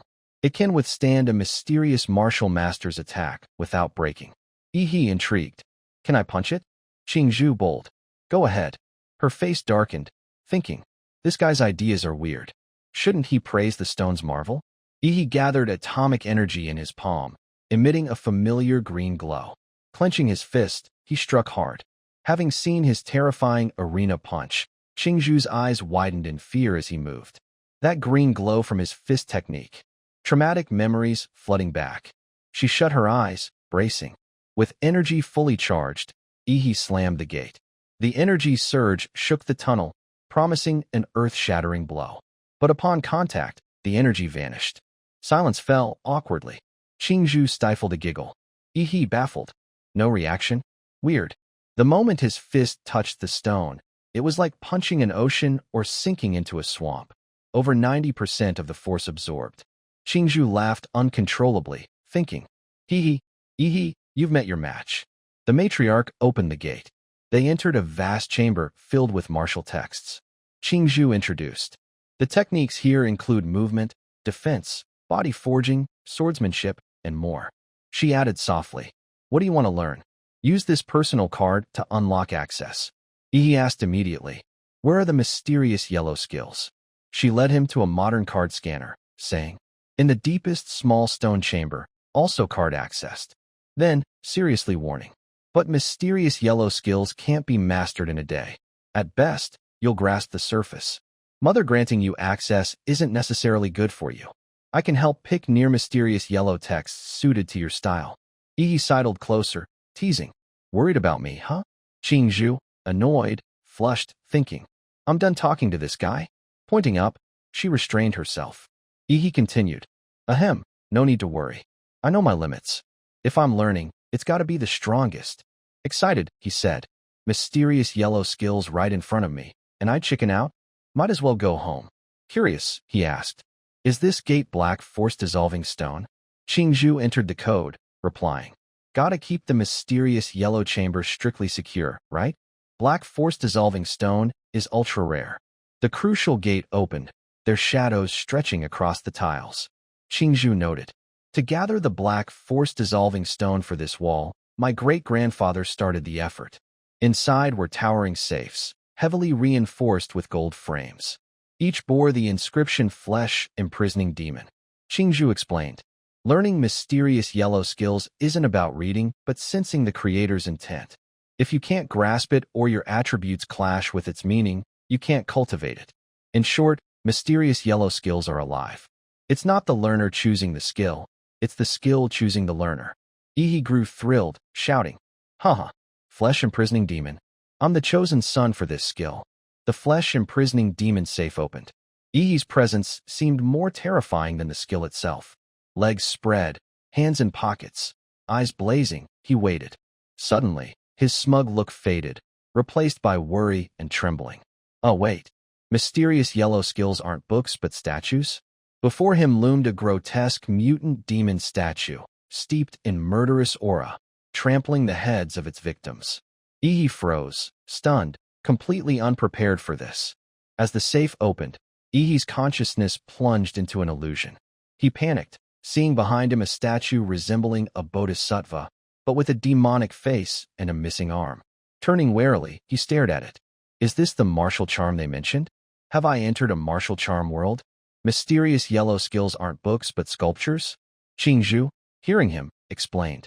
Not just sculptures, paintings or tools can also embody martial Tao. Anything can carry the martial path. That's the wonder of a grandmaster. Yi snapped out of the illusion, glancing over. Qingzhu continued seriously. Only grandmasters can condense martial Tao, embedding it into objects for posterity, like an inheritance. She turned coldly, leaving one remark. Now it's up to you. Yi, flustered, called after her. Up to me? Big sis, you didn't say how to learn this. Qingzhu glanced back, cryptically replying. Sense the charm. If fated, you'll feel it. Her words left Yi baffled, like a cow wearing a hat. Huh. Switching to exhaustion mode, he flopped onto the ground, muttering. Fated, huh? Guess I'll nap and see. In the surveillance room, Qingzhu, watching Yi's antics, gritted her teeth. Only you would do this, Yi. Meanwhile, Yi grappled with his thoughts. Is this martial Tao world like a spiritual realm? I have no martial chi here. Not even my nuclear reaction punch works. I'm back to being a frail mortal. Suddenly, the system chimed. Detected host consciousness in a special space. To prevent insanity, the system will stabilize the host's mind. Reading this, Yi perked up. Phew, the system's still here. Abruptly, at the statue's broken arm, a man identical to the statue appeared, standing atop it, laughing boisterously. Ha! My martial art is for true men only. Otherwise, I'd rather it be buried. Yi gaped as the man sat imposingly, smirking, eyes glowing red, challenging. Kid, prove you're a real man. Yi, shocked, blurted. He's the spitting image of the statue. A bolt of lightning crackled between them. The man rambled on. When thunder and rain collide, the 100 ghosts roam. You must guard this ruin in my stead, keeping the wrathful bodhisattva statue untainted by evil spirits. Succeed, and I'll pass down my skills. Fail, haha, the 100 ghosts will gnaw your spirit to madness, barring you from the martial path forever. If you're weak, run now. A drop of water dripped from the ceiling, hitting Yi's nose. He looked up, smiling faintly. Rain, huh? More drops fell in the chamber. Yi realized. Looks like the trial's starting. The rain sound grew louder, clearer. Yi gripped the sword in his hand, channeling energy. Before him, countless shadowy figures emerged, eyes glowing, rushing forward. Fearless, he faced them head-on, his expression cold, emotions in check. A slimy shadow lunged. Yi positioned his sword, ready. Flash. A clean strike cleaved the shadow in two. Decisive and powerful, he slashed left and right. His glowing blade carried terrifying force, yet Yi remained impassive. The rain persisted, but Yi dominated. Standing firm, legs apart, he looked up, flashing his signature grin, acknowledging. As expected, a trial wouldn't leave a warrior barehanded against 100 ghosts. There's definitely hidden gear. The demonic aura thickened. Yi's 2 slashes barely dented them. The shadows sprouted massive arms, attacking. Amid the stormy rain and thunder, Yi leaped, sword dancing at the storm's eye, slicing precisely. Exhilarated, he wielded the sword masterfully, growing more excited. The man on the roof observed, smirking. The 100 ghosts in this martial domain trial feed on my aura. A mere martial apprentice dares charge out of this ruin? Seeking death. Another failure. Today's warriors pale compared to my era. Yi fought relentlessly. The slimy ghosts swarmed him. The harder he struck, the more they attacked. The man remarked. Usually, I'd collect their corpses myself. A ghost, seizing Yi's distraction, lunged with a gaping maw from behind. But Incity's top scholar wasn't fooled. Yi sidestepped lightly, making the ghost miss, fuming in frustration. The man, who'd just called Yi weak, now gaped. The 100 ghosts can't touch him? Soaked in the rain, Yi touched his face, muttering. Seems in this spiritual world, the system auto-protects me, making me untouchable. What's better than that? He burst out laughing. Like a tiger with wings. Isn't this invincible armor? Ha! To the man, Yi was shredding the ghosts, growing wilder, mirroring his own temperament. Having misjudged, the man tilted his head, puzzled. TCH, this kid's immune to martial dissonance? How? Overhearing, Yi grinned cheekily, taunting. Nothing much, just talent. Hard study, hard training. Sensing Yi's strength, The shadowy ghosts retreated cautiously. The man, the statue's true form, conceded. Well said, hard study. Tame the 100 ghosts, and I'll keep my word, pass it to you. But he warned, let's see if you've got the guts. In the rain, Ihi cleared one hurdle, gazing ahead. The statue shattered, revealing a well, its rim littered with broken Buddha fragments. A strange energy glowed within. Ihi stepped forward, muttering, that man's voice matches the statue. The man said, this well holds the evil essence I condensed lifelong.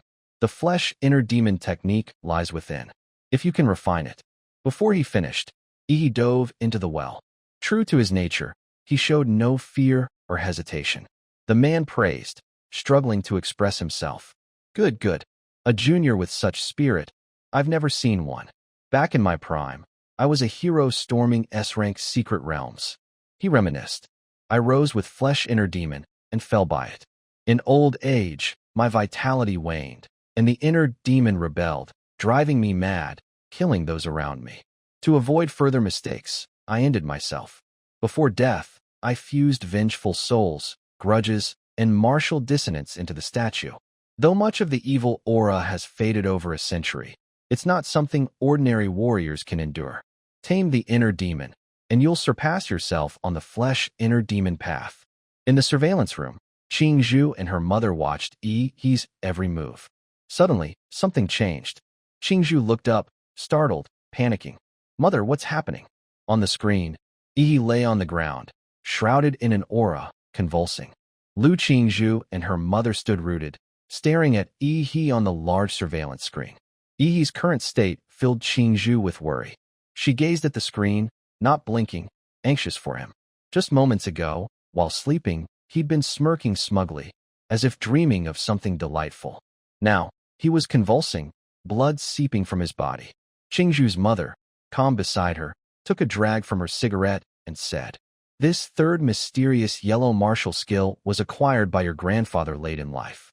He tried cultivating it, but even with his grandmaster-level prowess, the statue's martial charm repelled him, causing internal injuries. Since then, no one in the Lu family has mastered it. Qingzhu, seemingly hearing this for the first time, turned in surprise. Her mother's gaze hardened, continuing, such extraordinary power comes at a cost no ordinary person can bear. Her beautiful eyes widened, serious. To wear the crown, one must first bear its weight. Ihi chose to embrace this power, so the scene shifted to the secret chamber. Ihi woke from his nap, stretching and yawning heartily, looking refreshed. Both mother and daughter saw this. Qingzhu gave a wry smile, saying to her mother, Mother, Ihi's cultivation doesn't seem as grand as you described. Her mother, watching his clueless demeanor, was speechless. In the chamber, all was done. Ihi stood, bowing respectfully before the statue. A wave of aura emanated from it, spreading outward. He tilted his head, saying gravely, Thank you, Senior, for passing down your art.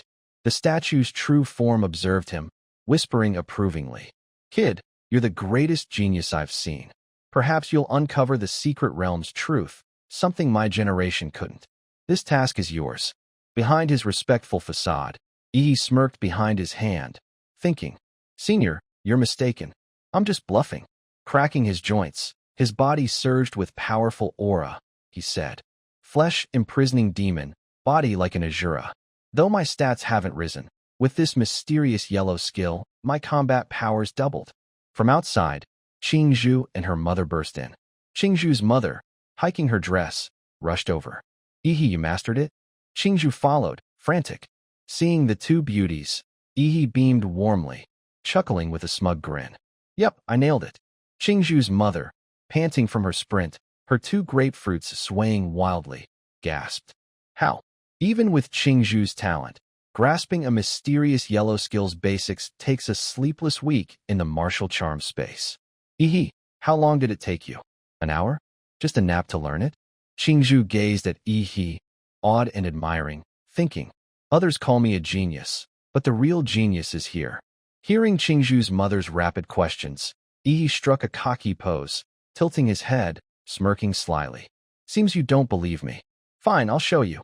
He tensed, spreading his arms, crouching. Layers of aura enveloped him, radiating immense energy. This is the killing intent I grasped from the martial charm world. Think of it like enchanting in games, imbuing weapons to make them deadlier. He threw a punch, channeling power for the duo to witness. His fist clenched, glowing, unleashing a whirlwind. His strength surged. Qingzhu, mesmerized, eyes wide, was unconsciously drawn in, thinking, so powerful. I can almost hear demonic roars. This is the killing intent he mentioned. Qingzhu's mother was entranced, staring dreamily, calling softly. Ihi.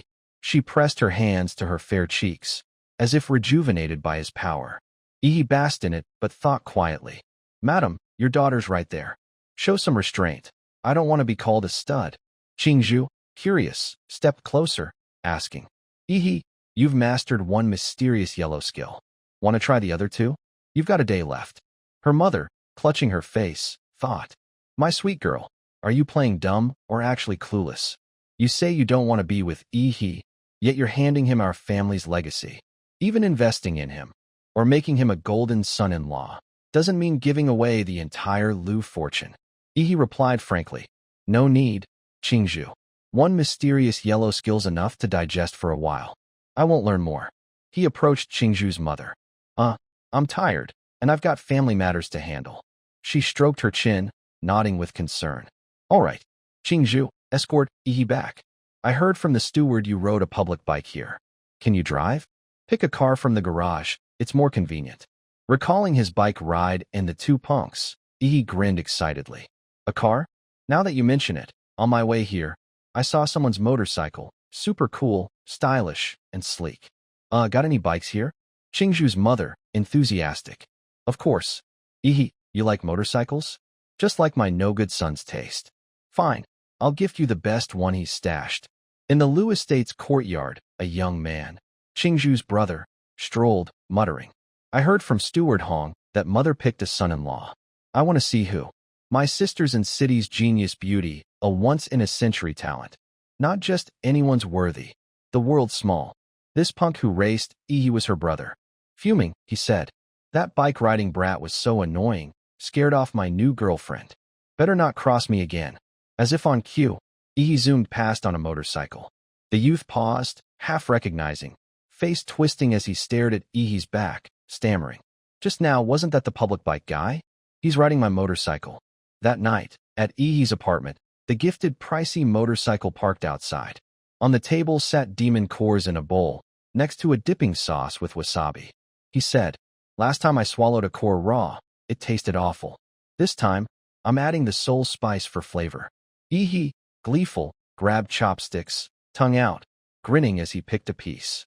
Like eating sushi, he popped a green core. The system announced. Host, Ihi. Total physique 23.8. Mad Gorilla template compatibility 21%. Supergiant template compatibility 85%. Available points 0. Energy surged through him. Ihi looked up, saying, my stats grew, and there's room for more. Last time at Red Tree Mountain's Secret Realm, I used the Supergiant template, 50 meters tall. Huge compared to normal beasts, but against the mountain-sized mystical creatures there, still too small. He tapped the system, muttering with a frown. Gotta get bigger. He dumped all points into the giant template, consuming the golden ghost demon vine second-grade core. His body reacted instantly, exuding a powerful aura. He seemed to lose control, power spilling out. The system notified. Mad Gorilla template absorbed special plant gene sequence, triggering unique mutation. Does the host wish to halt the template mutation? Yes/no? Ihi's eyes widened, shocked. Mutation? Shirtless, his chiseled muscles more defined than ever, he pondered after interacting with the system. Mutation means the template shifts attributes. If it's beneficial, great, but if not, it's like reverse evolution. After deliberating, Ihi slammed the screen, shouting, whatever, I'll gamble. The system responded. Congratulations, host. Unlocked S-rank isotope mode. A massive, rugged gorilla image appeared before him, bathed in blinding light. Ihi gaped, eyes and mouth wide, losing composure. The system continued. When Mad Gorilla template reaches 100%, there's a 2% chance to evolve into Star Martial Emperor Gorilla. Star Martial Emperor Gorilla sounds crazy strong. Ihi grinned, clenching his fist, whispering, "But my current template needs to hit 100%. Gotta level up fast." Suddenly, a massive explosion roared outside. Mid-planning, Yi jolted, turning warily toward the sound, glaring. "What's that? Terrorist attack?" On the street, riot police and squad cars swarmed, their urgent, serious movements stirring the quiet night, sealing off all exits. A voice bellowed, "Don't let them escape. Search every corner, leave nothing unchecked." Inside the apartment, the commotion outside caught Ihi's attention. Suddenly, a knock came at the front door. He turned, wary, unsure who'd visit at this hour. Staring at the door, he muttered, "My host's a loner, probably no friends dropping by now. I didn't order takeout either. So who's out there?" Before the knocking stopped, a woman's silhouette appeared at the window behind Ihi.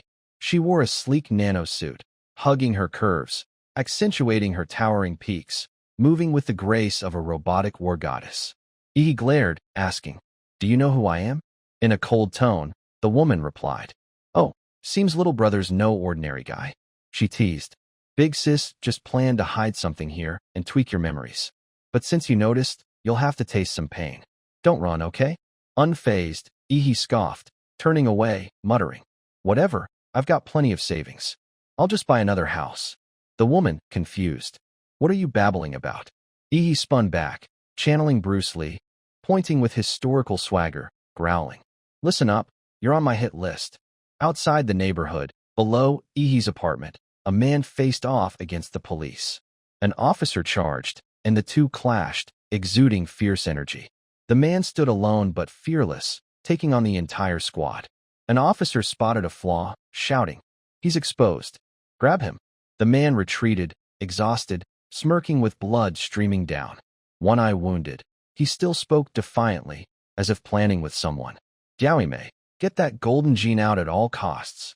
I, Zhu Yi, will hold their fire." He tensed, unleashing a blinding energy surge, roaring on the street. "Haha, come at me. I'll trade my life for a few of yours. Worth it."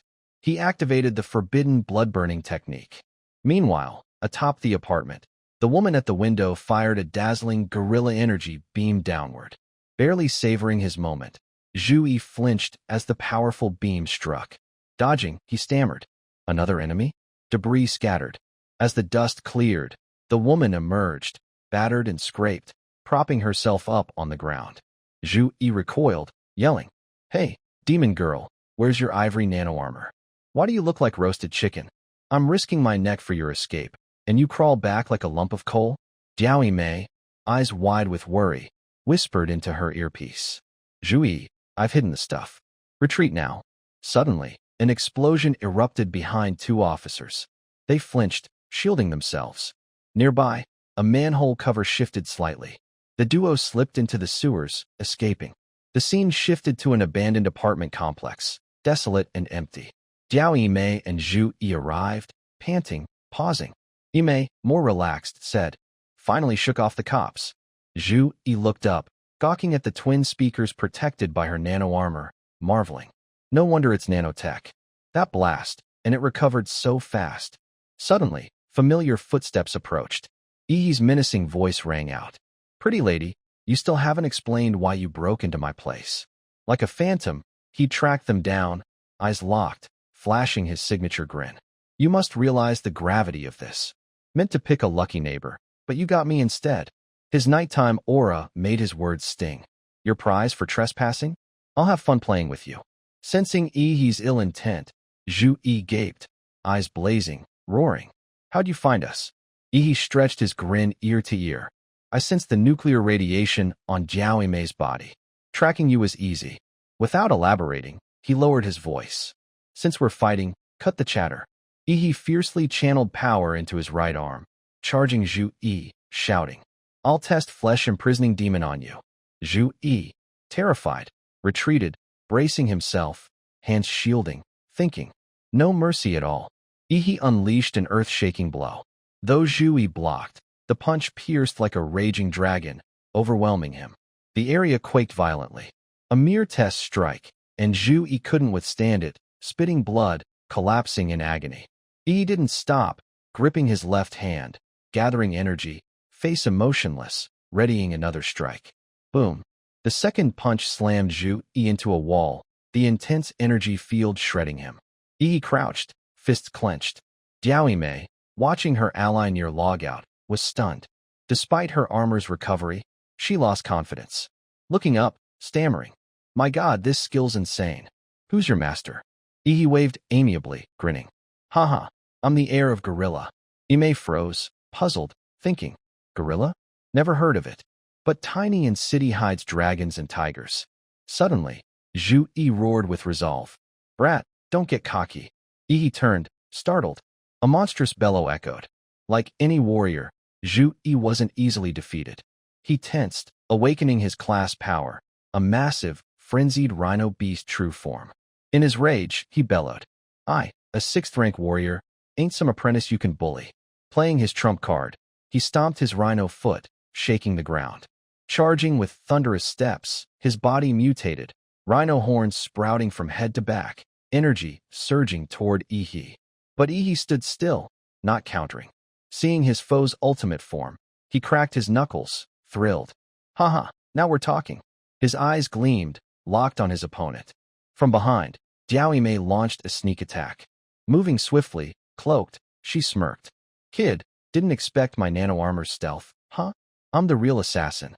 Yi, fully aware, stayed calm. Tilting his head, he raised a hand. Zap! A nuclear energy beam shot out, quipping. Out of the way. The beam scorched her nano-armor, hurling Mei far, crashing her sleek frame into a wall. Debris flew, and she vanished. Terrifying power. Mei was badly hurt. Zhu Yi fumed. Jiao Mei useless. Even your sneak attack failed. Guess it's up to me. He clenched his fists, charging. His rhino face snarled, frustrated, gathering energy to finish Yi. But the protagonist wasn't so easily beaten. Yi raised an eyebrow, flashing a defiant grin. Bring it. He threw a punch head-on. Their clash was ferocious, pressure suffocating. Yi was surprised by Zhu Yi's strength. Initially thinking him easy, he now felt the defense, stunned. Defense boosted this much? Seeing Yi's expression shift, Zhu Yi grinned, baring teeth, gloating. Punk, my iron-horned rhino demon true form, can't even be pierced by tank shells.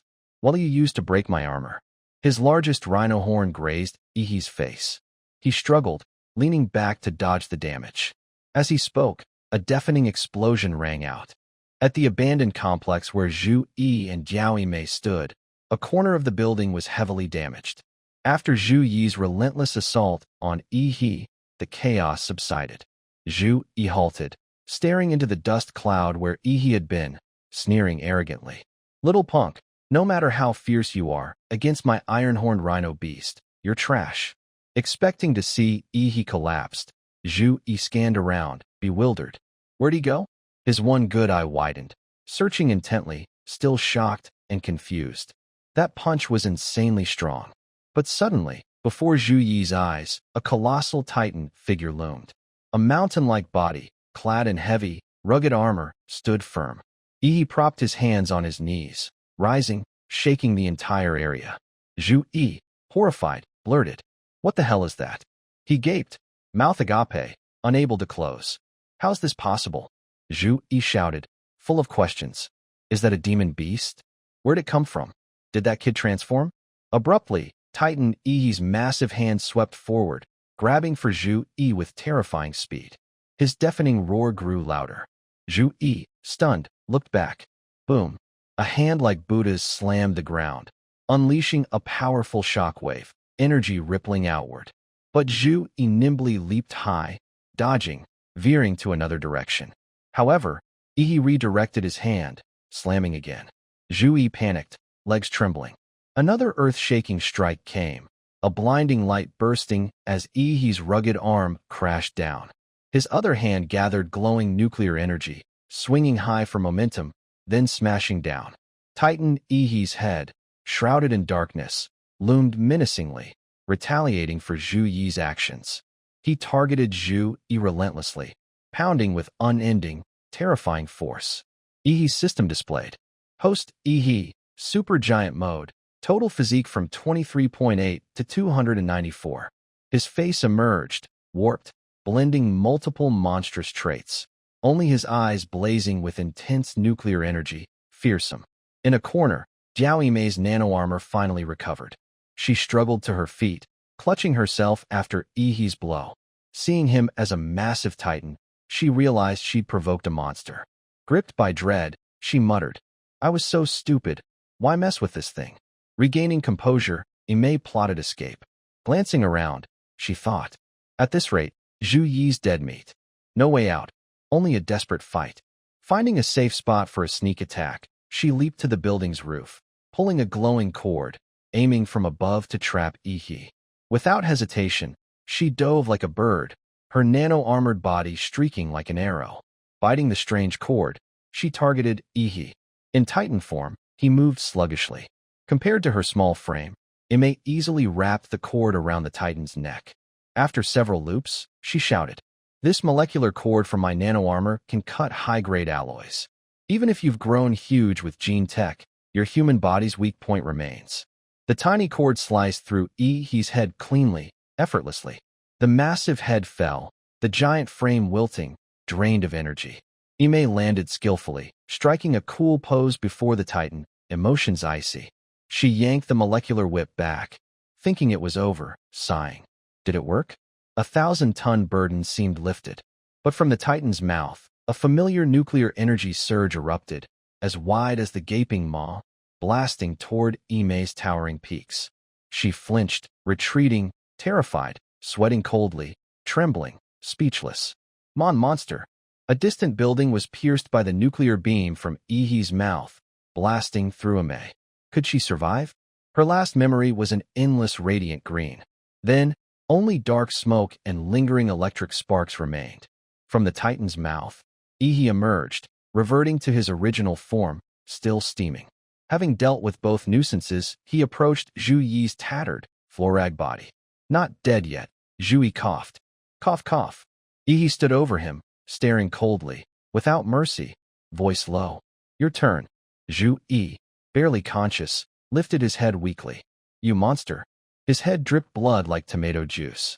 Yi, a nightmare in the dark, showed only glowing, terrifying eyes. He said, "Killers must be ready to be killed. Fair's fair."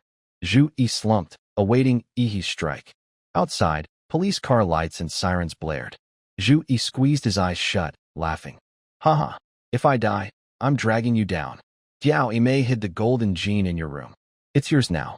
Eyes wide, his twisted, dangerous face roared gleefully. "You'll be hunted endlessly. Run. Haha, I'll wait for you in hell." Yi annoyed. "Still talking tough?" He stomped, crushing the chatty monkey's head. Zhu Yi said no more, blood splattering as he collapsed. Yi noticed the approaching police, glanced afar, smirked, muttering, "Cops are here. Gotta dispose of the body quick." In the abandoned complex, the unnatural crater he caused screamed culprit. Yi groaned, mildly annoyed. Went a bit overboard this time.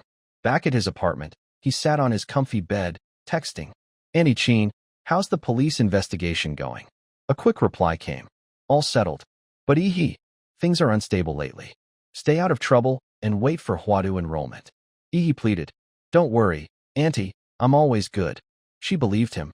Good. Yi sighed, tossing his phone on the bed. Lucky Annie-chin helped, or my signature nuclear blast would have gotten me busted. Indeed, Yimei had hidden a gene vial in his room. Yi held it, examining it curiously. This the golden gene those two mentioned? Inspecting closely, he saw a logo, a large winged creature. He noted, from Huadu's Prometheus files, this symbol's from Thunderstrike Biotech. Thinking of the duo, Yi pieced it together. So, they stole this and got chased during their escape. Recalling Zhu Yi's vile expression, he mused. Sounds like he wanted to frame me. Staring at the wall's nuclear-burned hole, Yi felt uneasy, especially holding this peculiar item. The scene shifts to the B-rank secret realm core of Swan Lake. This oasis boasts a curved coastline, misty mountains, and towering natural trees. On land, numerous warriors hunt monsters. A scantily clad woman stands atop a freshly slain beast, asking, "How's the haul over there?" A man nearby, gutting the creature to extract a spirit stone, replies, "Not bad, made a decent bit." Suddenly, a strange noise alarms the woman, who spins around, shouting, Trouble. Captain, look. The man, holding the stone, is equally shocked. Before them, a massive demon beast descends from the sky, turning it blood-red. Amid black clouds, a colossal creature approaches. The oasis darkens eerily. The group stares ahead, frozen. Closer inspection reveals countless demon beasts charging, grotesque, mutated hybrids of ferocious animals, their faces indistinct, rushing the warriors. From the ground, sky, and underground, bizarre monsters erupt, rising like an apocalyptic calamity. Leading this horde is a reptilian beast, enormous, with razor-sharp teeth and glowing eyes dotting its head. Farther back, a large throne rests on its back, with a small figure seated regally. The sky turns blood-red, black clouds roil, lightning cracks, forming a net-like vortex. Clearer now, the figure is a monkey-like creature, enthroned like a king of monsters, its titan-like form commanding. The throne, piled with human skulls, likely trophies from fallen warriors, belongs to the fifth-rank demon beast, Blood Pupil Black Ape. As the chaotic beast army charges, the warriors panic and flee. The leader, running while glancing back, yells, "Hurry, call the military." A beast lord's leading a massive beast tide. And city can't hold. We need the nation, the martial regulation sect, and grandmaster-level support. The captain, pale with fear, drops his hard-earned stone, shouting, "Damn it! High-rank beasts rarely leave their domains to invade lower zones. Why now?" The giant ape on its throne looks bored, leaning on its arm, ignoring the chaos below. Suddenly, its demeanor shifts, eyes widening, pupils shrinking, glowing menacingly. The beast it rides opens its 100-meter maw, bristling with jagged teeth. A powerful shockwave blasts from its extended tongue, shaking the oasis. Then, from the sky, sharp stone shards rain down, carved from shattered cliffs, targeting the fleeing warriors. They run desperately, pants dropping, to save their lives. One man, witnessing this, radios headquarters while sprinting. "Alert! A beast lord's appeared at Swan Lake's secret realm, beast tide spreading." Just after reporting, the shield-bearing man senses his end. Eyes wide with terror, he screams, "Request backup! Request!" Before finishing, a massive boulder crushes him into pulp, leaving only an arm and the radio. The other end crackles. "Anyone there? Please respond. Please respond. Hello? Hello?" As if answering the distant call, the giant ape rises, arms crossed, legs spread, exuding royal dominance. It showcases its supremacy with overwhelming power and stature, the mightiest presence here.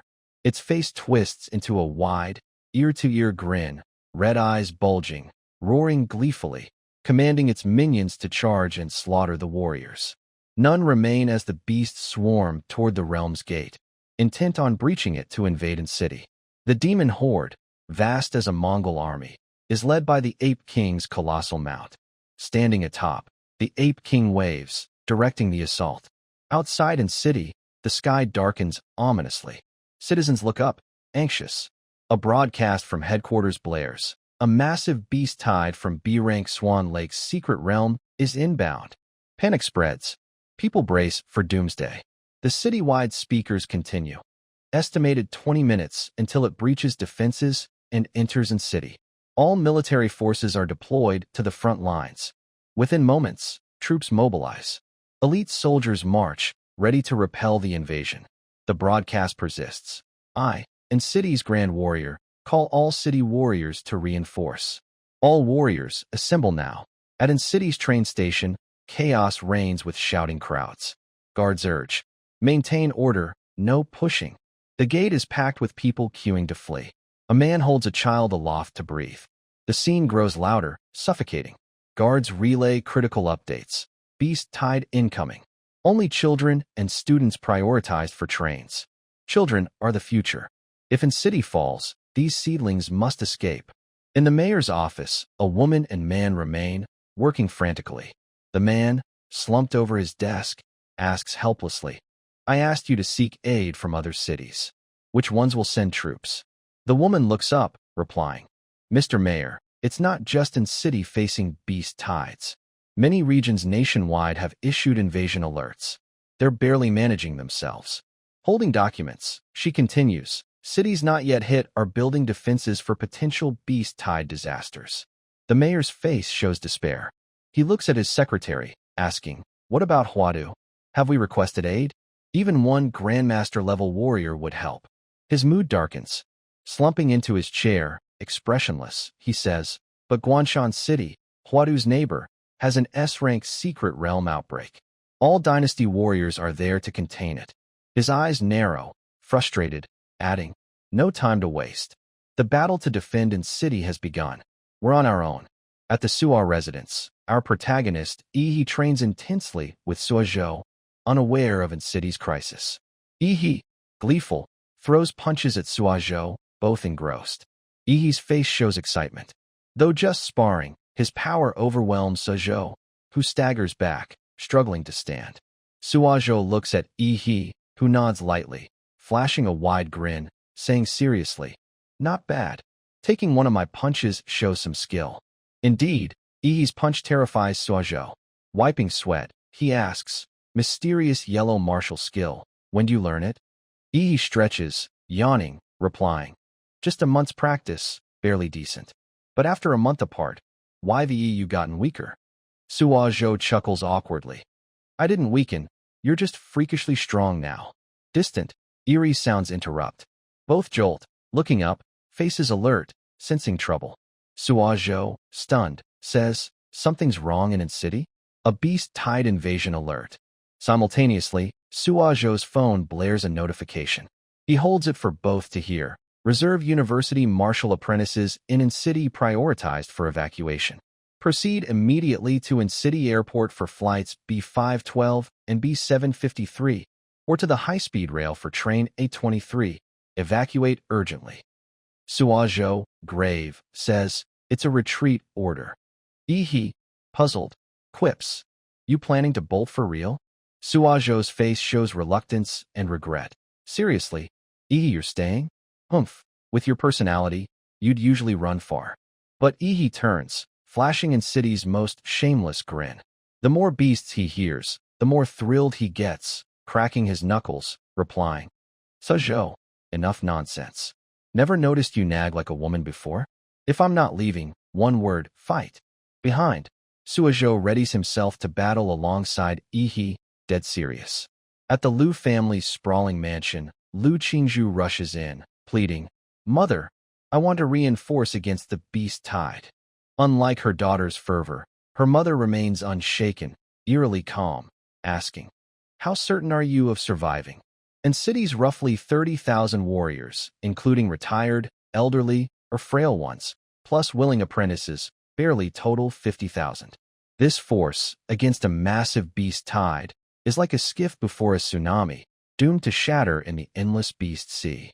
Qingzhu's mother, aware of the giant ape leading the attack, mentions it. The beast lord isn't something in city can face now. Even grandmasters can only barely hold it off. "Qingzhu, your life isn't just yours, it's the clan's." Hearing this, Qingzhu falls silent, unable to respond, grappling with unease. She turns to leave, avoiding further debate. Her face and mood scream resolve to fight. She says, "A martial clan that can't face demon beasts has no reason to exist." Her mother sits quietly, saying nothing more. Qingzhu's turmoil is evident. She storms out, slamming the door to show her anger. After Qingzhu leaves, her mother lights a cigarette, taking a drag. She calls, "Aunt Hong, let's leave in city." Behind, an older woman, the household steward, appears. Nodding respectfully, she asks, "What about that boy, Yi?" Mentioning him, Qin Lan's expression grows complex. Gazing upward, she orders, "Send him a message. Let him choose." At Swan Lake's secret realm, numerous warriors gather to battle the Zhongguo monsters. Fearless, they stand ready to defend their homeland. Each boasts a unique style, brimming with pride and combat resolve. One asks, "Old Tran, you're 60, why are you here? Shouldn't you take your granddaughter and hide?" The old man snaps back, "You bastard.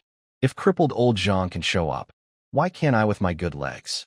Below, an elderly man with a cane gazes ahead, voice bold. "Haha, who'd have thought? After 30 years, we'd fight side by side against a beast tide again." Old Tran, steadfast, replies, "Yeah, 30 years. Your limps from that battle, right, old Zhang?" After repelling this tide, still heading to Jean due to live with your son? Old Tran teases, "A country bumpkin like you in that fancy city, won't they laugh?" Old Zhang chuckles, "Nah, I'm staying. I'll play chess with a loser like you in its city. Born here, I'll be buried here." With that, they and the warriors behind them leap into action, ready to clash with the monsters. Ahead, a swarm of mutant beasts, led by the Ape King and its colossal mount, guards the Swan Lake Realm Gate. Tanks and soldiers amass, poised to blast any monster emerging. The authorities command, "We're in city's final defense. Guard tightly, let no demon beast breach the city." Soldiers shout in unison. The mayor steps forward, standing tall, gazing at the gate, declaring, 60% of city's military and high-rank martial masters have entered the realm as vanguards. Their sole mission, scout the beast tide, test the beast lord's strength, and survive to report back." Just then, a shocking sight stuns the mayor. A bloodied, battered warrior crawls out, body mangled. His pleading eyes cry, "Uh." Medics rush over, but before they can help, the broken warrior collapses. He's beyond saving. The mayor, frantic, urges the medics, "What are you waiting for? Save him." The dying warrior gasps, Mayor." With his last strength, trembling, he offers a USB, stammering, "This holds all the Vanguard's findings." "Mayor." The mayor demands, "Where are the others?" His face twists with dread. The warrior lifts his head, his words freezing the mayor. "All dead." That short phrase plunges the mayor's heart into despair. He trembles. The survivor, tears streaming, looks at him.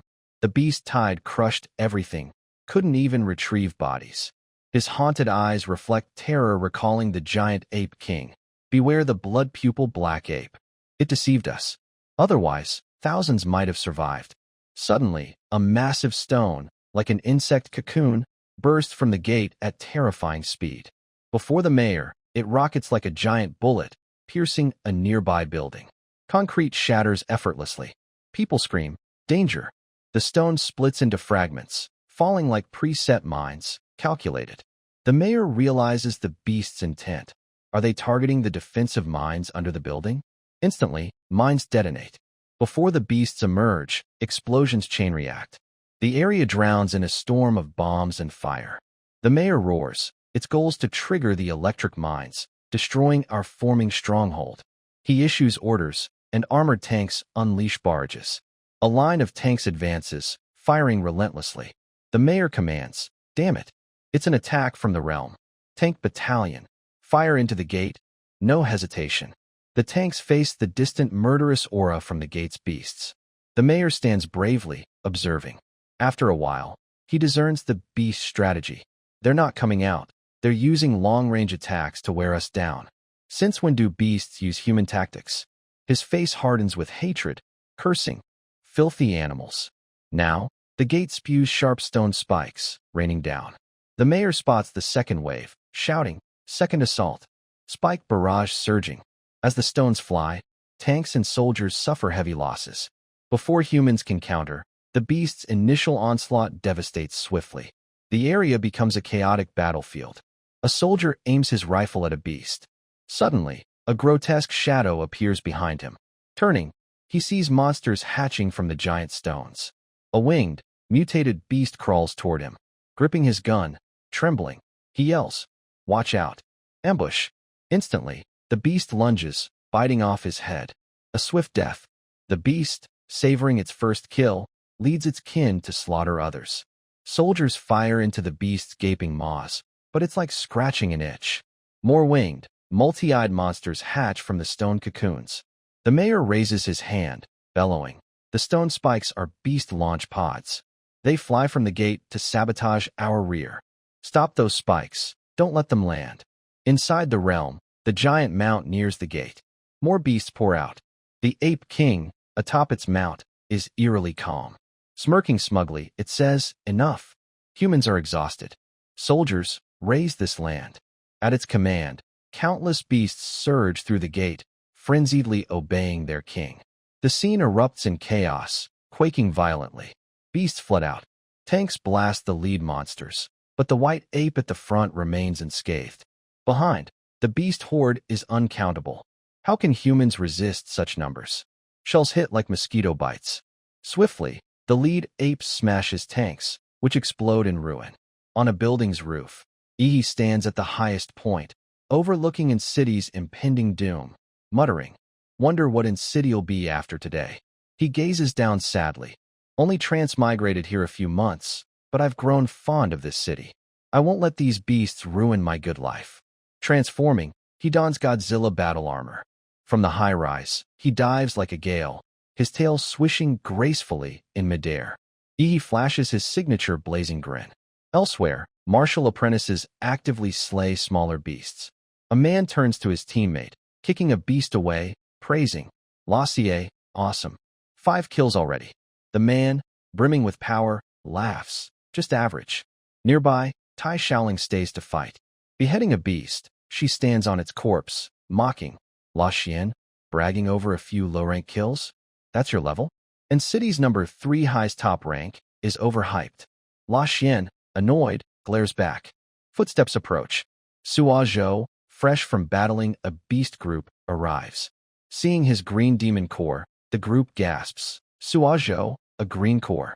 You soloed a 3rd-rank beast?" Sua Zhou steps forward, casually replying, "Didn't expect you guys here. Why not evacuate?"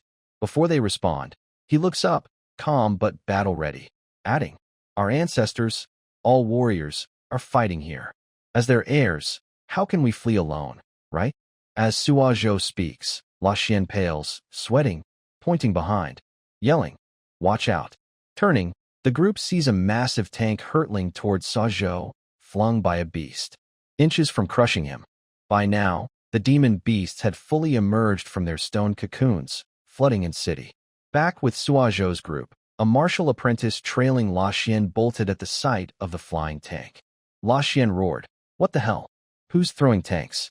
Sua Zhou, unfazed, drew his sword. As the massive tank hurtled toward him, he swung a fluid strike, slicing it in half just as it reached him. Sua Zhou's skill had soared far beyond his past self.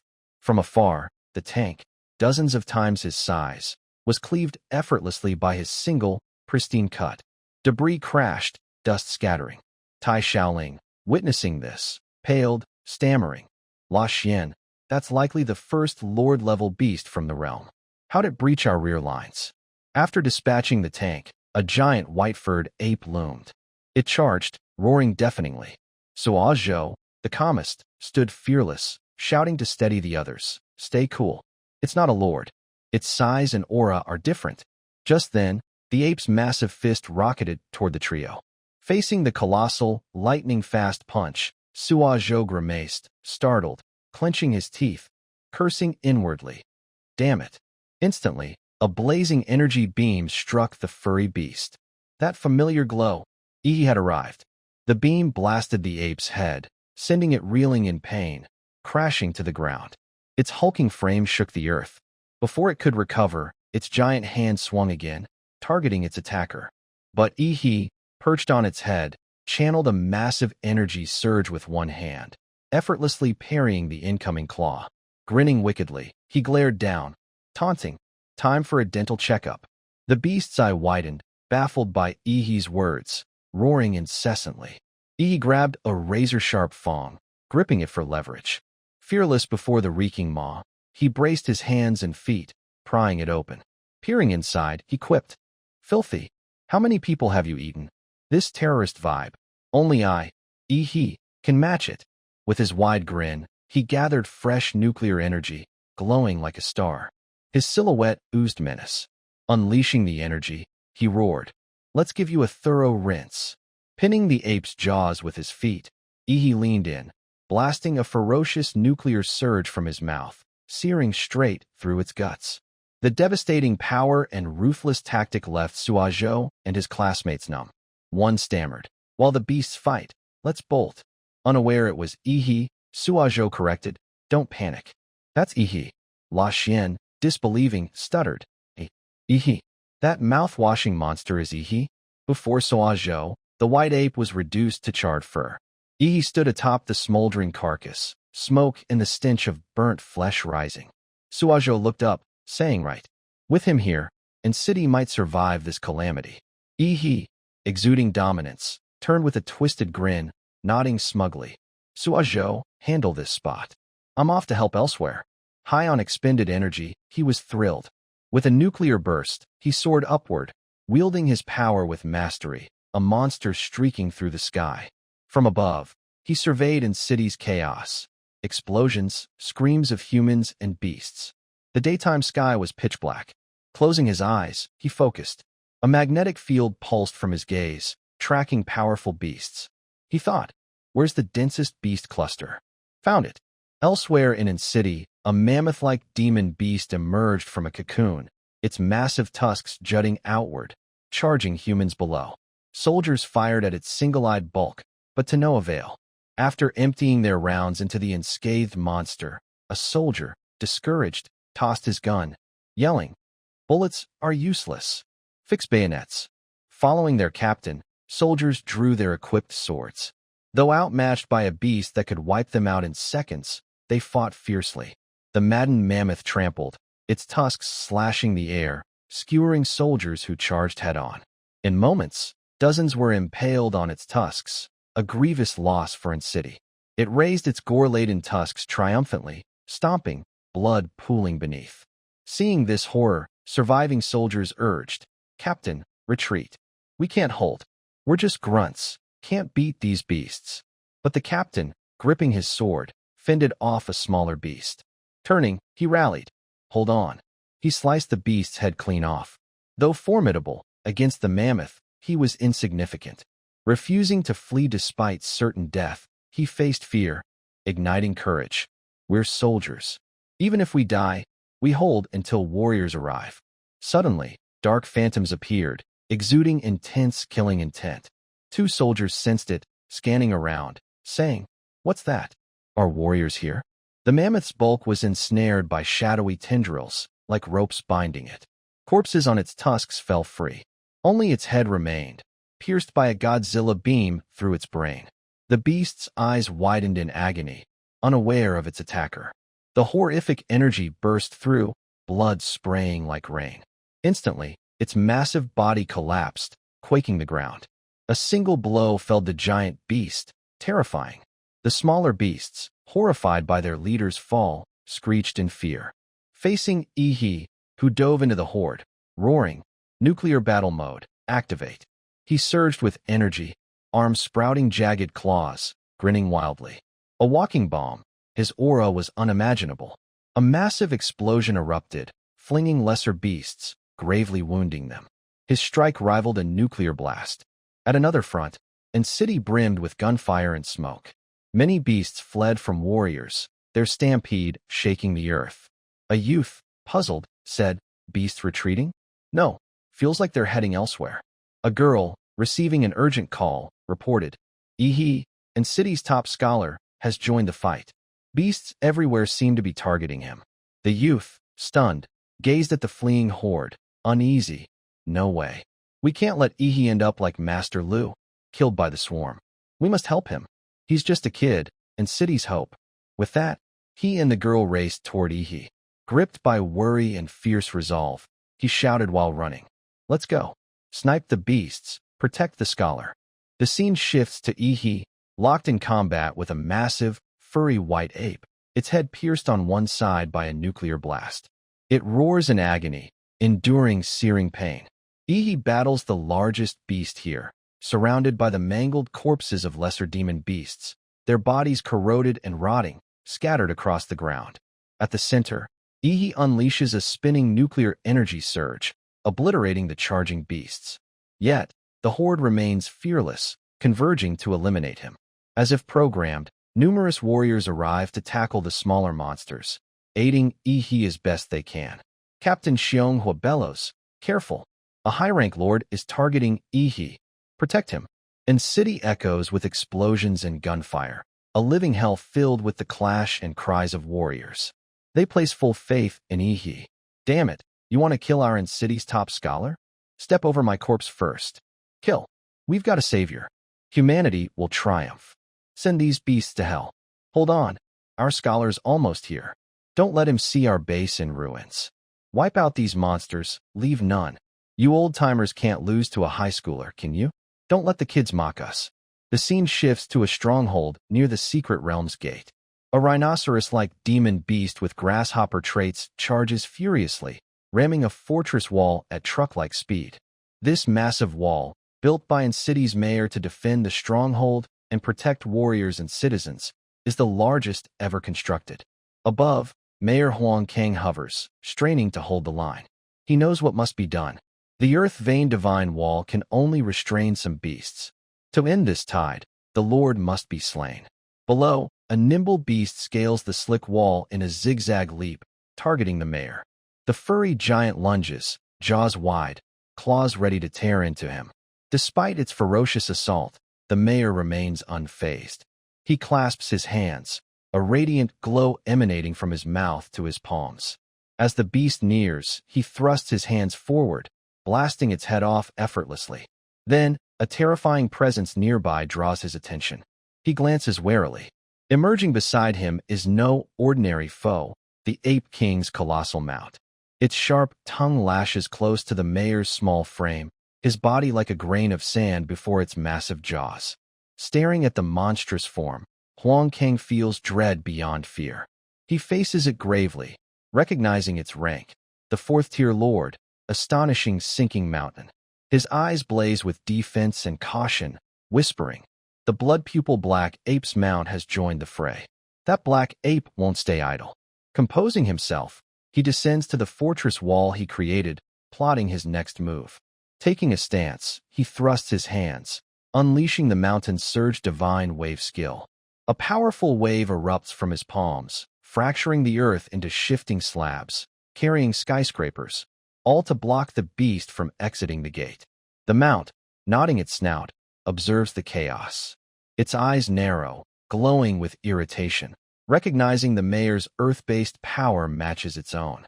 Under its will, the divine wave's center contracts, forming a massive stone sphere, absorbing collapsing mountains, reducing the wave's mass.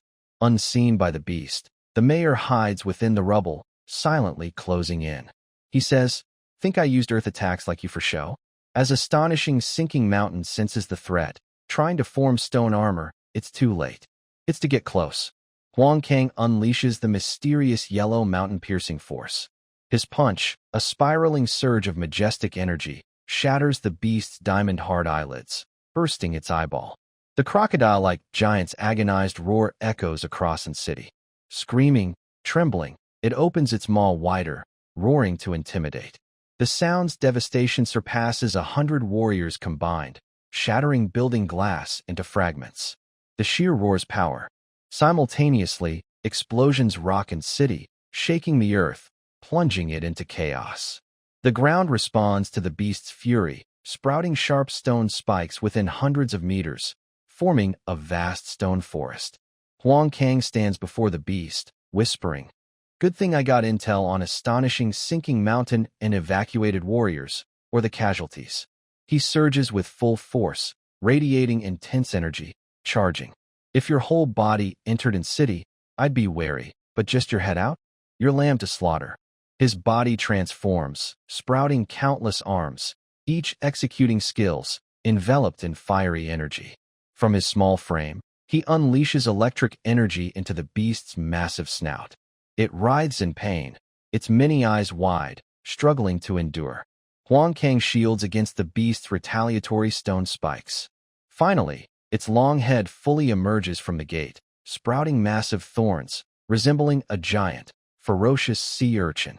Facing this formidable foe, the mayor feels a twinge of fear. Worthy of an Earth-type lord, growing stone spikes on its body. Behind him, the Ape King's haunting face lurks, suppressing its aura, hiding behind a spike, glaring. Huang Kang, ever vigilant, senses an unclean presence. Feeling an overwhelming energy, he turns, face pale with dread, thinking, ambush. Before he can react, the Ape King's furry, massive hand seizes his head. Even a seasoned warrior like him can't dodge. Fully revealed, the Ape King exudes power, reveling in reaching in city. To it, Huang Kang is a fly. It sneers, "Puny human, what are you doing to my mount?" Trapped in its grip, Huang Kang sees its true form. Panicking, blood pupil black ape. Hidden in the spike, its savage eyes glare, growling disdainfully. "I'll crush your head to show you how small humans are." Leaping high, it slams Huang Kang into the ground, the impact unleashing a massive blast. Dust clouds rise. Can his frail body withstand it? Mayor Huang Kang, after taking a devastating punch from the Ape King, sees the chaos stabilize. Nearby buildings and earth form jagged terrain. The Ape King, its steaming hand relaxing, roars into Huang Kang's face. Though he dodged the blast in a flash, it declares, "I've confirmed this city has no stronger warriors. I can slaughter freely." Despite the massive blow, Huang Kang's summoned earth shield spared him, but his right arm is ruined. Struggling to rise, he glares warily at the beastly face, eyes burning with hatred and defiance. Raising his hand, sharp crystals materialize from his body, swirling in summoned energy. A stone dragon, forged from giant blades, roars, charging the Ape King. Yet, facing such domineering power, the Ape King merely grins, baring its gums, utterly dismissive. Human, resistance is futile, just delaying death. In its mind, weak humans are beneath contempt, destined to be crushed by terrifying beasts like itself. It boasts, "This battlefield has no predators. It's a game now, a game to terrify and despair humanity. I await this strongest one's horrified face." The dragon's maw snaps at the Ape King, its power so intense that its aura alone is overwhelming. But the Ape King doesn't dodge, arrogantly tanking the bite. Its expressionless face radiates audacity and challenge. Its furry, muscular body remains unscratched. After absorbing Huang Kang's strike, the Ape King, calm as a tyrant, critiques, "Good speed, but too weak." Exhausted from his powerful effort, Huang Kang, seeing it unaffected, summons an underground stone surge. The city's streets flip, chaos unfolding before the Ape King. Yet, it's still not enough. Tensing, it shuts its eyes and roars, "Decent power, but too slow." This monstrous Ape King is no joke. Moving at godlike speed, it leaps through surging stone waves, effortlessly dodging Huang Kang's ferocious assault. His all-out effort doesn't graze its toenail. In moments, the Ape King's massive, reeking body looms before him. Saliva dripping, it bellows, "Kneel. I dislike lesser beings staring at me." But Huang Kang shows no fear, glaring defiantly. Sensing the Ape King's next move, he barely predicts its attack when it lands a kick, sending him crashing. His descent, a blazing streak, hits like an explosion. Can Huang Kang endure? The Ape King's red eye peers down. Huang Kang lies in a crater, earth fissured around him, yet he rises, glaring with unrelenting hatred. His defiance enrages the Ape King further. Roaring through its grotesque, slobbering maw, it demands, "Why aren't you afraid?" Silent, Huang Kang slams his hand to the ground, unleashing a massive energy surge. Forbidden art, blood sacrifice, earth-sealing pulse. He retorts, "Beast, you think yourself clever, but you miscalculated. Just an arrogant animal." Power surges from his wounded hand, raised high to maximize force. Golden cords bind the Ape King midair, fully controlled by Huang Kang's energy. Realizing it's trapped in his formation, the Ape King struggles against the tightening spiritual vortex, shouting, "You lured me into your trap?" The intensifying vortex engulfs it, a chaotic whirlwind eroding its core. Screaming in pain, it's immobilized within the cursed formation. Stunned, it sees Huang Kang before it. Furious, accusing him of dirty tricks, it laughs maniacally, red eyes blazing. "This is your trump card, sealing me underground?" Naive, puny human. Confident despite captivity, it mocks, "You can't hold me forever. Once the sand loosens, I'll tear everyone here apart." Huang Kang smirks disdainfully, replying, "Humph, not my trump card. It's a requiem." He opens his shirt, revealing a muscular chest scarred by a massive wound, larger than his hand. Abruptly, he shouts, "Humanity's requiem, the song of courage." Bending, he stabs his own heart. Blood spurts, yet he suppresses pain. The Ape King, witnessing this, trembles, asking, "What are you doing? Hurting yourself?" Spitting blood, Huang Kang endures, retorting, "From the war's start, I buried in city's only nuclear bomb under Swan Lake. The detonator's in my heart. When it stops, the bomb explodes." Horrified, the Ape King panics, thrashing wildly. "Damn it, you're bluffing. Who bets their life? Think I'm scared?" Huang Kang, a man devoted to city, weakens in agony. In his final breaths, he says, "I never planned to survive. I'm city's mayor, Huang Kang." In his last moments, he recalls his proud election, cheered by citizens, the pinnacle of his life. "I'm Huang Kang, sacrificing all for city, its people, with no regrets." Releasing all attachments, his sole resolve is to destroy the Ape King.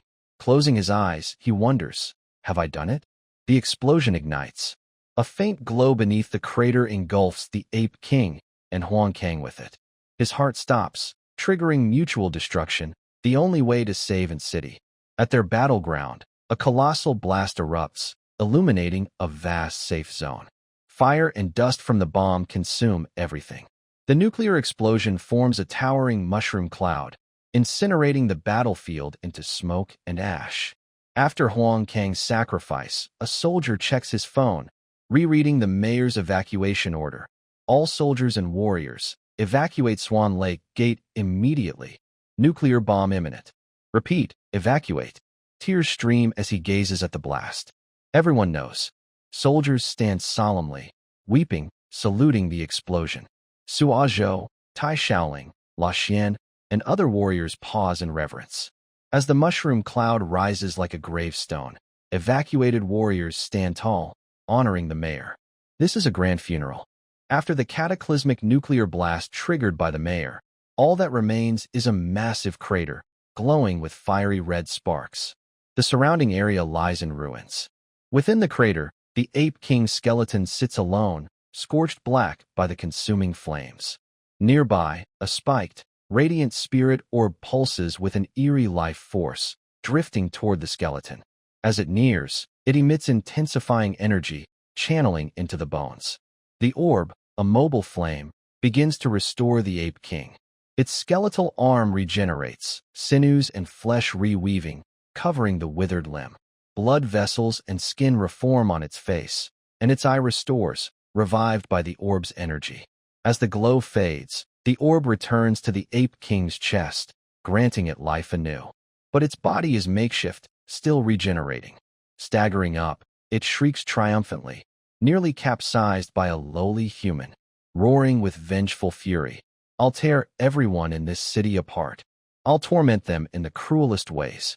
Now hairless, its smooth, grotesque form resembles a monstrous abomination. Hunched, clutching its gut, it limps toward its home realm, muttering, "Back to the abyss. Once my vitality recovers, I'll raise this place." Suddenly, a voice booms. "Where do you think you're going?" The Ape King turns, stunned. It planned a stealthy retreat, but someone noticed. Facing Ihi in Godzilla form, waiting, it gapes, recognizing him. "I remember. This is a major obstacle in this beast tide, a terrifying human genius." Ihi, fury barely contained, glares. "Finally found you. Too late by a step." Wasting no words, he clenches his nuclear fist and charges at breakneck speed. Seizing the moment before its body fully regenerates, he unleashes a supercharged atomic blast punch into its loathsome face. The devastating strike carries Ihi's rage for city's tragedies, sending a shockwave rippling outward. He aims to end it in one blow, but something unexpected happens. Ihi recoils.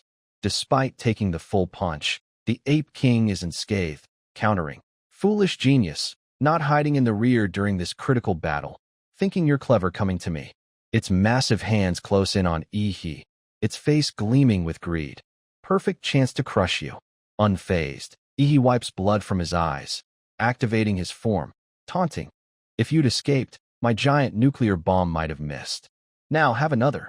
Sensing his intent, the Ape King tenses, visibly terrified, cursing. "What is this?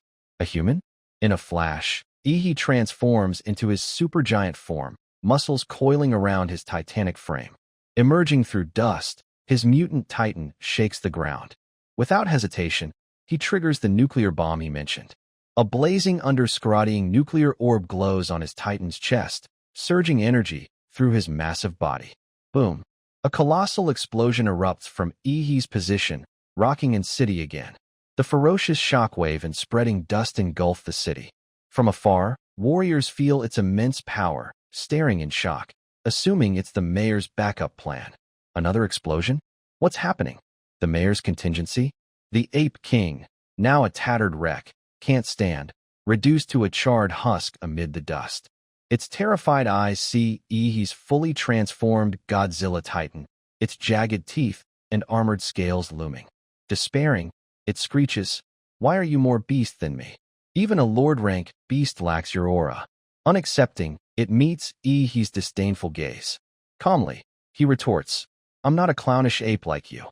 His massive foot rises, targeting the Ape King. It trembles, unable to move. Slam. The foot crushes it, sending it rolling like a ball. Ihi mocks, "Don't run, little monkey." Preparing another strike, sinking mountain black flash fist, his hand surges with energy. Yet the Ape King, in its frail state, musters a fist to counter, roaring, "Don't underestimate a lord." Their punches collide, unleashing a blinding, terrifying energy clash. Without the mayor's prior bomb weakening it, Ihi wouldn't have overpowered it so fast. After a brief struggle, Ihi's punch sends it crashing, creating another crater. His bloodied, wounded arm regenerates swiftly. Relaxing, he says, "A lord-rank beast, even weakened, still packs a punch. But compared to me, you're just an ape." The Ape King, battered, barely alive, lifts its head. "Your wound healed that fast?" In abject fear, it wails, "I can't beat this genius." Frenzied, it flees, shouting, "Can't win, can't win." Running far toward its realm, Ihi, from his Godzilla Titan, gathers nuclear energy in his mouth. Disgusted, he growls, "Filth like you doesn't deserve the mayor's sacrifice." He unleashes a nuclear beam, targeting the fleeing Ape King. The devastating energy engulfs it, shredding its body into fragments. In its final moments, it screams in despair, "Damn human genius." After delivering a devastating blow to the Ape King, expecting it to disintegrate instantly, Ihi's towering black silhouette stands motionless. Scanning the area, he growls, "That ape burrowed underground to play dead." Ihi raises his hand to his forehead, unleashing a shockwave to track the wretched ape. He adds, "But faking death means it's terrified of being found. It's in an unprecedented state of injury. This is the best chance to kill it." He knows a lord-rank beast can mask its aura, evading detection. Raising his heavy gaze to the distance, he mutters, "If I'd found it sooner, Mayor Huang King wouldn't have." Ihi stomps his Godzilla-like foot, creating honeycomb-shaped seals across the ground.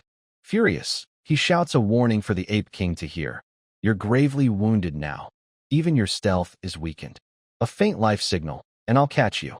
The ape, knowing it can't win, had burrowed like a fish diving into water. Ihi detects a faint pulse nearby. "Found you. Die."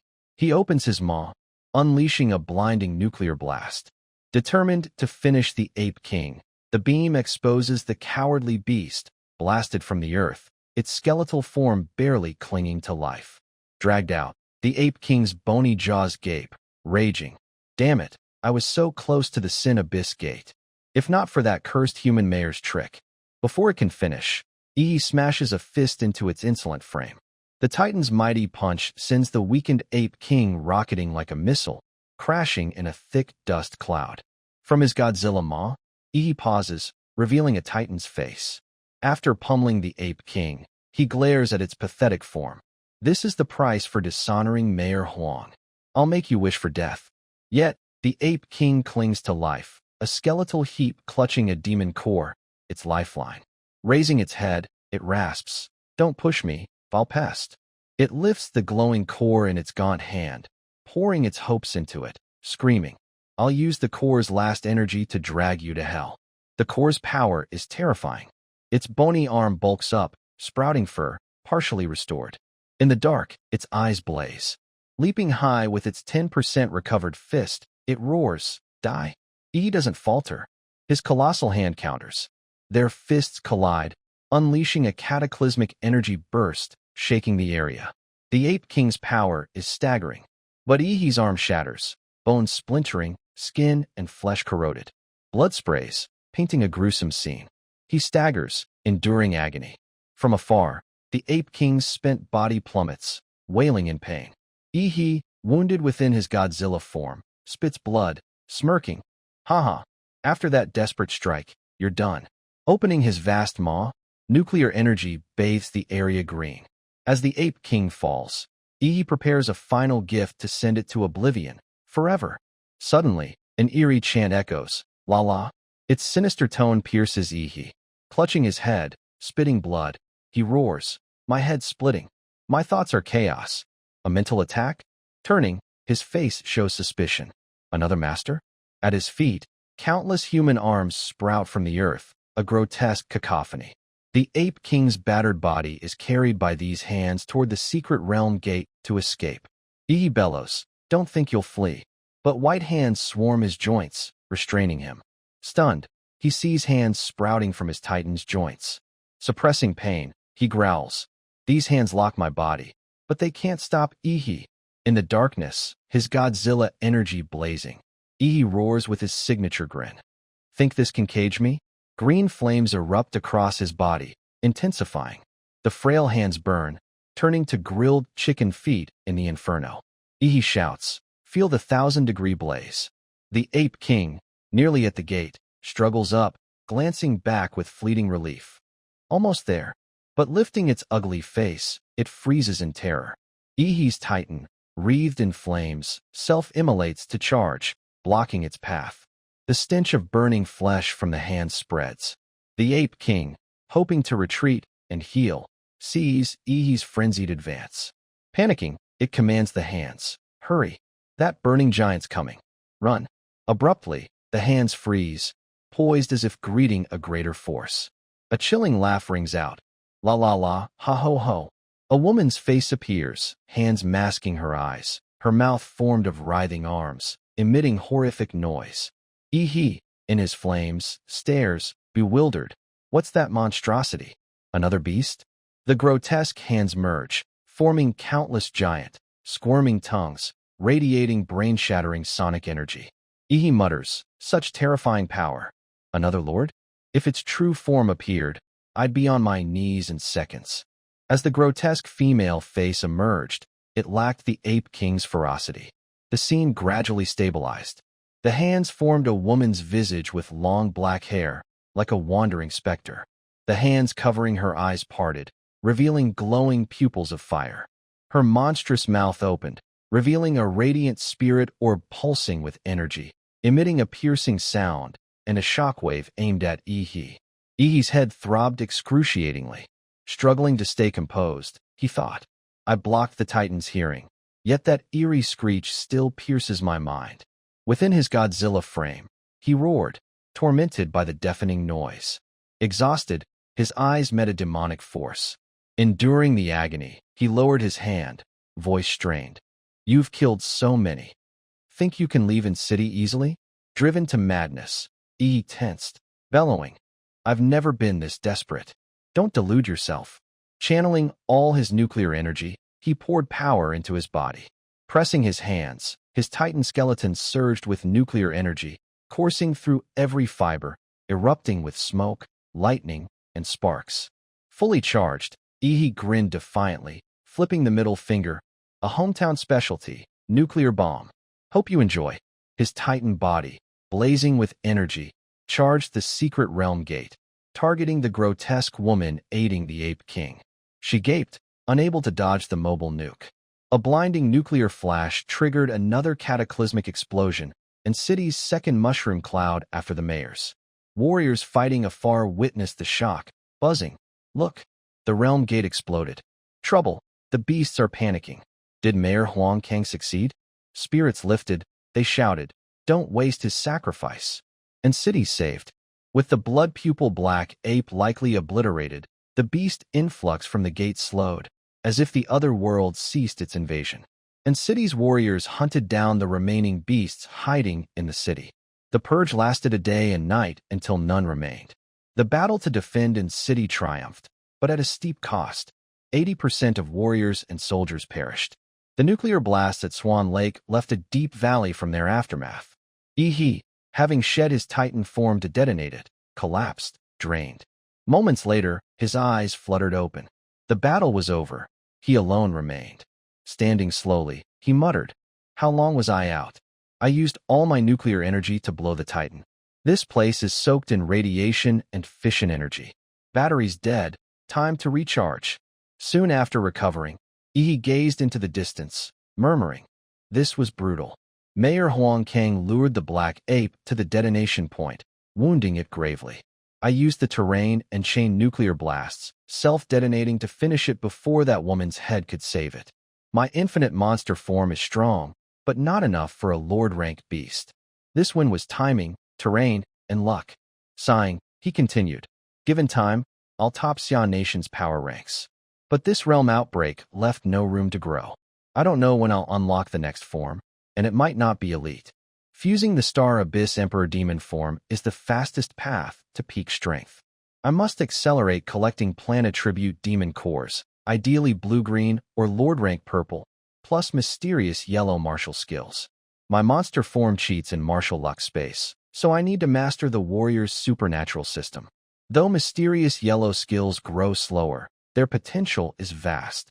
This is the High Martial World's cultivation path. Maybe my transmigration here has a unique mission." A month after City's catastrophe, to honor Huang Kang's sacrifice, citizens erected a bronze statue in the city square. He, lounging on a park bench, watched the latest news on city's losses. The report detailed the beast tide's toll. 18 cities in Xian Nation were attacked, 12 fell completely. Guanshan City faced an S-rank realm outbreak, shrouded in gray mist, impenetrable to probes. The National Martial Organization, Great Xia Dragon Sparrow, sent 30 mysterious martial warriors and 5 grandmasters, led by Great Grandmaster Du Jingming, to investigate. This tide was abnormal, with even an S-rank realm emerging. Xian Nation's strongest, nation-guarding warrior Fu Hongsheng entered Guanshan City after no breakthroughs emerged. 8 hours later, he returned gravely wounded with 2 surviving grandmasters. Guanshan City was designated Global Forbidden Zone number 11, with 1.8 million confirmed deaths. He, pained, felt the global crisis, muttering, "Even a nation-guarding warrior. Is humanity's survival this dire? I can't wait any longer." At the Liu family's sprawling villa, He's whining voice echoed through the phone. "Aunt Qin, I need a favor." Qin Lan, lounging on a red sofa, looked tired but asked casually, "Want to learn the Liu family's remaining 2 mysterious yellow martial skills?" He thought, "Is that how she sees me?" Laughing loudly, he clarified, "No, something else. I need you to help me acquire high-quality Plant Attribute Demon cores, blue-green, or even Lord-rank purple." Qin Lan nodded lightly. Plant Attribute beasts are rare, and Lord-rank cores are priceless. "Greedy kid, what's your offer?" Without hesitation, He played his trump card. Huadu University's annual entrance exam includes a secret realm test for freshmen. I'll team with Lu Qingzhu to secure first place. Qin Lan, serious, replied, "You underestimate other provinces' geniuses. Qingzhu's strength, in past years, was mid-tier, not elite. You outclassed her, but you're still a step below top prodigies." Confident, Yi boasted, "Aunt Qin, the Liu family's revival rests on me, right? I'll sign a debt note. If I don't win first, I'll serve the Liu family as an ox or horse, tending to you." Qin Lan raised her foot, teasing, "Haha, an ox or horse." Excited by his pledge, she stood, no longer weary, agreeing. "Fine, I'll help you again." At City's Central Hospital, in the inpatient ward, Yi arrived on his warhorse, instantly stealing the spotlight.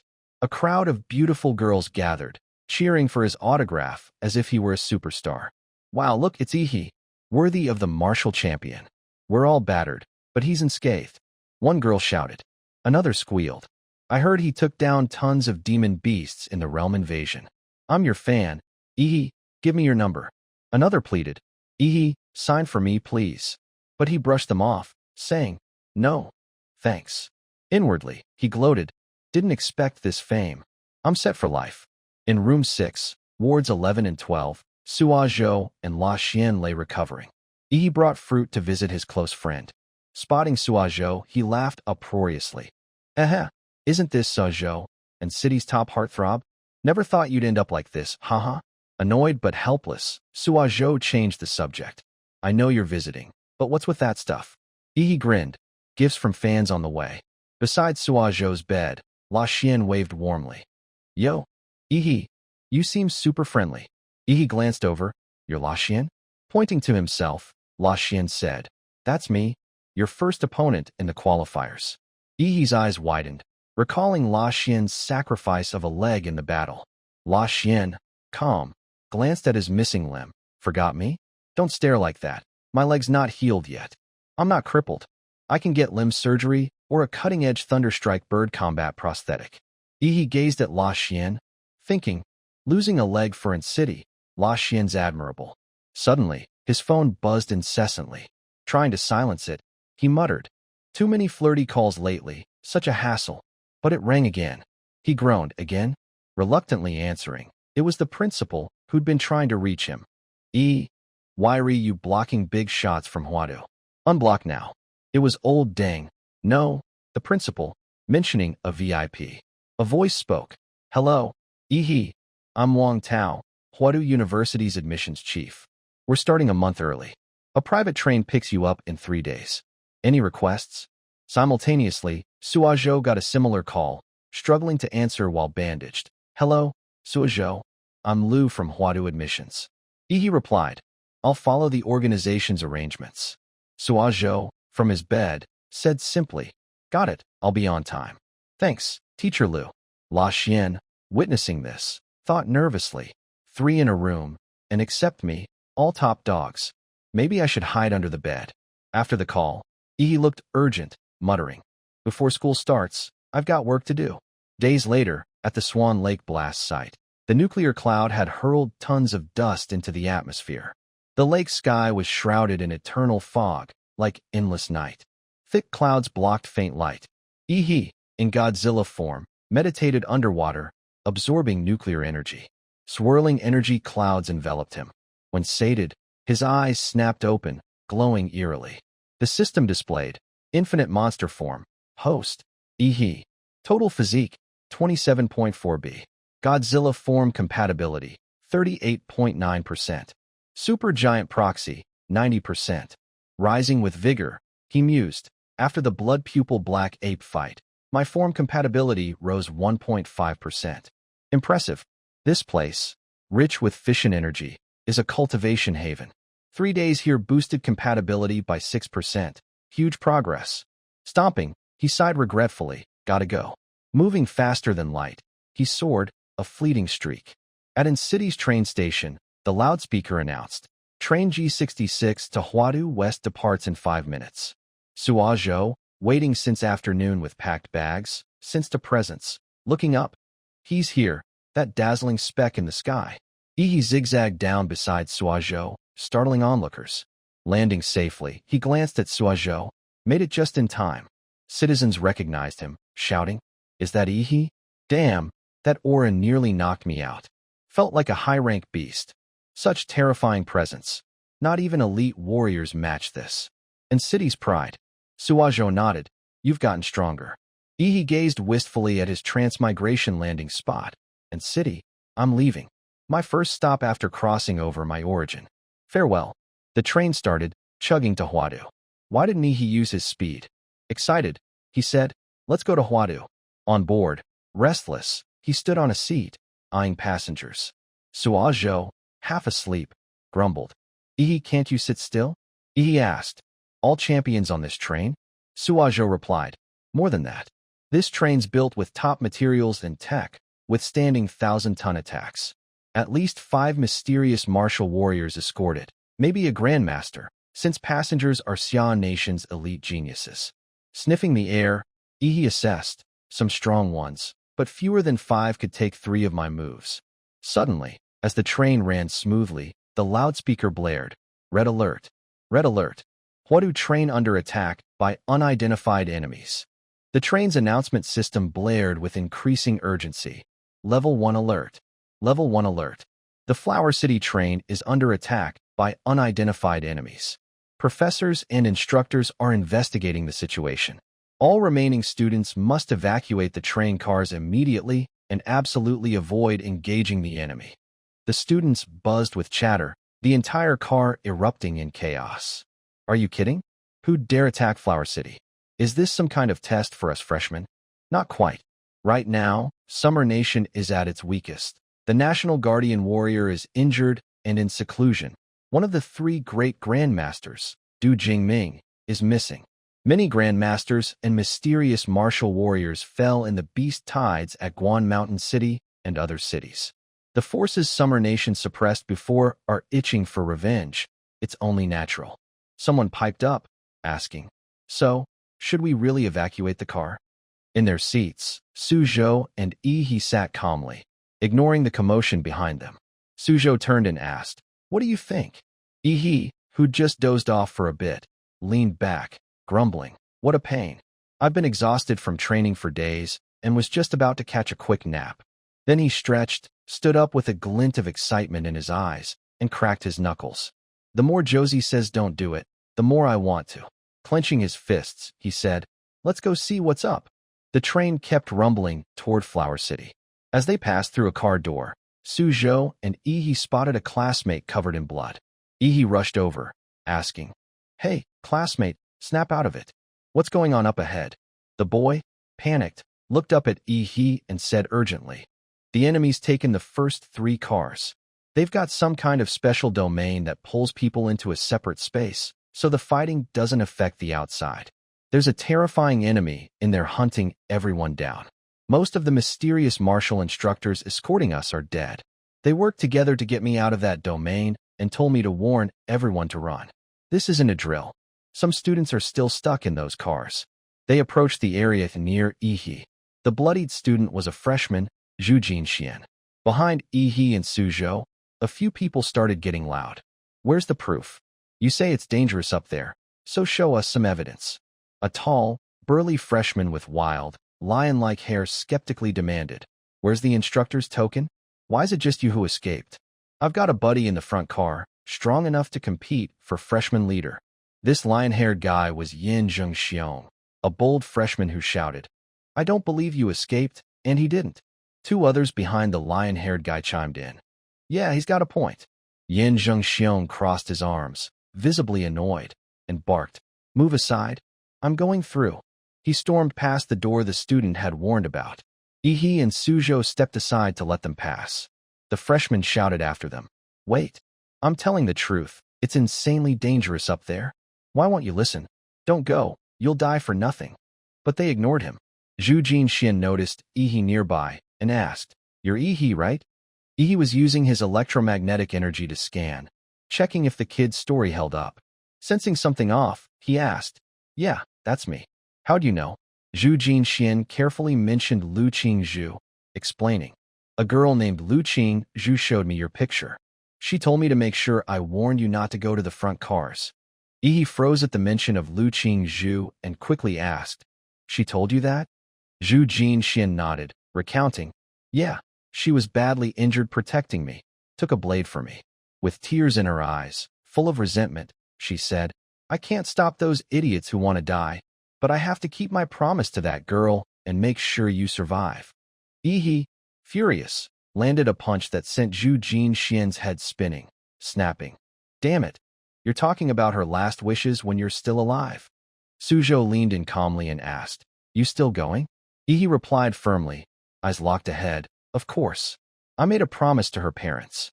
But as Yi stepped toward the door, Zhu Jinxian threw out his arms to block him, shouting, "No way. I won't let you through." Yi, exasperated, shot back. "This deadbeat got into Flower City? Stopping me and Suzhou is a big mistake." Without hesitation, both unleashed a burst of power to show Zhu Jinxian who he was dealing with. Yi muttered, "Suzhou." Suzhou nodded, stepped back, and drew his sword, its icy blade glinting with a chilling spark. Suzhou thrust his sword at Zhu Jinxian, but the freshman wasn't helpless. He deflected it with a wave of his hand, saying, "I'm trying to save you guys. Why are you being so reckless? Qing Zhu's so refined." How's she friends with two brutes like you?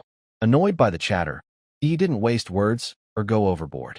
He simply stepped forward and delivered a precise nuclear energy punch to Zhu Jinxian's gut, growling, "Talk too much." Zhu Jinxian clutched his stomach, trembling, and gasped, "That power's insane. Not even on my level." He, surprisingly, tossed him a blood vitality pill and said, "Sorry, take this. We've got urgent business." Then he bolted toward the front car, calling to Suzhou, "Let's move." Suzhou followed. Zhu Jinxian yelled helplessly, "Don't go. It's too dangerous." Finally, they reached the third car. Suzhou and Yi stopped at a mysterious gate. Yi quickly realized, must be the entrance to an isolated space. He grabbed a random suitcase, hefted it, and said, "Let's test it out." With a swift toss, he hurled the suitcase into the third car. After watching for a moment, he mused, "No reaction, not even a sound. My life force field can't sense any energy inside either. A bunch of freshmen went through here. They must be inside." Without hesitating, he jumped in. Suzhou followed, saying, "This'll be fun.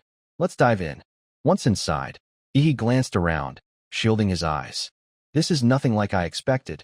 It's not a train car. It's like a freaking universe." A vast space stretched out with a faint path leading to a distant light. Yi muttered, "This is disorienting. Who the hell's behind this?" Looking around, he noticed Suzhou was gone. "Weird. We came in together. Where's Suzhou?" "Whatever. I'm here, so let's roll." His attention locked onto the strange light ahead.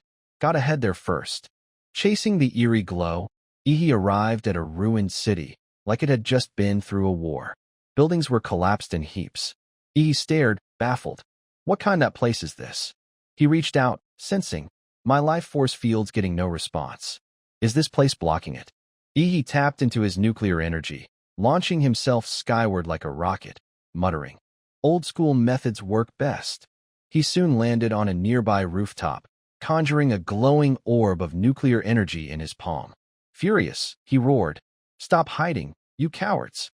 He thrust his hand forward, the orb surging like a nuclear bomb erupting from his arm, flames and smoke billowing. He shouted, "Blow it all to hell."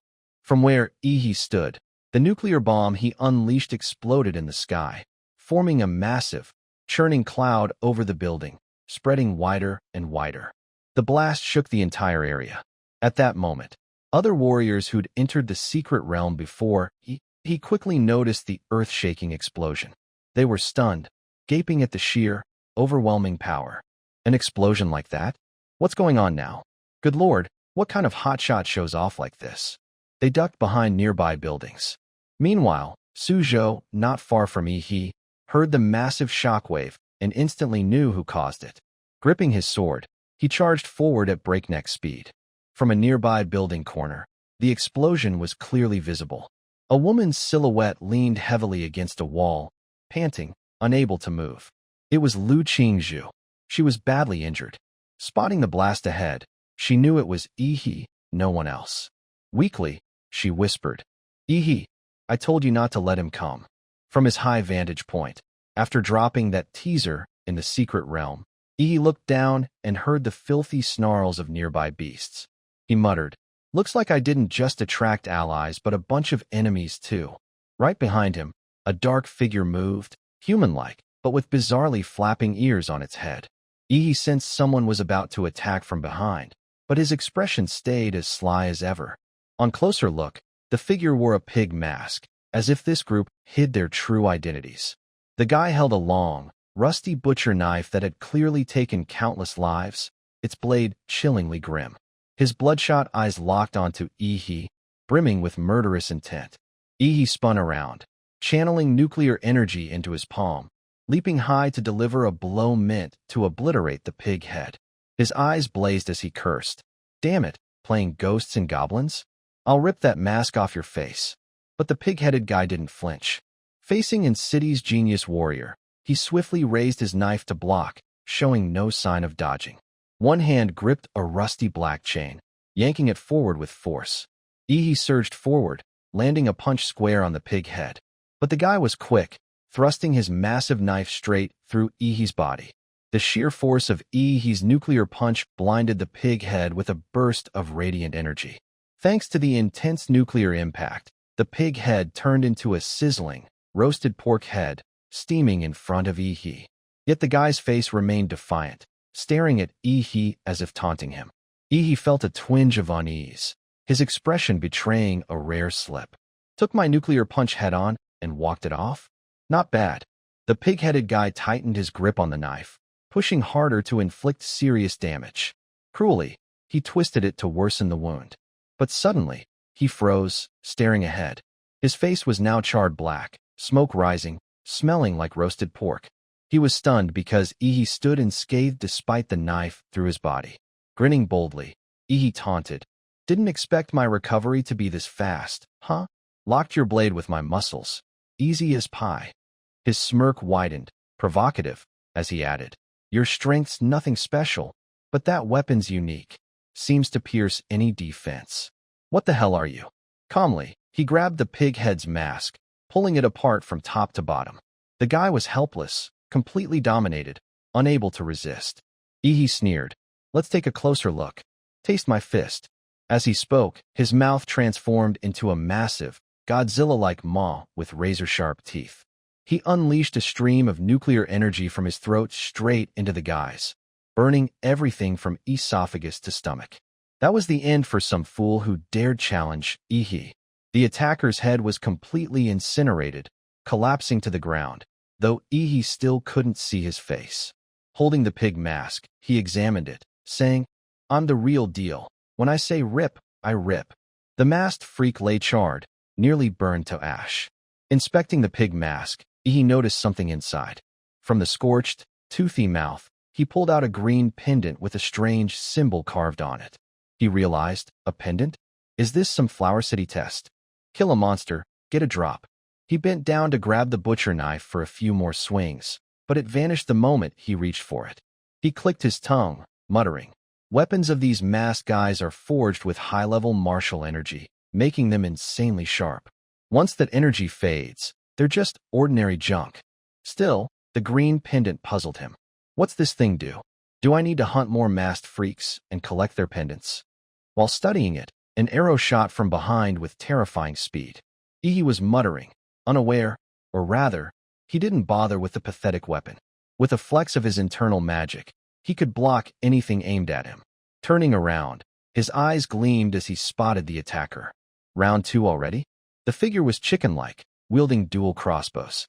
Thinking he'd hit his mark, the guy was shocked when Ihi snapped his arrow in half. Furious, the chicken man hopped around. Ihi, amused, flashed his signature grin, locking eyes with the troublemaker. "I hate sneak attacks the most. Looks like it's time to stretch my legs." He lunged to land another hit, but a spear shot up from the ground beneath him. Caught off guard by its speed, he couldn't react in time. Seizing the moment, the chicken man fired a barrage of arrows, peppering Ihi like before. Jumping and cackling like a beast, the guy kept shooting. Another hidden attacker's arm gripped a spear, pinning Ihi so he couldn't dodge the chicken man's arrows. They pierced from his back through his stomach, riddling his body. Could he withstand it? But Ihi was no pushover. This pain was nothing. He'd faced near death before. With a chilling chuckle, he said, "This is all you've got to kill me? Child's play." Instantly, his body tensed, summoning Titan strength from his bloodline. A massive skeletal frame enveloped him, nuclear energy blazing like fire, incinerating the spears lodged in him. How could a few sticks harm him with such power? The sneak attacker stared, frozen like a statue, at the towering supergiant before him. Ihi moved, landing a punch on the chicken man, followed by a kick that shook the entire secret realm, sending the guy crashing through a massive building. Dust rose like a mountain, illuminated by Ihi's thunderous fist. The impact collapsed a distant building. Other warriors, watching the fight, whispered, "What's going on over there?" A whole building just fell. After downing the chicken man, Ihi grabbed the largest spear used in the sneak attack. He approached slowly, his voice eerie. "Let's see who nearly skewered me." But the figure wasn't ordinary. Wearing a rabbit mask, it crouched defensively, silent. Ihi guessed, a rabbit-headed wind dragon? So it's the Zodiac. The rabbit's hind legs swelled like balloons, crackling with energy. It dug into the ground, launching forward with terrifying force, wielding the massive spear aimed at Ihi. Its glowing red eyes locked onto him. Ihi countered with a swift kick, but the rabbit was agile, dodging and thrusting its spear at his head. Ihi, now serious, muttered, "Damn, it knows martial arts?" The spear's tip neared his face. He leaned back, dodging as much as possible. In that tense moment, Ihi roared, "Ice wall!" A massive, sturdy ice shield appeared, briefly halting the rabbit's thrust. Yet, the thick wall cracked. Ihi stared at the freakish creature lunging at him. The air seemed to freeze, the surroundings chilling with an icy power. The rabbit-masked figure was trapped by a massive ice wall studded with sharp spikes. He glanced around, hyper-alert, unsure who caused it. At that moment, Suzhou dove from above, wielding a sword pulsing with energy, shouting, "Close call. I'll take this rabbit." The rabbit looked up, startled by his speed. A single slash unleashed a devastating burst of icy force. But the rabbit was quick, leaping high to dodge. His red eyes glowed with irritation, as if annoyed that his prey was interrupted. He was fuming. What followed was a fierce clash between Suzhou and the rabbit. The rabbit darted towards Suzhou, who parried with relentless sword strikes. After dozens of exchanges, the rabbit's massive spear was frozen solid by Suzhou, rendered useless. The rabbit tried to break the ice, but failed. Suzhou seized the moment, delivering a powerful palm strike that sent the rabbit flying, straight into Ihi. As the rabbit's body hit Ihi's titan aura, he realized his mistake, eyes widening in panic, as if thinking, "Oh, crap." Turning, he saw a blinding nuclear glow erupting before him. He knew he couldn't withstand that energy. Trembling, he froze, helpless. Ihi, now in his colossal supergiant form, grabbed the masked figure, squeezing tight. Nuclear energy seeped through his fingers. Ihi grinned. "Got you, you cute little bunny." From above, a massive pillar of nuclear energy shot skyward, illuminating the ruined area with a brilliant glow, shaking the ground. Ihi lit up the darkness. Flashback a few minutes. Atop a building, two freshmen were chatting. "Why is it so quiet over there? That loud guy's probably dead, right?" "For sure. Those masked freaks took on a dozen of us without a scratch. Their weapons pierce any defense. We're no match." Inside, a striking female student with orange hair, curvaceous but arrogant, wasn't impressed by Ihi's nuclear explosion upon entering. She scoffed. "That guy shooting fireworks the second he arrives? So cocky. Probably some small-town kid who got into Flower City. A frog in a well." She mentioned the lion-haired guy Ihi met earlier. Honestly, top students from big cities are leagues above these country bumpkins. I heard Yin Zhengxiong from Magic City, Ouyang Zhe, Lan Yuxi from Deep City, and Xian Shen from Glaze Island are already hunting masks. No idea how they're pulling it off. Her companion asked, "That strong?" Then the freshman leader spots, probably theirs. She shook her head. "No way. Historically, the top spot always goes to Flower City natives. Compared to those monsters, other regions' students can't compete. Their training foundations are just different." As she spoke, E set off another explosion.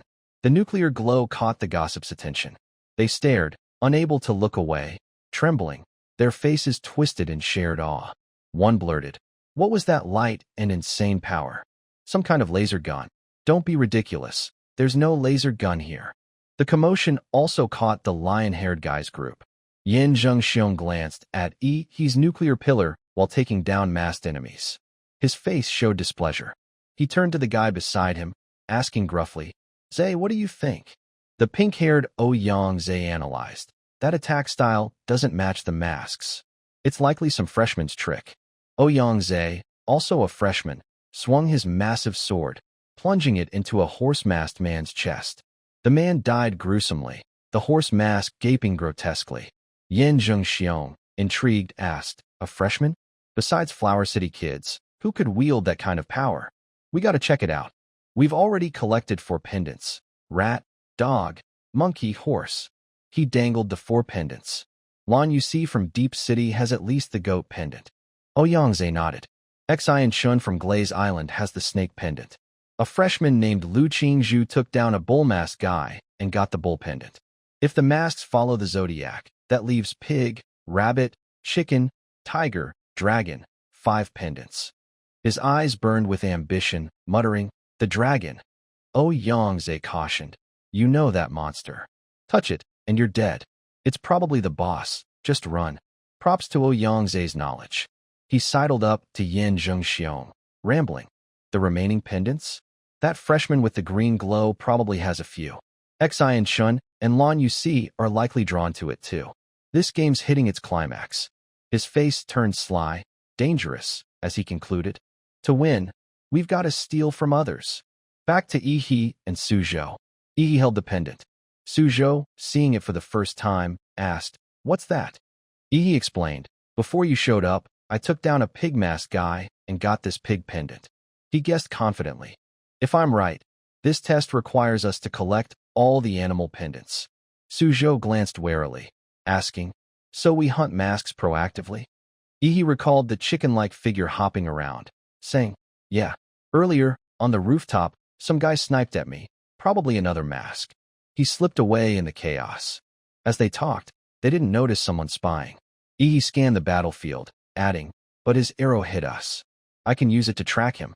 Suzhou, pumped, shouted, "Let's go." The two trekked through the secret realm. The deeper they went, the more ruined it became. Yi, sharp as ever, spotted odd traces on the ground. "There's been a fight here. Someone got here first." He touched a slash mark.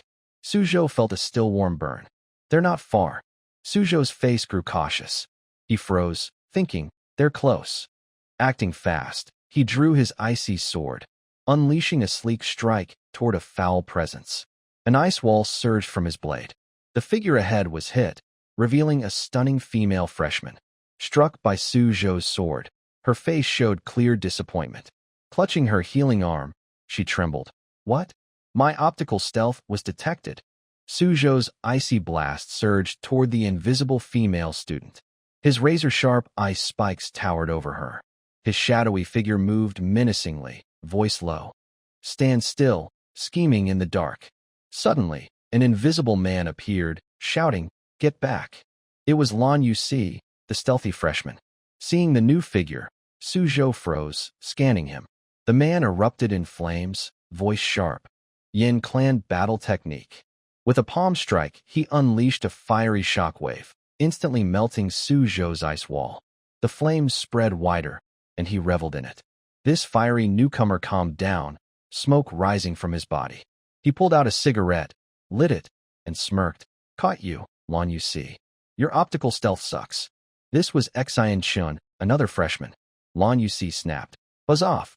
Mind your own business." Noticing their dramatic entrance, Yi stepped closer, asking, "You guys ambushing us?" Lan Yusi quickly played innocent. "Misunderstanding, buddy. We just took down a chicken masked guy, and we're hiding to lure out other masks." Xian Shin stayed silent, focused, taking a satisfying drag on his cigarette. Yi eyed him, unimpressed by his attitude, and pressed, "Oh yeah? Then what's this about?" Suddenly, Yi grabbed the throat of a girl in midair. Shockingly, she looked identical to Lan Yusi. Held by Yi's power, she dangled like a doll, unable to struggle. The real Lan Yusi grimaced, clearly annoyed. She glared, saying, "Even my clone got caught. These guys have some skills." Xian Shin exhaled smoke, chuckling. "Huh. I didn't expect your assassination to work anyway." He tossed his cigarette to the ground, adding, "That'd be too boring." Suddenly, Xian Shin puffed out his cheeks, swelling like balloons. He inhaled deeply, his face stretching, skin twitching. Pressing his hands to his cheeks, he blew out a thick, black cloud of smoke. The smoke spread rapidly, enveloping Yi and Suzhou. They stood their ground, but jumped back to avoid contact. Lan Yusi, holding a large fan, giggled behind her hand. A fierce energy radiated from her as she taunted, "I'll handle this. Don't ruin it by running." She leaped into the air, arms and legs spread, fanning wildly, shouting, "Wind rise." A powerful gust surged. Her hair whipped in the wind, looking unhinged. The fan's force pushed the toxic smoke toward Yi and Suzhou. They couldn't dodge in time, soon swallowed by the dark haze, reduced to faint shadows. Xian Shun conjured a massive fireball, fueling it with fiery energy, glowing like a blazing star. Smirking at his peak power, he said, "Not done yet. Let's add some heat." From the smoke, he launched the fireball, blending it with the thick haze to overwhelm Yi and Suzhou. The smoke and fire intertwined, the heat so intense it felt palpable even beyond the scene. Delivering the finishing blow, Xian Chun thought he'd won. His hands relaxed, a smug grin spreading. "So what if you're strong? You can't beat us." Lan Yusi fanned herself, smirking arrogantly, chuckling like she'd just tasted victory. But their glee didn't last. Yi's voice cut through. "What the hell are you laughing at?" Emerging from the haze, his hand glowed with nuclear energy, radiating through his fingers like a blazing bulb, growing fiercer. A single clap unleashed a shockwave, dispersing Xian Chen's smoky blaze, leaving Yi and Suzhou unscathed. Xian Chen gaped, incredulous. His jaw dropped, shouting, "A simple clap wiped out my fire cloud? What kind of insane power is that?" Before he could finish, Yi's hand, moving like a whirlwind, closed in. Xian Chen noticed too late, terrified. Yi roared, "Lawn Mountain Fist." Without wasting words, he leaped, landing a punch on the cocky punk. Fed up, Yi had no patience for small fry. Yi spun, so fast Xian Chen vanished, leaving only a spray of blood and a glowing fist. Far off, Xian Chen was flung dozens of meters, tumbling through the air like a rag doll. That's what you get for acting tough. Seeing Yi take down her ally, Lan Yusi grew wary. She didn't dare move, eyeing his terrifying figure, thinking, "We're stuck at martial apprentice level, our bodies sealed by a barrier. Even Flower City freshmen have higher limits. But this guy's physique is beyond any freshman. Crap, I was focused on the puncher and forgot the ice guy." As the thought hit, her feet were encased in Suzhou's freezing ice. She couldn't move, mind racing. Even together, Xian Chun and I couldn't win. These guys are monsters. Trapped, she couldn't flee. Yi approached, exuding a terrifying aura, the air heavy and oppressive. Knowing she couldn't fight, Lan Yusi fanned frantically, calculating. Keep fighting, and there's no chance. Her fan broke the ice holding her. She leaped, trying to vanish midair. But before she could, Yi's hand grabbed her leg. Furious, Lan Yusi spun, shouting, "Bastard!" Her beautiful face showed raw fear. Yi, showing no mercy, slammed her into the ground, creating a massive crater with bone-rattling force. He said, "Get down here." Mysterious emperor technique. He channeled power into his fist, raising it for a lethal strike. His gaze didn't waver. Her clones scattered, trying to distract him. She slipped from his grasp, her clones darting in all directions. Yi watched, thrilled by her strength. Grinning ear to ear, he boomed, "Huh, think you can run?" From behind, a surge of dark energy erupted. Instantly, a horde of ghostly figures appeared, radiating sinister, eerie vibes. Yi was like an untouchable demon. His dark power summoned them, seizing Lan Yusi's clones. No matter how many legs she had, she couldn't escape. Moments ago, she was smug and giggling. Now, she was bound by Yi, wailing like a puppy. Her clones were devoured by the dark aura. Her real body was heavily suppressed. Panicking, she screamed, I can't move. What are these freaky things? I can't fight them." Yi flashed his signature grin, mouth wide, booming, "No escape. Accept your fate." Before she could react, Lan Yusi's desperate pleas echoed, "I surrender. I surrender. I'll hand over all my pendants." Yi dangled 2 pendants in his hand, turning to her with a smug grin, clearly enjoying himself. He faced Lan Yusi. "Giving up already? Spill everything you know." Lan Yusi put on an obedient act, kneeling neatly near Yi, saying, "To win this trial, you need all 12 pendants. We're in the final stage now. If you don't rob others, they'll come for you." Ouyang Zhe and Yinzheng Xiong from Evil City are the top freshmen. They've likely snatched plenty of pendants already. A sly glint crossed her face, her smile stretching ear to ear as she pointed, feigning kindness. "So, want me to lead you to them?" In her mind, she schemed, "I can't win anyway, so why not stir the pot? Let the tigers and wolves tear each other apart?" Ha ha ha. Yi saw through her dark intentions, snapping coldly, "Mind your own business."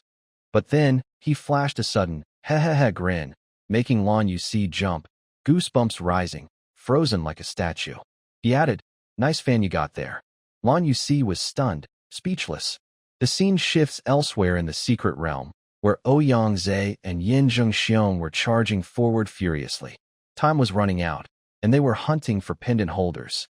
Ouyang guessed, "By now, Xian Shun and Lan Yusi have probably tracked them down, right?"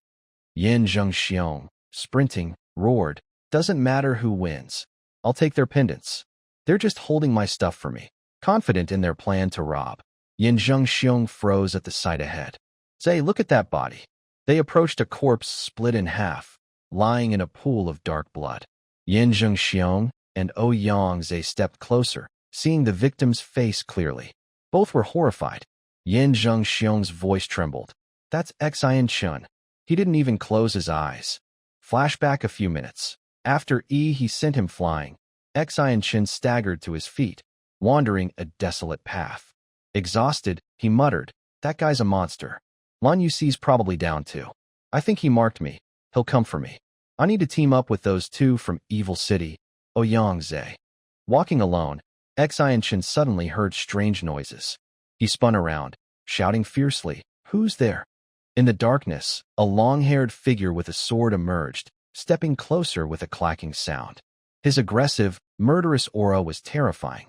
Xian Chun sweated profusely, sensing doom. He saw the figure clearly. Its eyes had double pupils, staring at him like prey about to be slaughtered. Xian Chun shook like a drenched rat, losing his composure. His voice quivered. "It's the dragon." Above, a long broken street lamp flickered oddly, sparking with electricity. As if powered by someone, it lit up, illuminating the dark night. In the light, Xian Chun's shadow stretched across the ground as the dragon-masked figure slashed him. Blood poured like rain. Xian Chun's screams filled with terror. The dragon-masked man showed no mercy, crushing him like a mosquito. He grabbed two pendants and walked past Xian Chun, writhing with his body split in two. Back to the present, Yin Zhengxiong crouched by Xian Chun's body, examining it, puzzled. How'd Xian Chun die here? That cuts too clean. Ouyang glanced and instantly knew the culprit. He said, "The dragon dealt a fatal slash, completely overwhelming. Only the dragon mask of the zodiac could do this." Yin Zhengxiong pressed, "But doesn't the dragon mask only operate in the underground parking lot?" Ouyang explained calmly. "Back then, I led over 20 pursuers to the parking lot to hunt. When we faced the dragon, only we two escaped alive." Staring at the classmate's bisected body, blood pooling on the ground, Yin Zhengxiong was horrified. "I can't believe he actually killed someone. Isn't this a trial? That blood's no fake." Ouyang face paled, trembling like a leaf, gasping, "Gulp." Yin Zhengxiong, now scared, stood up, flustered, asking Ouyang, "What now?" "The pendants on Xian Chun are gone too." Ouyang bowed his head, avoiding Yin Zhengxiong's gaze, explaining, "The dragon left the parking lot, probably because we triggered some condition, like all masks being defeated. He's the final boss, now free to hunt pendant holders." A fierce energy surged from Ouyang determined eyes. He said, "We can't fight the dragon. We need to steal pendants from others before he gets them." With that, Ouyang unleashed his power, leaping with a burst, sprouting massive wings in midair. Behind Ouyang, long, glowing wings moved fluidly. Activating his profession, he shouted, "Golden Rock Bloodline Awakening." Fueled by intense energy, he soared, diving down, calling to Yin Zhengxiong, "We need to send a signal, draw pendant holders to us, and settle this in a death match." From high above, Ouyang unleashed a powerful wave, spreading to attract other martial apprentices, scheming to seize pendants and claim victory. Elsewhere in the dead city, Lu Qingzhu leaned weakly against a wall, muttering sadly, "Never thought a train ride to Flower City would drag me into this weird dead city. So many freshmen were killed by the dragon-masked guy." She looked at herself, alone. "I met a teacher with another survivor who said they could get one person out. I couldn't leave in this danger." Bored in the harsh secret realm, Lu Qingzhu scrolled through photos of her and Ihi on her phone, whispering, "Gotta warn Ihi. That idiot better not get caught up in this." Exhausted, Lu Qingzhu rested her head on her hand, worrying about Yi. Did the escapee find him yet? I'm too weak to look for him now. With his crazy strength, as long as he avoids the dragon, he'll be fine. Sensing an odd noise, she glanced back, alert, unease flooding her. Her eyes widened, thinking, have I been spotted? Worried, she told herself, in my state, I can't run. They've locked onto my aura. They're coming for my pendant. Even if I don't care about it, I feel Yi will need it. I can't fight now. I can only lure them there. It was Ouyang, using his profession to hunt weaker martial apprentices. From afar, with his massive wings, he said excitedly, Well, Lu Qingzhu. I heard during the college entrance exam that the fallen Lu clan had someone awaken the Nether Sparrow bloodline. Focusing, he noticed her pendant, realizing, since we're both divine bird bloodlines, I looked into her. She's got the bull pendant. What a pleasant surprise.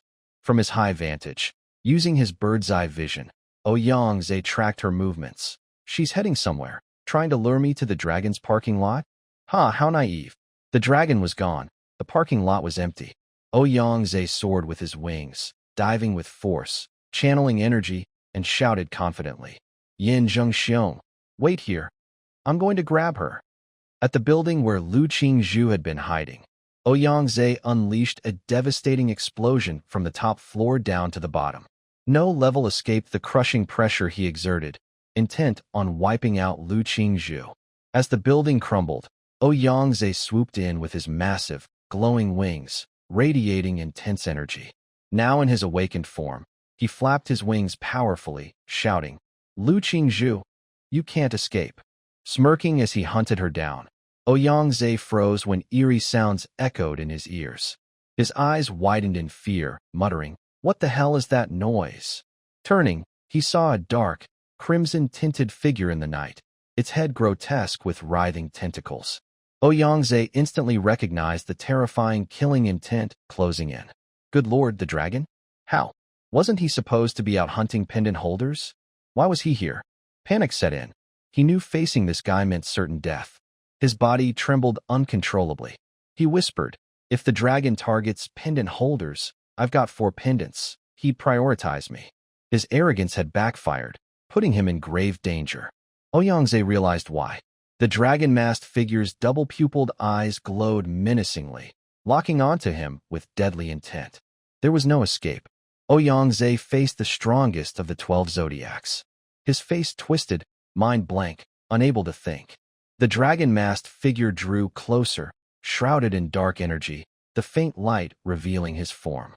Ouyang froze stiff.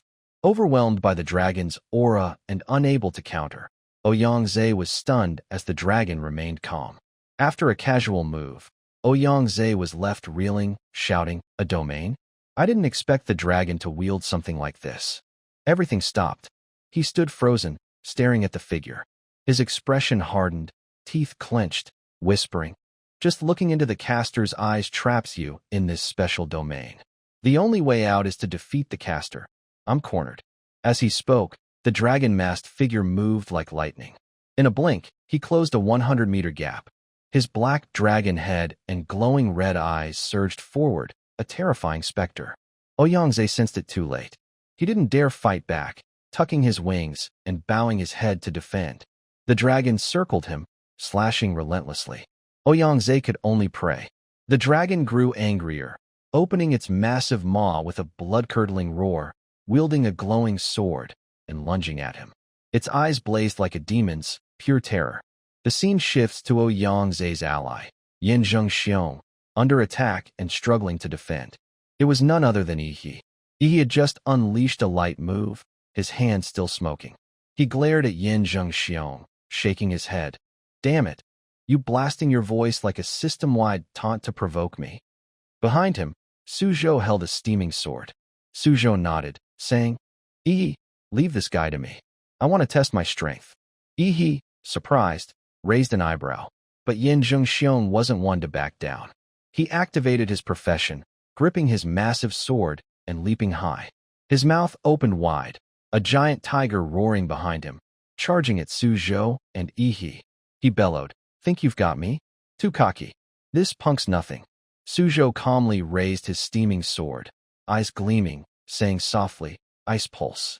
Instantly, his sword struck near Yan Zhengxiong, but Yan's slash shattered Suzhou's icy barrier. The guy was no slouch. He poured all his strength into it. Smirking after countering Suzhou's move, Yan Zhengxiong bared his teeth, taunting, "Where you running?" Yan charged like a mad bull, swinging his massive sword at Suzhou's smaller blade. Suzhou stepped back, parrying with his ice sword, moving with graceful precision. Suzhou spun, startled by what he saw. Yan Zhengxiong unleashed another powerful strike with his giant blade. Suzhou quickly blocked the slash aimed at his back. The clash of their weapons sparked brightly. Suzhou held his ground. Yan Zhengxiong, now pissed, shouted his technique, soul spear sword intent. Suzhou, impressed, muttered, "Man and sword is one. You dare challenge me? I'll play." He awakened his profession. A massive ice dragon erupted from him, roaring with chilling frost breath. Its toothy maw and spiked scales radiated terrifying cold.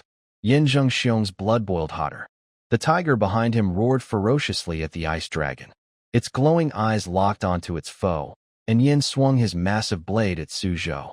Dragon versus tiger. Suzhou's ice dragon clashed with Yan's mighty tiger.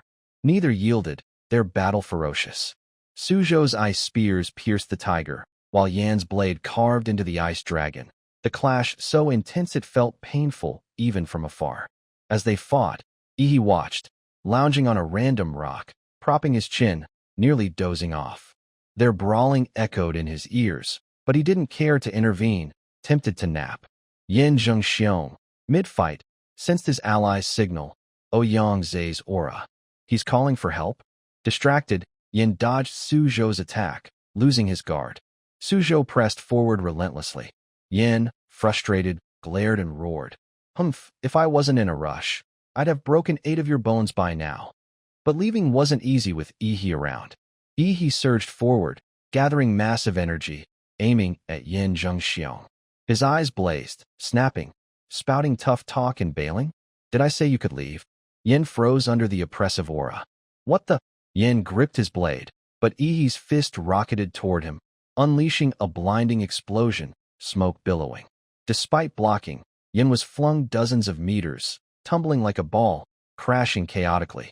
After the effect wore off, Yan collapsed, spitting dark blood, gasping, "What was that? Did a beast hit me?"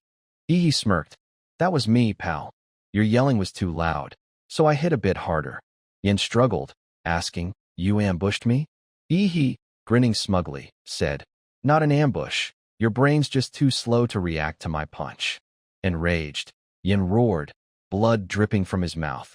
"Arrogant bastard, I'll end you." 3 minutes later, his big mouth shut, blood streaming from his nose and lips. Yan couldn't move. Yi offered mock comfort. "Don't feel bad. Lasting 3 minutes against me is impressive." Xi and Chun went down in one hit. Yi picked up Yan's massive blade, inspecting it. "This weapon's pretty heavy. Mind if I borrow it?" Yan, trembling at Yi's feet, didn't dare object. Yi infused his Godzilla energy into the blade. "Needs a bit more juice." Instantly, Yan's bulky sword transformed with Godzilla flair, sprouting jagged scales. Upgraded and badass, Yi admired his new weapon, grinning wide. Suzhou approached, holding a pendant, saying, "Yi, no pendants in his space, but I found this." Yi leaned over. In Suzhou's hand was a pendant unlike the others, blinking faintly. Suzhou said, "This pendant's flashing, like it's sending some kind of signal." In the dragon's domain, where Ouyang-Zai was getting pummeled, the scene was a wasteland of rubble. The desolate, eerie landscape was sealed by the dragon-masked figure's domain, hiding his prey from outsiders. Ouyang-Zai stood, one arm gone, the other dangling, severed and useless. His wings were shredded, with only a few feathers drifting in the wind. Blood streamed down his body as he stood on shaky legs. His head dripped with crimson, barely clinging to life. Gasping, he muttered, "Didn't think I'd end up like this." Facing the dragon-masked monster, its weapon still coated in Ouyang-Zai's blood, it stared with terrifying eyes. Ouyang-Zai's voice trembled. "I used the sealing spike from the secret realm ruins. If it hit his heart, it could have locked his weapon and energy." There's a spike lodged in his chest, right there. He sighed regretfully. Too bad I lost an arm and still missed his heart by 3 fingers. With no strength left to resist, Ouyang-ze bowed his head, defeated. The dragon's massive maw opened, closing in for the kill. Ouyang-ze murmured sadly. I blew my only shot at beating this dragon monster. After finishing him, the dragon's domain dissolved, and he vanished to hunt his next target. Ouyang-ze's body slumped against a wall, a sword pinned through his chest. His eyes stayed open, mouth agape in agony, blood pouring like a fountain. So, Ouyang-ze wouldn't make it back to Hongjia. Elsewhere, Lu Qingzhu's delicate steps raced up a staircase, her heart urging her on.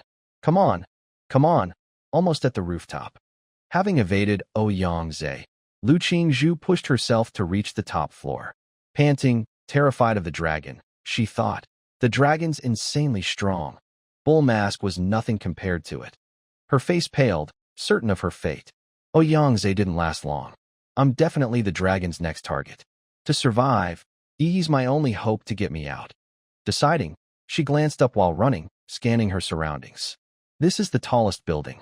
Yi's flare gave me the idea. I'll send one too. Gathering energy, Lu Qingzhu opened her delicate mouth and shouted, Awaken Bloodline, Nether Sparrow. Centered, she spread her bird-like wings, unleashing a powerful shockwave rippling outward. Hoping the signal would reach Yi, Lu Qingzhu, exhausted from using her power, collapsed onto the floor. Struggling to prop herself up, she whispered, Oof, that hurt. Hope he got it. Suddenly, chilling sounds echoed around her. Footsteps, growing louder, closer. Her eyes widened, sensing something foul approaching. She pushed herself up, leaning forward to peek. It can't be, she muttered. From the rooftop, she looked down and saw the dragon-masked figure climbing a sheer wall, defying physics, sword in hand, exuding overwhelming menace toward the helpless girl. Lu Qingzhu's face drained, her forehead pale, body trembling. She gasped hopelessly. He found me this fast? No good. I need to signal Yi to stay away. Those murderous eyes locked on her, glowing with intent, marking her as the next prey. At the building's peak, the dragon played his old trick, enveloping Lu Qingzhu in a domain no one could enter. He strode in boldly, silent, unstoppable. Facing this ferocious beast, Lu Qingzhu backed away futilely. The dragon's glowing eyes gleamed with a sadistic grin, eyeing his fresh, delicate prey. Raising his sword, he swung to finish her. In her view, the glowing blade loomed large, ready to strike. Tears welled as she whispered desperately, Damn it, too late. Suddenly, a crack tore through the space, growing stronger. It was Yi he'd arrived. Kicking through the dragon's domain, he gripped Yin Zhengxiong's massive blade, slamming a foot straight into the dragon's face. The dragon looked up, startled. Yi bellowed. I promised her parents I'd protect her. My word's gold, no exceptions. In her dire moment, Lu Qingzhu saw Yi, tears streaming, her face flushing with hope. Stunned, she gasped, Yi. The dragon noticed him, growling with irritation and sidestepping. His expression toward Yi was wary, cautious. Yi charged recklessly, leaping in, mouth wide, taunting. And you, dragonhead punk? What the hell are you? Without hesitation, Yi swung his Godzilla-infused blade at the dragon. The devastating strike slashed down, but the dragon blocked it with his slender sword, unflinching. Yi's blade cleaved the entire building in half, shattering the domain down to the ground floor. He spun to Lu Qingzhu, urgent. Qingzhu, Su Zhou and my new buddy are in the East Alley. Go there now. She nodded, still shaken, reluctant to leave. What about you? Standing in his surging Godzilla aura, Yi reassured her. I'm gonna test this dragon face punk. He rocketed from the rooftop, diving at the dragon he'd just struck, smoke and dust clouding his figure. The skyscraper Lu Qingzhu stood on was split in two, smoke pouring from the center. If the dragon survived that, he was no pushover. Yi landed, planting his massive blade in the ground, scanning for those strange footsteps. The dragon was still there, dragging his glowing sword. Yi jammed the blade beside him, stretching casually. Grinning, he taunted, This domain again? I sensed something off when I got Qingzhu's distress signal. What? You only fight hiding in your domain. Spotting the spike in the dragon's chest, barely lodged, unremoved, Ihi thought, that spike. He pieced together what he'd heard. Is this the plan to take down the dragon that Yen Zhengxiong mentioned? After Ihi's strike, the dragon's outer robe was gone, revealing a muscular upper body. The dragon charged, exuding a dark, oppressive aura. Enraged, he rushed Ihi. The stronger his foe, the more excited Ihi got. He yanked his massive blade, eyes flashing with Godzilla sparks, saying, fast as hell. His blade rose, surrounded by the dragon's dark domain. The dragon slashed fiercely at Ihi, who countered with his bulky blade. Their energies clashed violently, neither yielding, the dragon pressing harder to overpower him. The dragon was the terror of every student in the realm. Ihi shouted, who's judging skill? I'm pumped to find out. The nearby building shook violently, as if bearing an overwhelming force. In an instant, Sakana Tower split into 3 pieces midair, with 2 streaks of light, green and pink, flashing from bottom to top and top to bottom. It all happened in a blink. By natural law, the building collapsed into heaps of rubble. Amid the chaos, 2 glowing figures, Ihi and the dragon-masked foe, soared above. They dove at each other, clashing fiercely, while below them lay a pile of debris. Their battle raged intensely, Ihi unleashing moves as fast as the dragon countered. Neither gave an inch. Powerful auras radiated, the air filled with the booming thwack and clang of their strikes.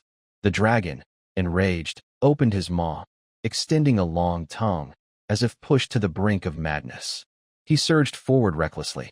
His glowing, energy-charged sword slashed at Ihi, who swiftly blocked with his massive blade. The dragon's power was no joke. Ihi gritted his teeth, straining to hold back the terrifying force. But the dragon pressed harder, slashing from above and smashing Ihi downward with a crushing blow. Below, it was like a catastrophic explosion, blinding light at the center, dust and debris flying everywhere. From the thick smoke, green nuclear energy tendrils seeped out, spreading from within. The dragon, seeing the surge below, froze in shock. His eyes widened as danger loomed. Kicking off his grand entrance, Ihi's Godzilla form roared, unleashing a nuclear energy beam that blasted the dragon through nearby buildings. The structures collapsed effortlessly, as if Ihi had casually smashed a rock. As the dust settled, Ihi emerged from the haze in his Godzilla form, strolling calmly, wiping his mouth after the nuclear blast. Tough guy, finally met a worthy opponent in this world. Glaring at his foe, Ihi felt a mix of joy and excitement, thinking, you won't go down easy, will you? In the rubble of the building Ihi had crushed, the dragon's arm clung to a broken wall. Despite being buried, he wasn't out. He rose defiantly, his aura even stronger, as if driven to a frenzied rage, ready to kill Ihi on the spot. His 4 pupils glared with murderous intent. In contrast to the dragon's grim fury, Ihi flashed a provocative grin. That's it. Invincible, huh? If the dragon boss went down easy, where's the fun? As he spoke, the dragon lunged, attacking wildly. In a flash, his glowing eyes burned dangerously. Gripping his sword, the dragon charged, part of his mask shattered, revealing a human face beneath. Ihi stared, shocked, struggling to process. In those fleeting breaths, the dragon's speed was unreal. His sword streaked toward Ihi, a curving arc of light. Pushed back, Ihi blocked the relentless slashes with his modified blade, straining to hold off the beastly foe. Gritting his teeth, he assessed the situation. Too fast. After the mask broke, not just speed but power spiked. The dragon's 4 glowing pupils stared, ready to devour him. Ihi held his ground, but his borrowed blade from Yin Zhengxiong snapped in half. The dragon's downward slash shattered it. Stunned, Ihi glanced at the broken weapon. The blade, it's gone.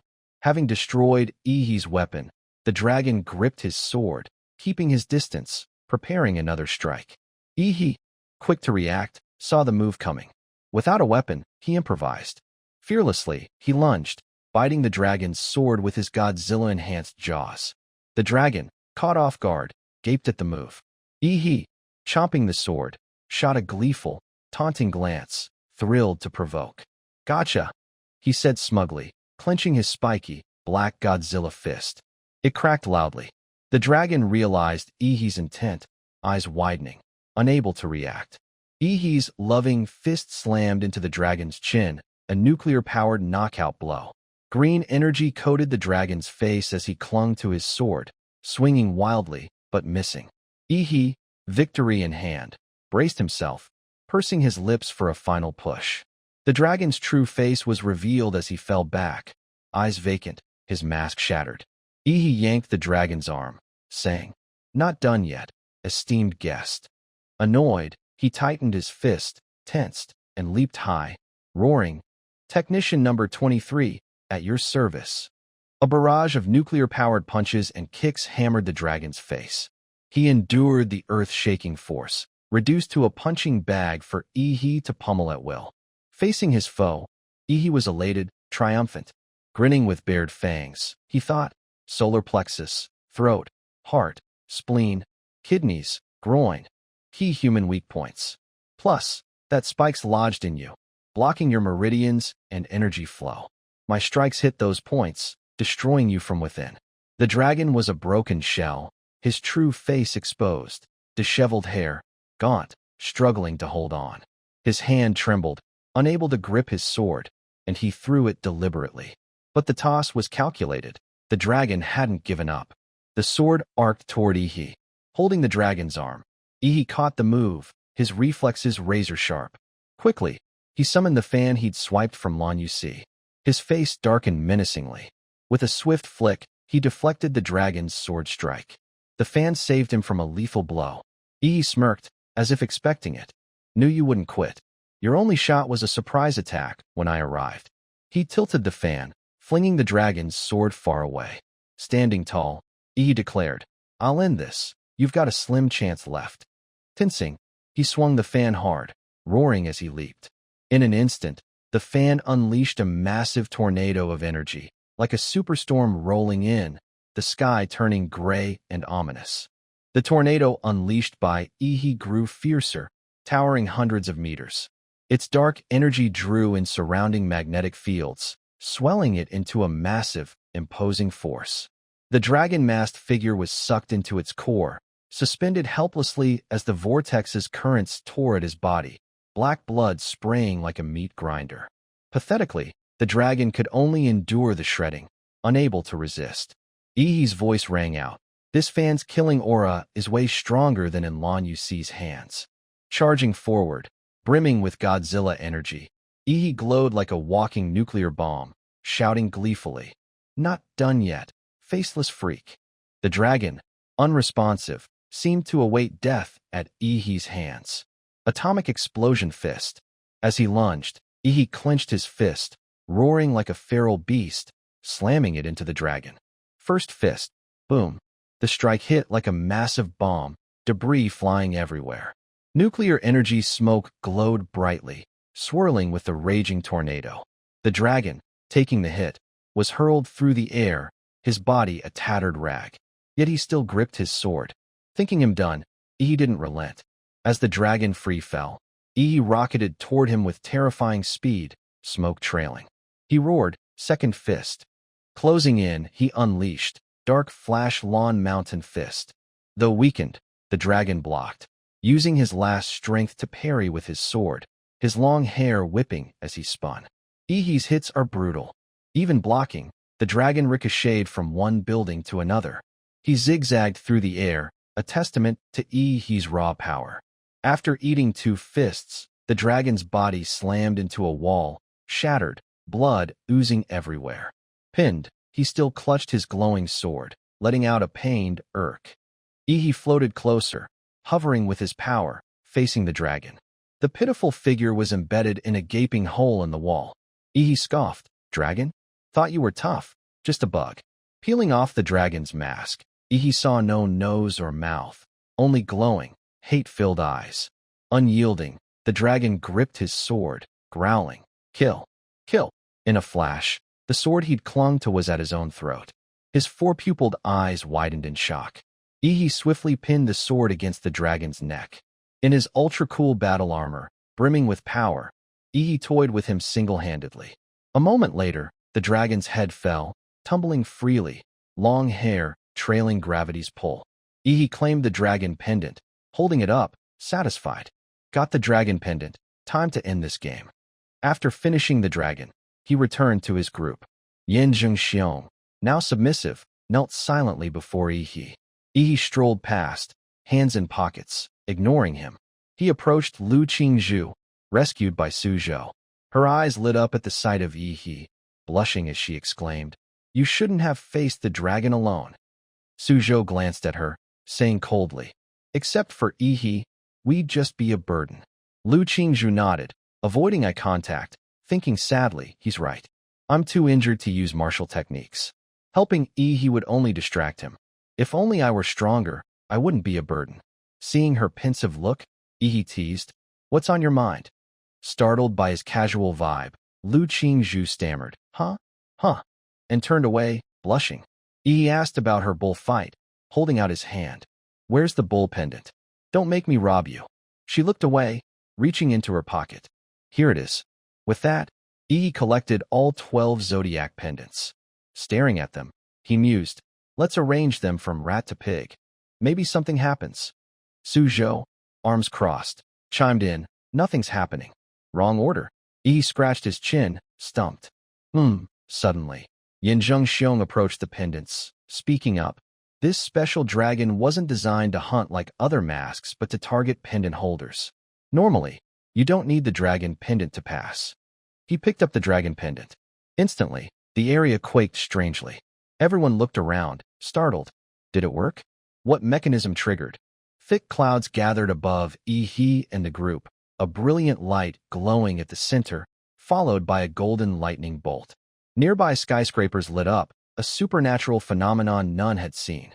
Ihi noticed first, shouting, "Look, what's that in the sky?" From the glowing center, a massive eye emerged, growing larger, surrounded by thickening clouds, drawing closer. Its energy seemed to pull at Ihi, who sensed something wrong, eyes widening. What the hell's going on? The eye drew him in, his body suppressed by its strange, terrifying force. Suddenly, Ihi was adrift in a void, weightless, with no anchor. Panicking, he screamed, unsure if anyone could hear. His eyes snapped open, face dazed, staring ahead. At that moment, all students on the train cars woke up simultaneously, confused and frantic. "This is the Flower City train? I'm back. I'm alive. I was killed by the dog mask. We were in that weird city. How are we here? Yeah, I saw so many die to that dragon. Was it just a dream? How could we all share it?" Ihi and Suzhou stayed silent. The train's intercom crackled, ding-dong. "All students, don't panic. You were pulled into an illusion created by the Divine Eye artifact. This was Emperor University's freshman test. Please relax." Ihi, realizing it was a Flower City University ability test, showed little reaction. The intercom continued. In this trial, Ihi, Suzhou, and Lu Qingzhu from City collected all zodiac pendants, topping the leaderboard. Ihi's outstanding performance earns a special reward upon enrollment. The announcement reached all students, sparking chatter among those from other cities. "Who's Ihi? I died early, missed the rest. Oyangze lost. What's in city? How'd big city freshmen lose to a small town guy? Collecting all pendants? I couldn't beat one mask. Must be some hidden martial clan heir. Gotta meet this Ihi." A green light shone on Ihi's face. Eyes wide with anticipation, he whispered, "Finally here." Meeting the special condition earned a reward draw. A system appeared before him, stating, "Congratulations, host, for dominating Emperor University's trial. Reward, 1 draw."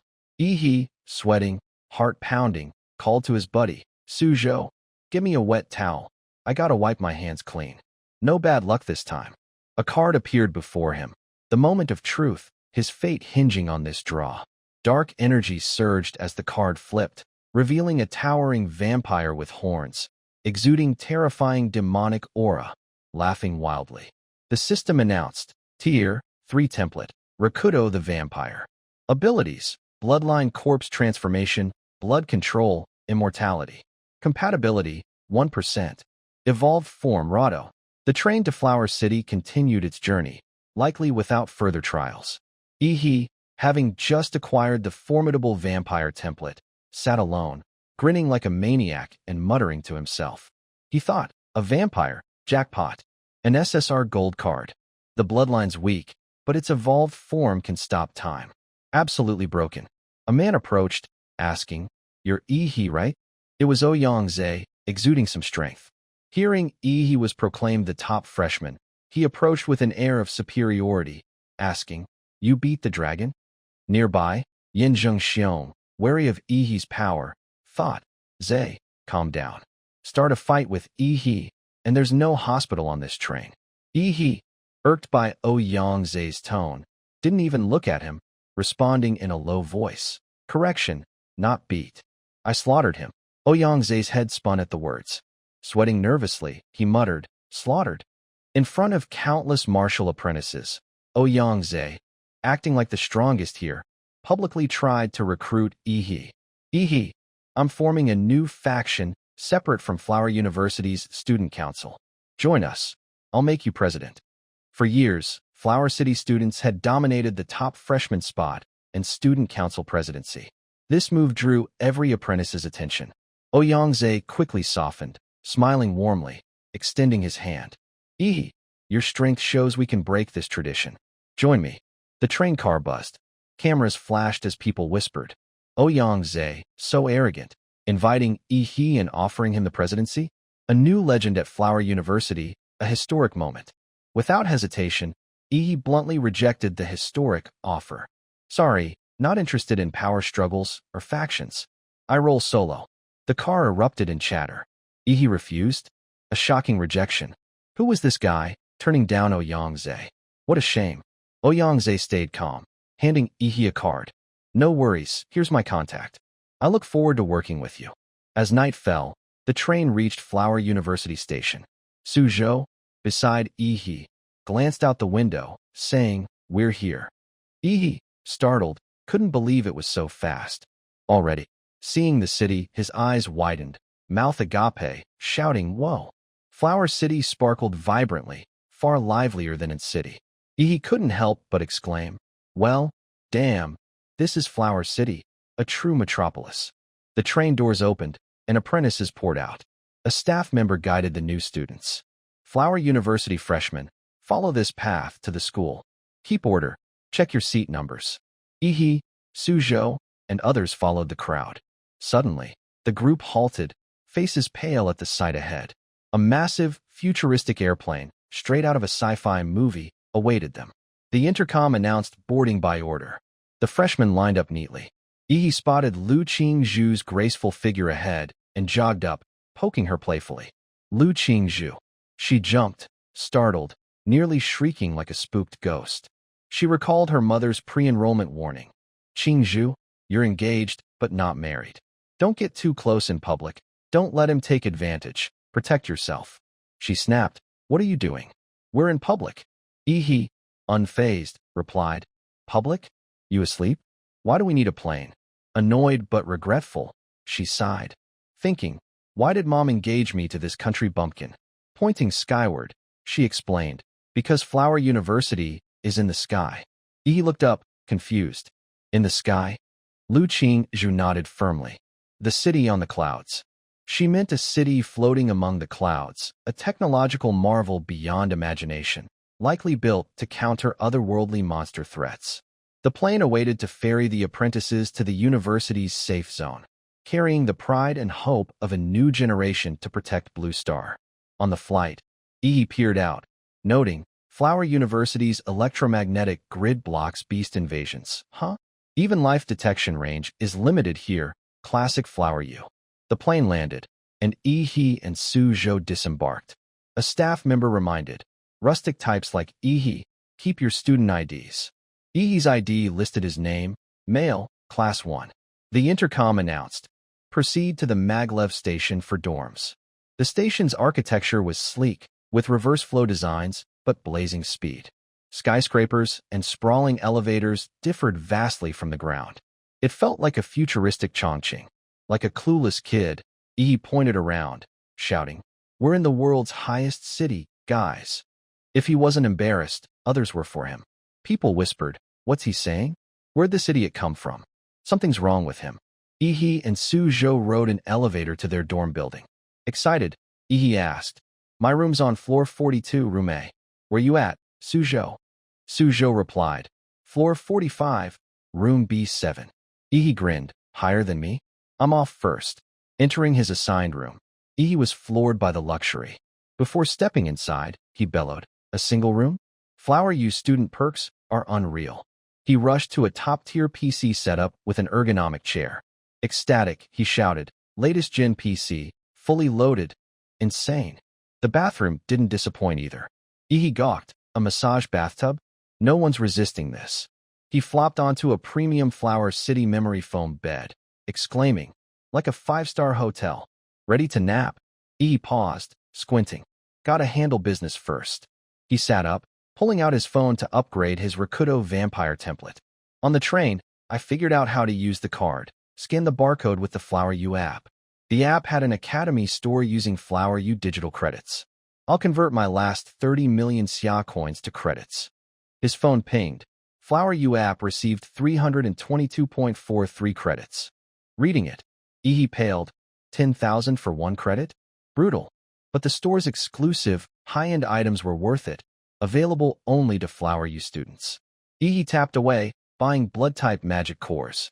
Should be enough to upgrade the template. His supergiant template, with less than 10 million invested, already had over 90% compatibility. The system chimed, "Student Ihi, thank you for your purchase. Happy cultivating, please leave a 5-star review." A package arrived instantly, delivered by drone. Ihi marveled, "That's fast." Opening it, he found sparkling crystals. Licking his lips, he said, "All right, down the hatch." His hand transformed, growing spikier. His nails lengthened, sharp as a monster's. Straining, he groaned, "Ugh, ate too much, kinda rough." The system announced, "Rakuto vampire template, 100% compatibility. Unlocked, Shugaruro Rakuto, infinite monster template. Host, Ihi, total physique score, 29. In the bathroom mirror, Ihi's face was pale, black veins crisscrossing his eyes. Feeling the change, he said, "The effect's intense." Baring his teeth, he noted, "Fangs sharper now." Inspecting closer, he saw blood grooves on them. Bite an enemy, and it's like slurping bubble tea. Looking at his clawed hand, he mused, "Nails are razor-sharp too." Staring at his claws, he muttered, "This gives me a wild idea." Suddenly, Ihi plunged his clawed hand into his throat, blood erupting like a volcano from his back. Ihi braced himself against the toilet in the bathroom, trembling violently, gasping with discomfort. Black blood poured from his back, and red syrup-like blood gushed from his throat and mouth. He was bold to test his new ability like this. Strangely, the wound on his neck began to heal, the blood slowly receding inward. His complexion brightened noticeably. The wound closed completely, leaving only a faint scar. Satisfied with the recovery, Ihi smirked, a bit faster than before. Glancing at his hand, he nodded, chuckling. The vampire's self-healing is visible, but the physical changes are secondary. The real deal is my new power. He entered the private training room in his assigned apartment, looking around and saying, "Truly a martial world. Even university dorms have training rooms." Shutting out distractions, Ihi focused his mind and spirit. Quickly entering a heightened state, his body surged with power. Eyes closed, muscles taut. He snapped them open, glowing eyes fixed ahead as he exhaled sharply. Before him appeared the vampire he'd acquired yesterday, exuding arrogance with its legendary black wings. Ihi stared up at it, his gaze stern and commanding. "Come on, hit me." The vampire instantly roared with power, crouching and nodding, its energy enveloping the room like a storm. Its wings folded, wrapping its body in a dark, sinister cocoon. A moment later, a figure emerged. Behind the vampire stood a towering, ferocious form adorned with roses and covered in sharp thorns. Its red eyes glowed, arms crossed, staring at Ihi before charging with a spiked, iron fist. Ihi raised his arms to block, squinting to see clearly. The rose-headed figure's punch slammed into his chest, testing his endurance. The blow was so strong it staggered him momentarily. His hands, however, were wrecked, bones shattered. That entity was no joke. After taking the steel punch, Yi slid across the floor, crashing into a rubber-padded wall. But that was nothing. Grimly, he stood, his pulverized arms healing rapidly. Looking up, he grinned lopsidedly. Nice, very strong. Then, let's test the time-stop skill. At his command, the Rakuto vampire complied. A gray field emanated from Ihi, freezing everything within its range. Time ticked backward. 1 second, 2, 3, 4, 5. The field expanded, trembling, showing cracks like an egg about to hatch. Ihi suppressed it, refusing to let it break. Sternly, he muttered, "No, keep time stopped." The field's pressure crushed him, pushing his limits. At 5.1 seconds, the pain felt like 1,000 broken ribs. By 5.3, it spread across his body, blood threatening to burst from every pore. Blood vessels in his eyes ruptured, his gaze wide as if exploding. The space behind him blurred, then cleared. The rose-headed figure held strong in the unstable state. Suddenly, the space shook violently. At 5.9 seconds, the field collapsed, shattering like glass, and time resumed. Ihi hunched over, wiping blood from his mouth, smirking. 5 seconds is your limit, not mine. The next morning, he met Suzhou, wandering the streets. After integrating Rakuto's powers, Ihi felt uneasy in sunlight, shielding his eyes. Sun's a bit bright today, huh? Suzhou shrugged. Is it? Ihi mumbled, a little. He thought, after merging with Rakuto, I'm starting to hate sunlight. Not dying like a real vampire, but still. Suzhou ignored it, asking, have you checked Flower University's new academic system? Shading his eyes, Ihi replied, nope, what's up? He thought, wrestled with Rakuto all night, didn't notice anything else. Suzhou filled him in. This year, Flower University scrapped traditional classes for a mentorship system. Each year, students studied under a head professor, with options to apprentice under assistant professors. Ihi frowned. So we gotta find mentors? Suzhou showed his phone. Not us. I need a mentor. You don't. Ihi, confused, asked. What's that mean? Suzhou clarified, showing the freshman group chat from last night. Check the announcement.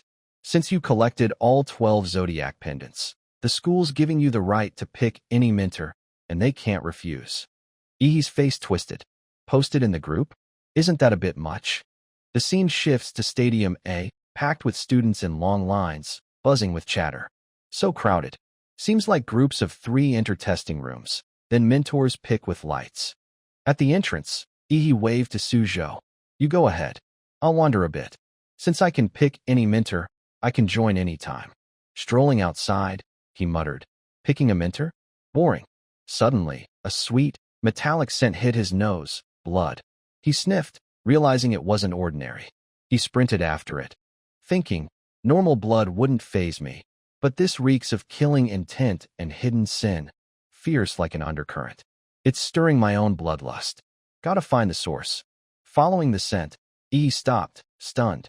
Before him was a modern-dressed girl by the roadside, eating a roasted sweet potato. Oddly, the blood-soaked scent came from her. Watching her chomp down, Ihi was speechless. Ihi couldn't quite believe it. He glanced around for anyone else, but there was no one. Staring at the white-haired girl, he grimaced. This cute kid is the source of that murderous aura? I must have gotten it wrong. Suddenly, her eyes flicked toward him. Huh. Holding half a roasted sweet potato, she playfully turned and asked Ihi, with a cheeky tone far beyond her years, Hey, kid, been training your body for a while, huh? Surprised she sensed it, Ihi stepped closer. How'd you know? Stroking his chin, sizing her up, he thought, clearly just a kid, but acting so mature. Calling me kid too. Nibbling her sweet potato, she replied casually, Oh, 'cause I helped Little Tiger perfect that martial technique. Ihi's eyes narrowed, recalling the name. Glaring, he thought, Little Tiger, you don't mean? The girl stood with legs apart, hands on hips, and continued eagerly. Lu Chenghu, my disciple over 90 years ago. Ihi shot back, you messing with me? Sure, martial artists can live past human limits. Grandmasters at 80 or 90 stay in prime condition. But this milk-drinking kid. Studying her, he speculated. For martial artists with special techniques, shrinking their bones to look like a child wasn't impossible. But this silver-haired girl's naive, almost clueless demeanor. If it wasn't Oscar-worthy acting, it was genuine. She stared at Yi with bold confidence. What? Don't believe me? Yi scoffed openly, retorting smugly. Believe you? I'd sooner believe I'm Qin Shi Huang. Send me $50, then I'll believe. Suddenly, he was pulled into a strange illusion, a blood-red world. Suppressed, his head was forced into a guillotine. Eyes wide. He couldn't fathom how this happened. He was just on the street. The blade dropped. Yi felt the searing pain of decapitation. His head rolled like a ball, stopping near the girl's feet. Struggling, he gasped, "Ugh!" Taking a breath, he snapped back to reality. Eyes bulging, he reeled from the experience. An illusion? Such pure killing intent, making me feel beheaded. Shocking, unreal. Awestruck and thrilled, he shouted, "Too damn wild." As he stood dazed, the girl popped a lollipop in his mouth. Caught off guard, Yi's eyes widened, clamping down on it. She chirped, "Strawberry soft candy, my favorite. For you." Then, striking a cute lowly pose, she added, "Sorry, kid, might have overdone it. Don't rat me out to the school, 'kay? I only get 1 or 2 hours a week to chill outside. Pretty pitiful." Mouthful of candy, Yi mumbled, "Who are you?" She struck a charming pose and replied, "I'm Gong Ka, a super strong grandmaster. Fun fact, I made Flower Yu's principal, Shi Jing one, cry like a baby when he was little." She winked. Yi froze, limbs weak, dropping to his knees. He screamed internally, "Gong Ka, who perfected the mysterious yellow technique. She could help me break through my bottleneck. A slaughter-specialized grandmaster, perfect for me. Investing in her's a no-brainer." Kneeling, hands clasped, face dead serious, he declared, "I'm taking you as my master.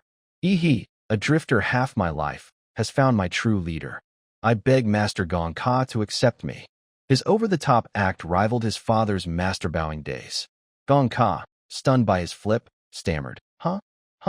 The scene shifts to Flower University's Area A. Top-tier professors sat in the judges' seats, surrounded by buzzing chatter. The deans of Flower U's 5 major academies are mentoring freshmen this time.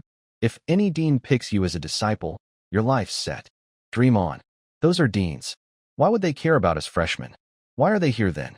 Not wasting time, obviously. Haven't you heard? That freshman he completed the 12 Zodiac Challenge. The deans are here for him. Unbeknownst to the freshmen, the Zodiac trial was live-streamed to all Flower U faculty. From the train announcement, professors tracked each student's crisis response.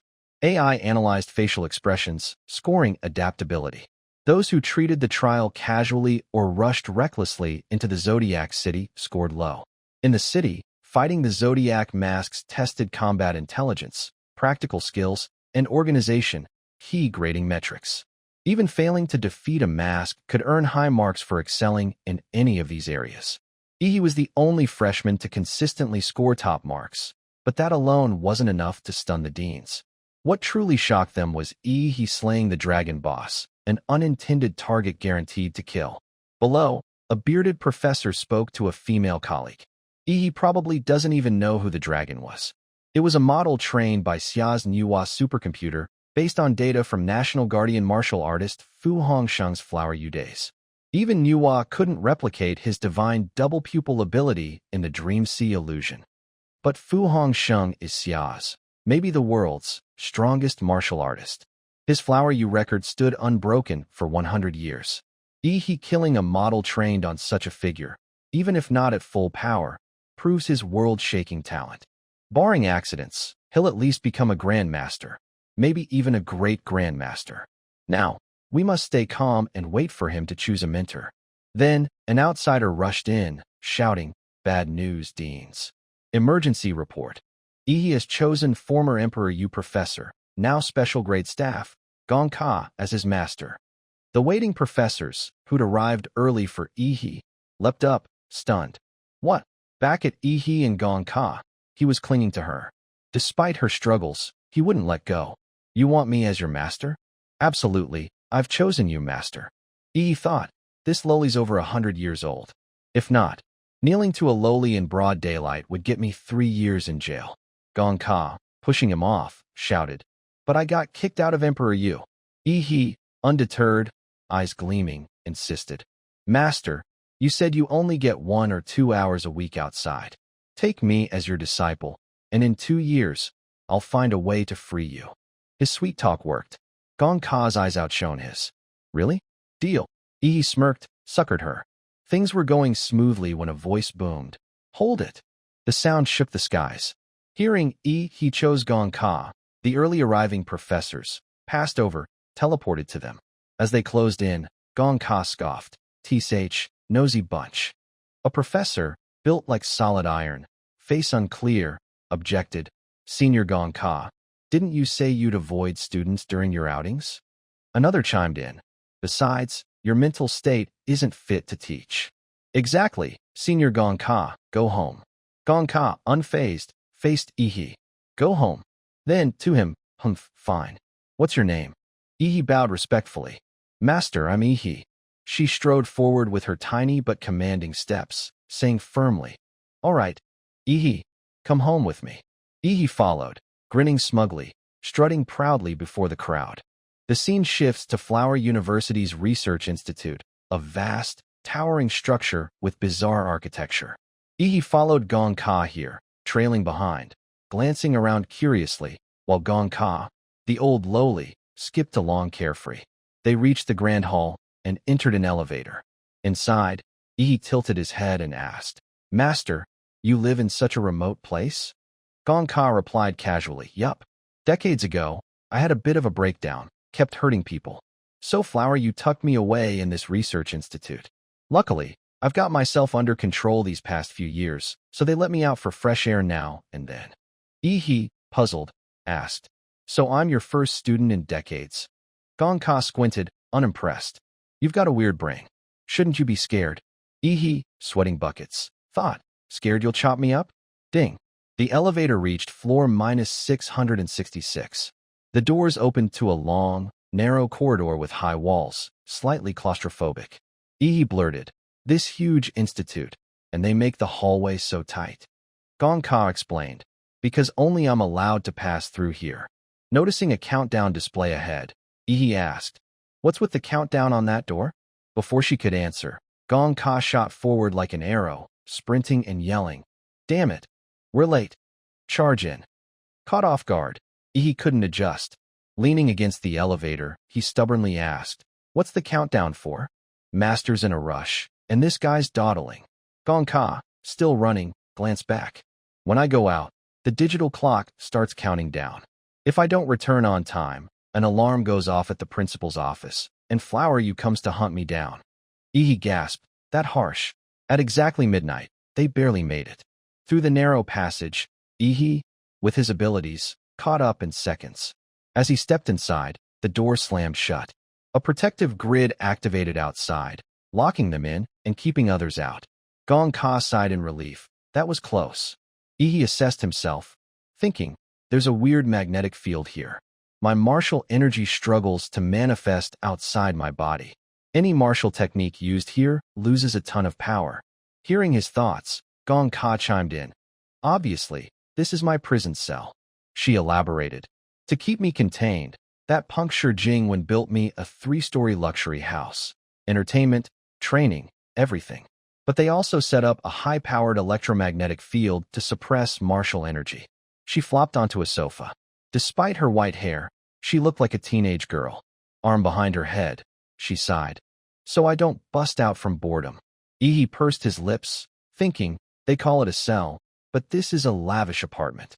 All daily needs met. It's like they're pampering Master Gong Ka. The scene shifts to Flower University, where an older man, Principal Jing, held a phone. A frantic voice reported, Principal, bad news. Ihi's taking Gong Ka as his master. Jing replied calmly, Let him be. His tone grew serious. Remember Flower U's reform goal. We're not nurturing a group of elites. We're cultivating one supreme powerhouse to carry Xia and humanity, given enough resources. Let geniuses develop freely. Let Ihi train with Gong Ka. Freshman training camp is wrapping up soon.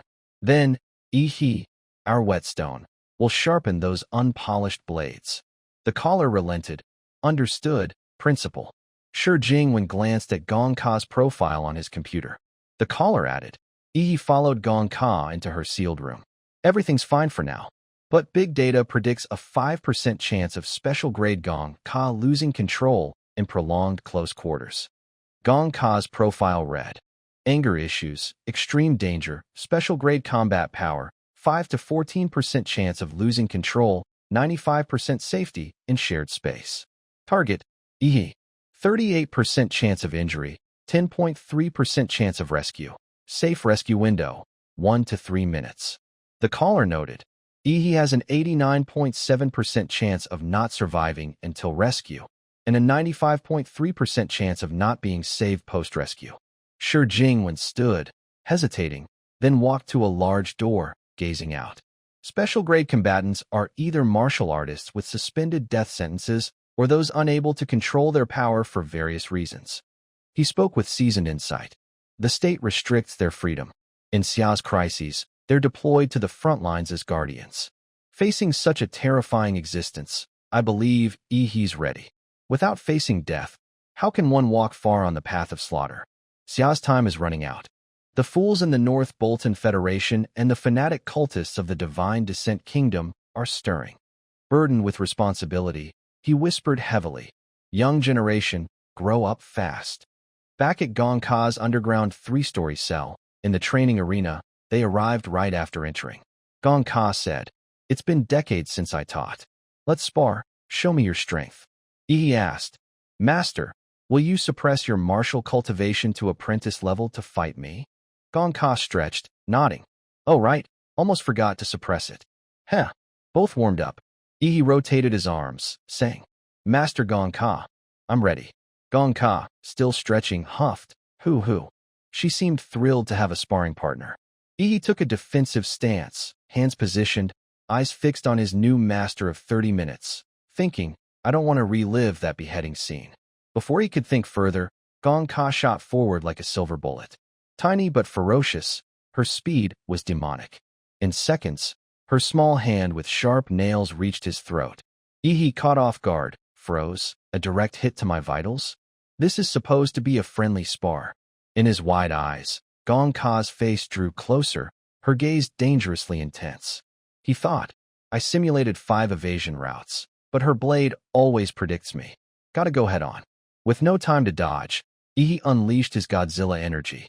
Standing firm to avoid lethal damage, he erupted in flames, forcing Gong Ka back. First, he repelled the threat. He braced defensively, guarding his weak points.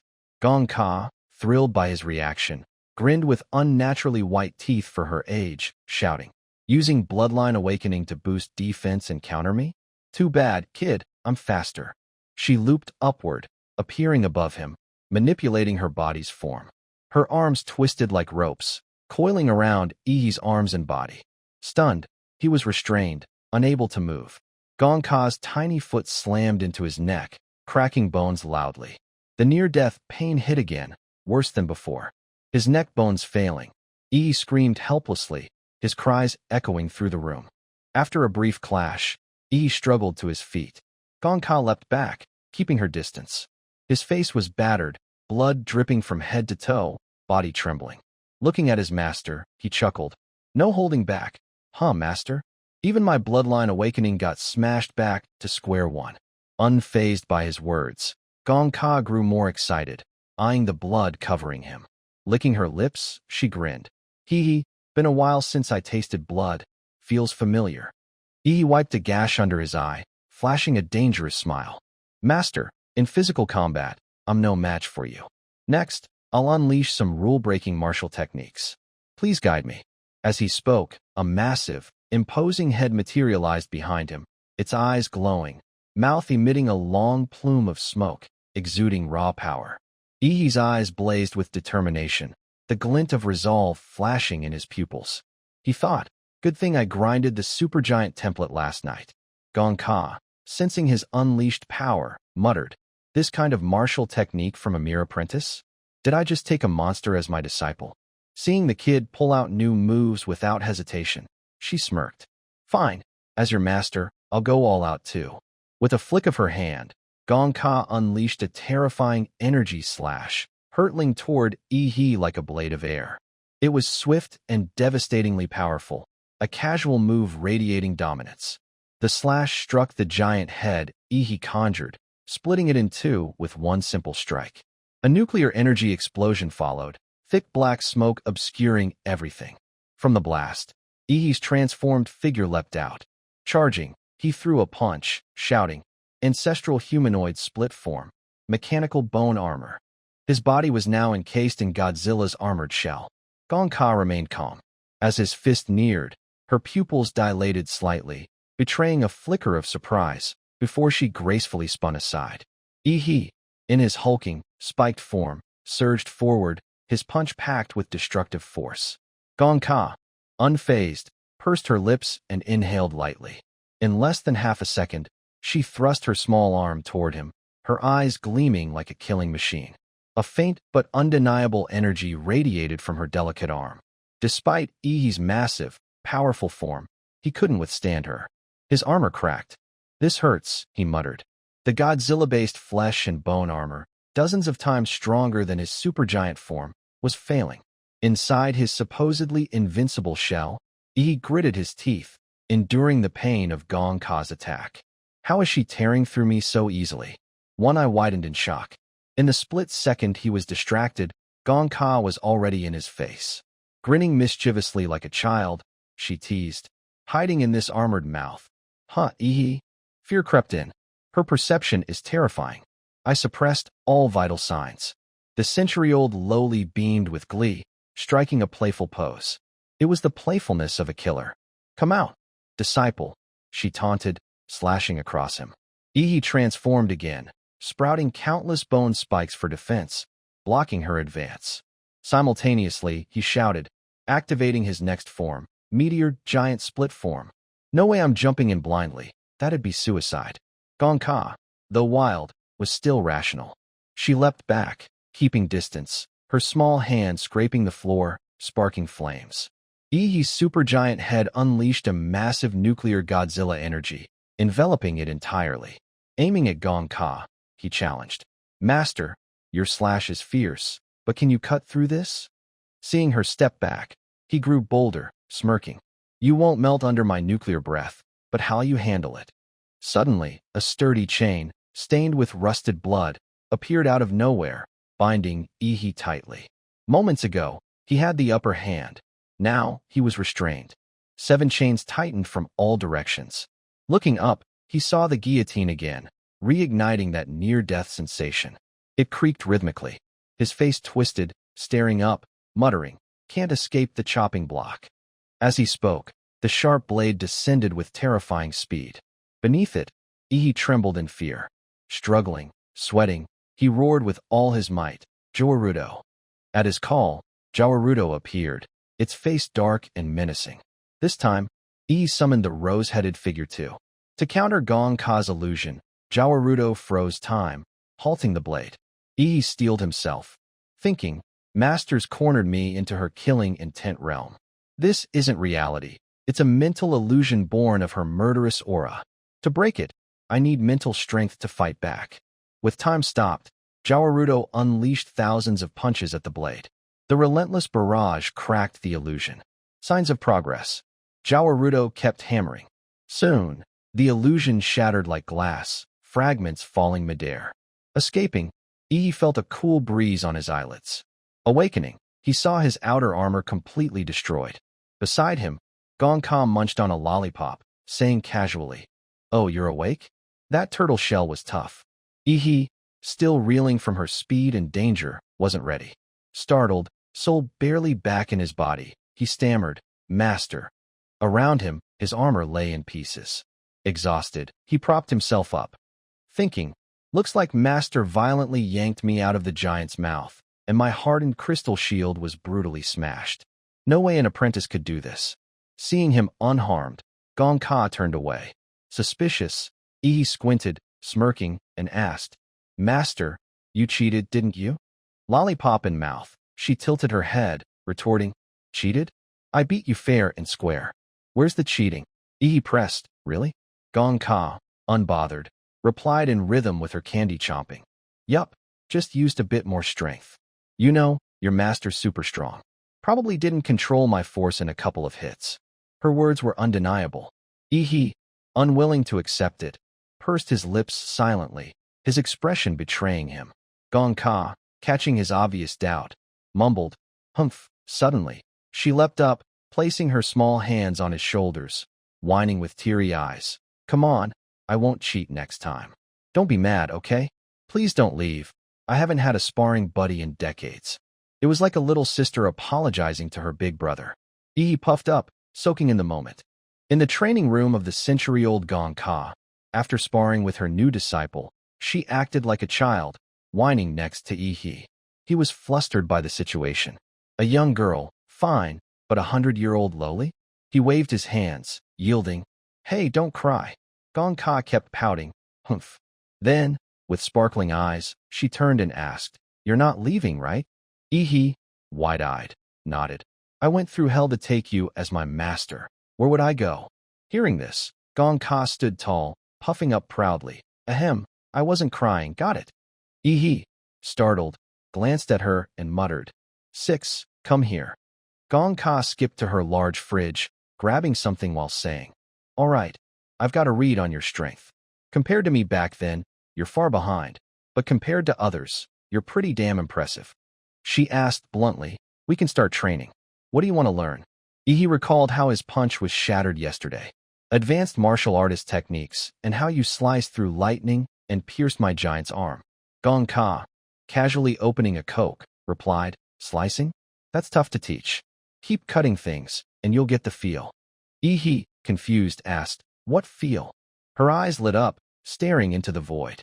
Every body, human, beast, or object, has an optimal cutting point, a line you can easily sever.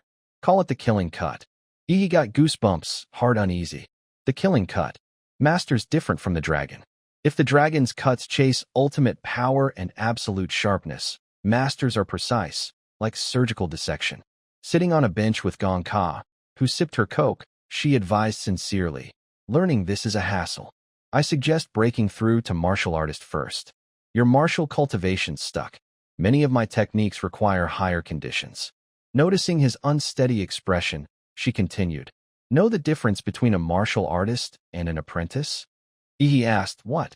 Gong Ka explained, "It's not just physical progress, but mental. Martial artists gain a key ability, inner vision. With inner vision, martial artists shift from macro to micro training. They can see their meridians, acupoints, and organs, using martial energy to reinforce them, expanding physical limits. In short, mental strength comes first, then physical." Ihi nodded, getting it. Grinning, he thought, didn't expect Master Gong Ka's teaching to be this top tier. No wonder she was an Emperor Professor. Even if she's a bit unhinged, her knowledge is unshaken. On mental strength, after merging with the vampire template and awakening Warudo, his mental attributes had surged, a huge boost for the martial artist stage. Lost in thought, he asked, "So, how's the breakthrough technique different?" Gong Ka's eyes turned serious, explaining clearly. Breakthrough techniques and martial skills are divided into 4 tiers: Heavenly Star, Earthly Fiend, Mysterious Yellow, and Unranked. Usually, apprentices at lower-tier colleges or universities get unranked breakthrough techniques. These are fast, with almost no barriers, just accumulate enough blood energy and martial energy. Over 80% of martial artists advance via unranked techniques. But at Flower U, our breakthrough techniques start at Mysterious Yellow. Ihi listened intently, stroking his chin, then asked, "What about Heavenly Star and Earthly Fiend?" Gong Ka replied, "Heavenly Star techniques are mostly originals from secret relics. Globally, there might not even be 10. Flower U has 1, but with your current ability and authority, you can't access it." Ihi's face darkened. Suddenly, Gong Ka burst out laughing. "But you can learn an Earthly Fiend breakthrough technique." Ihi jolted, stunned. She elaborated, "The Bodhi heart-slaying scripture, an Earthly Fiend technique I possess. Little Tiger's demonic flesh prison was inspired by it." This was music to Ihi's ears. He gaped, exclaiming, "I want to learn it." His enthusiasm didn't disappoint Gong Ka. She tossed her Coke can into the trash. "All right, let's start. Feel the killing intent realm I create for you." A bewitching aura hit Ihi. He froze. No way again? Looking down, He was bewildered, dragged into another of Gong Ka's illusions. The century-old lowly smirked, licking her lips. Hee hee, I love fresh blood. The scene shifts to Flower University in the sky, now evening. After class, students poured out. Suzhou walked alone, spotting Ihi ahead. He called out, Yo, Ihi, how's the first day? Heard you took. Before he could finish, a sharp sword slashed, nearly splitting him in two. Suzhou quickly noticed the sword behind him. Summoning ice energy, he retreated. His eyes glowed, gripping his sword, channeling energy, staring at Ihi. Closer inspection revealed a sinister, unfamiliar aura, nothing like Ihi. Seconds later, Ihi turned, hyper-alert, then casually said, Oh, sorry, Suzhou, got a bit tense. Suzhou, sweating buckets, felt like he'd been doused. Stammering, he was speechless. In his view, Ihi looked grotesque, chilling, surrounded by writhing corpses, reeking of rot and heavy malevolent energy. Suzhou's voice trembled. What the hell happened to you today? The scene flashes back over 10 hours earlier. In an illusion, countless grotesque, terrifying monsters swarmed aggressively. A voice echoed in Ihi's mind. No martial techniques or powers allowed. Use only the blade in your hand to deal with the undead. Ihi was in the midst of Gong Ka's trial, a juicy target for the ravenous zombies. They appeared from nowhere, growing in number. Overwhelmed, he gasped. This many, and just this rusty blade? Gong Ka's voice resounded in his subconscious. Use the blade to get used to the feel of it cutting through flesh and bone. Build muscle memory to instinctively find the killing cut, striking the target's weak point fastest. Ihi's eyes locked forward, fierce. Got it. Here I go. He crouched, slashing swiftly through the clinging zombies. Their bodies split into pieces, floating midair. Before him, Gong Ka appeared, towering. Her sparkling eyes narrowed, voice low. Ihi, you little punk. She thought, training in my earthly fiend technique is insanely dangerous. Normal apprentices wouldn't qualify. If Ihi's spirit wasn't far beyond average, he'd have been possessed by killing intent, driven mad. Suddenly, Ihi's aura and face blazed, darkened, then flared brightly.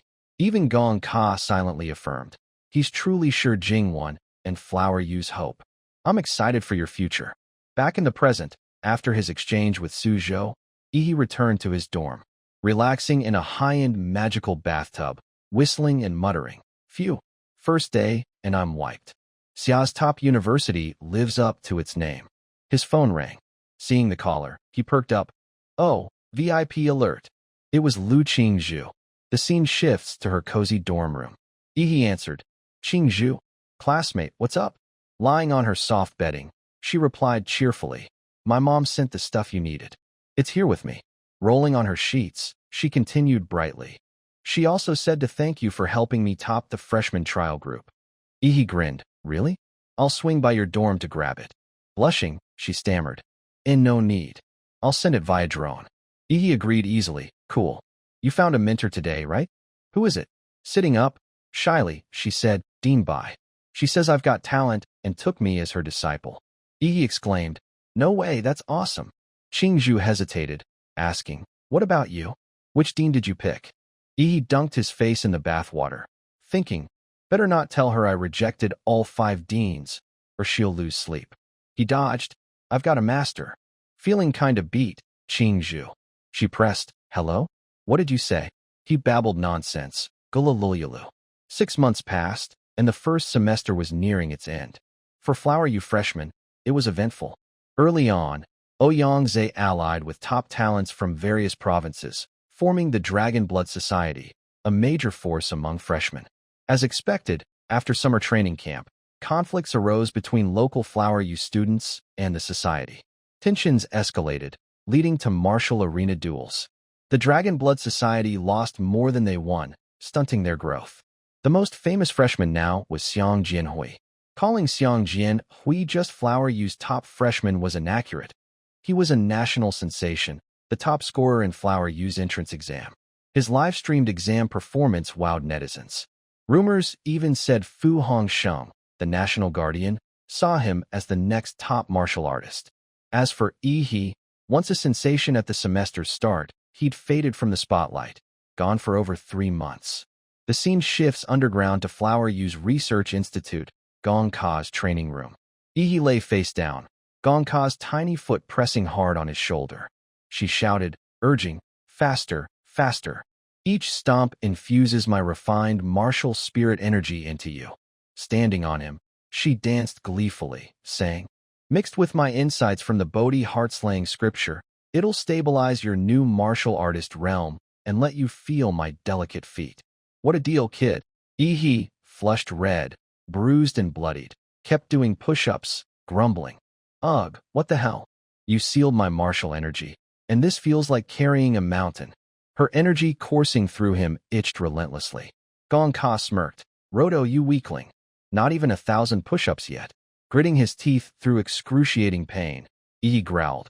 Who's a weakling? Watch me speed up. With beastly ferocity, he surged. Alarmed, Gong Ka stomped dozens more times, shouting, all right, go, go, go. Use that strength. Ihi endured hundreds of punishing stomps, roaring like a bull, his voice echoing. A sudden explosion erupted like a detonated bomb. Gong Ka was flung back, red smoke scattering. Ihi's muscles bulged, expanding. Blood sprayed, tearing old muscle fibers. Post-explosion, his body was tougher, exuding a cooler aura. He said, transformed into entirely new muscle fibers infused with martial energy. Catching her disciple flaunting his durian muscles, Gong Ka's eyes sparkled, her girlish soul thrilled. Your clothes are torn, you pervert. Ihi, blushing, retorted. Cover your eyes properly. Don't peek through your fingers. Turning away, he declared, time to leave seclusion. Gong Ka pouted. You're going? Yeah, locked up with you for 3 months. I need some sunlight. She whined. Will you come back? Ihi, shirtless back turned, glanced at her, saying, of course. Your gaming skills suck. Practice before I return. Gong Ka scoffed. Who needs you to game with? The scene shifts outside Gong Ka's confinement apartment. Ihi stood before the massive building, muttering, 3 months without sun. I kinda miss it, even if I'm not a fan of sunlight now. Wandering alone, hesitant, he thought. Been gone so long, feels like a generation passed. This wasn't a casual stroll, he had important business. Suddenly, his eyes caught something, and he whispered, at Flower U, semester grades heavily weigh extracurricular missions. Hunting rogue martial artists, investigating secret realms, aiding against monster tides, or suppressing illegal organizations and foreign forces. I'll hit the activity center to pick a mission and catch up with my buddy. At the center's gate, spotting his friend, Ihi called, Yo, long time no see, Suzhou. Suzhou grinned. Finally out of seclusion? Kept me waiting. Suzhou and Ihi chatted after their long separation. Ihi jumped straight to the topic of training progress. Yo, Suzhou, how's it going? How much stronger you got? Suzhou replied quickly. Broke through to martial artist 2 months ago, but seeing you now kind of freaks me out. Squinting, he thought, first time seeing Ihi in 3 months. No obvious change in aura or physique. That's what's scary. How much had Ihi's strength grown? Could he even compete? This reminded Suzhou of the school's top dog. 3 days ago, I was invited to watch a private arena match between Xiang Jianhui, Flower U's freshman rep, and Ouyang Zhe, Dragon Blood Society's vice president. No surprise, Ouyang Zhe lost in 10 minutes. I could tell Xiang Jianhui wasn't even going all out. Still, Suzhou worried about his friend's strength compared to the top dog. Could Ihi take on Xiang Jianhui? No, maybe Xiang Jianhui wasn't even a match for Ihi now. At that moment, Lu Qingzhu appeared, saying, sorry. Rushing in, dressed in cool shorts and a shirt, she panted excitedly. I'm late. Seeing her, Ihi crossed his arms, flashing a weird grin. Classmate Qingzhu got anything else? Startled, she asked, anything else? Suddenly, her face flushed red, eyes invisible, burning like fire. She recalled her mother's words. Qingzhu, you and Ihi are a couple now. At school, act like it, do couple things, like A, B, C, D, X, Y, Z. She wondered if Ihi was hinting at those couple things her mom mentioned. What now? Ihi, clueless, stayed casually oblivious, while Qingzhu pursed her lips, trembling, inching closer to him. Ihi asked, stiff legs? What's up? No greeting after 3 months. His words hit her like a bucket of ice water. Fuming, she turned away, practically steaming, wishing she could smack Yi for his cluelessness. I hate you most, she huffed. The trio headed to the mission board. Standing before the school's massive bulletin screen, Suzhou scanned it and said, "The screen shows recent hot missions and top-performing students." Turning to Yi and Qingzhu, he added, "Qingzhu and I completed 3 missions, exceeding requirements. We're here to team up with you." Qingzhu scrolled through her iPad, already decided. These 3 missions suit us. A deranged serial killer in Hung City, investigating a monster-tide anomaly in Lian City, and an abnormality in Linshui County. She explained, initially, these were level 2 missions, but Linshui County's been upgraded to level 3. Flower U's extracurricular missions have 5 levels, higher difficulty. Freshmen usually take level 1 missions. The only level 2 mission Suzhou and I did was with a 10-person team. For a 3-person freshman team, even level 2 missions were tough to get approved. Yi pulled out a red card, flashing it stylishly between 2 fingers. "No worries, I've got a privilege card." He recalled Gong Ka's words. "Little He, you're ready to handle things solo. In your first or second year, few can match you. Pick high-difficulty missions to hone your skills. This card lets you take any mission level, but don't recklessly choose level 4 or 5. Those have too many variables. Even mysterious martial artists risk death." His friends were curious. Qingzhu asked, "Where'd you get that card?" It was hard to explain. Yi mumbled, well. But Suzhou changed the topic. "What do you think of these missions, Yi?"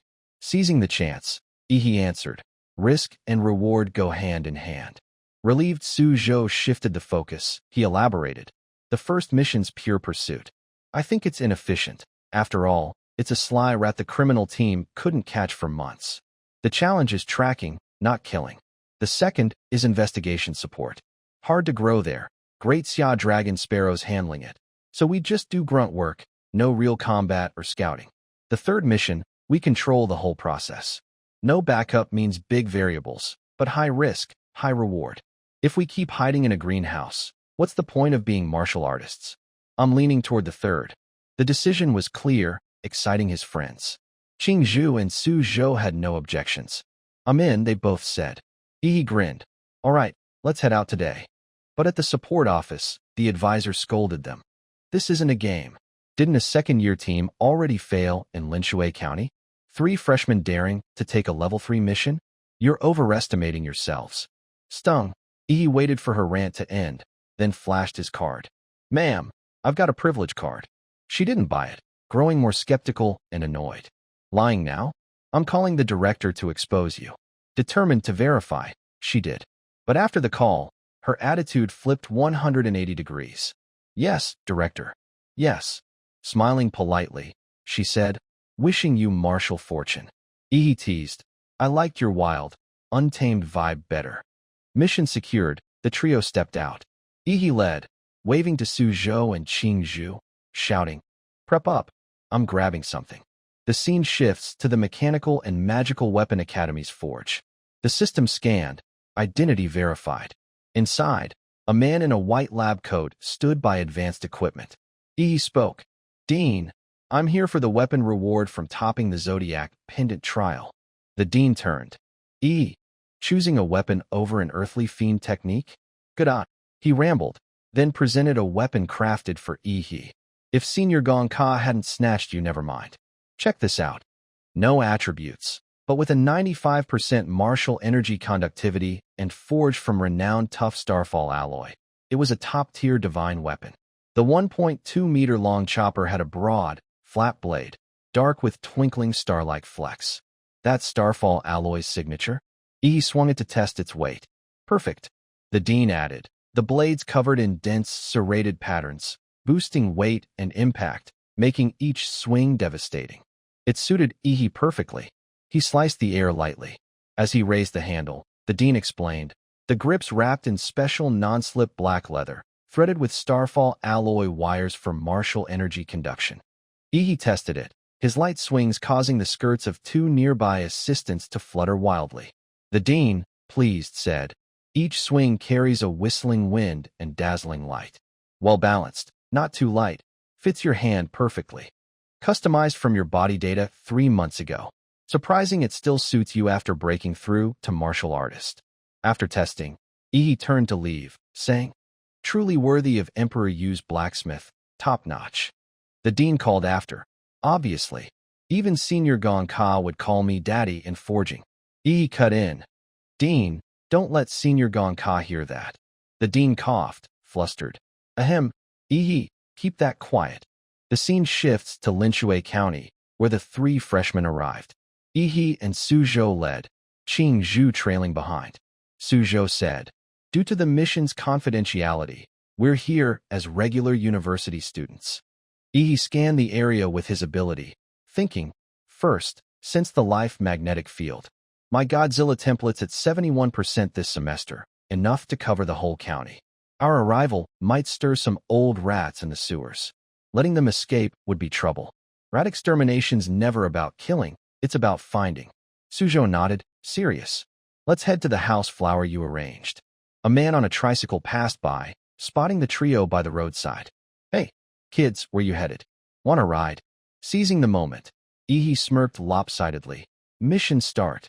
Riding on the old man's tricycle as it rolled down the road, the driver eagerly helped the 3 martial artists, chatting while driving. "Hey, kids, you look like scholars.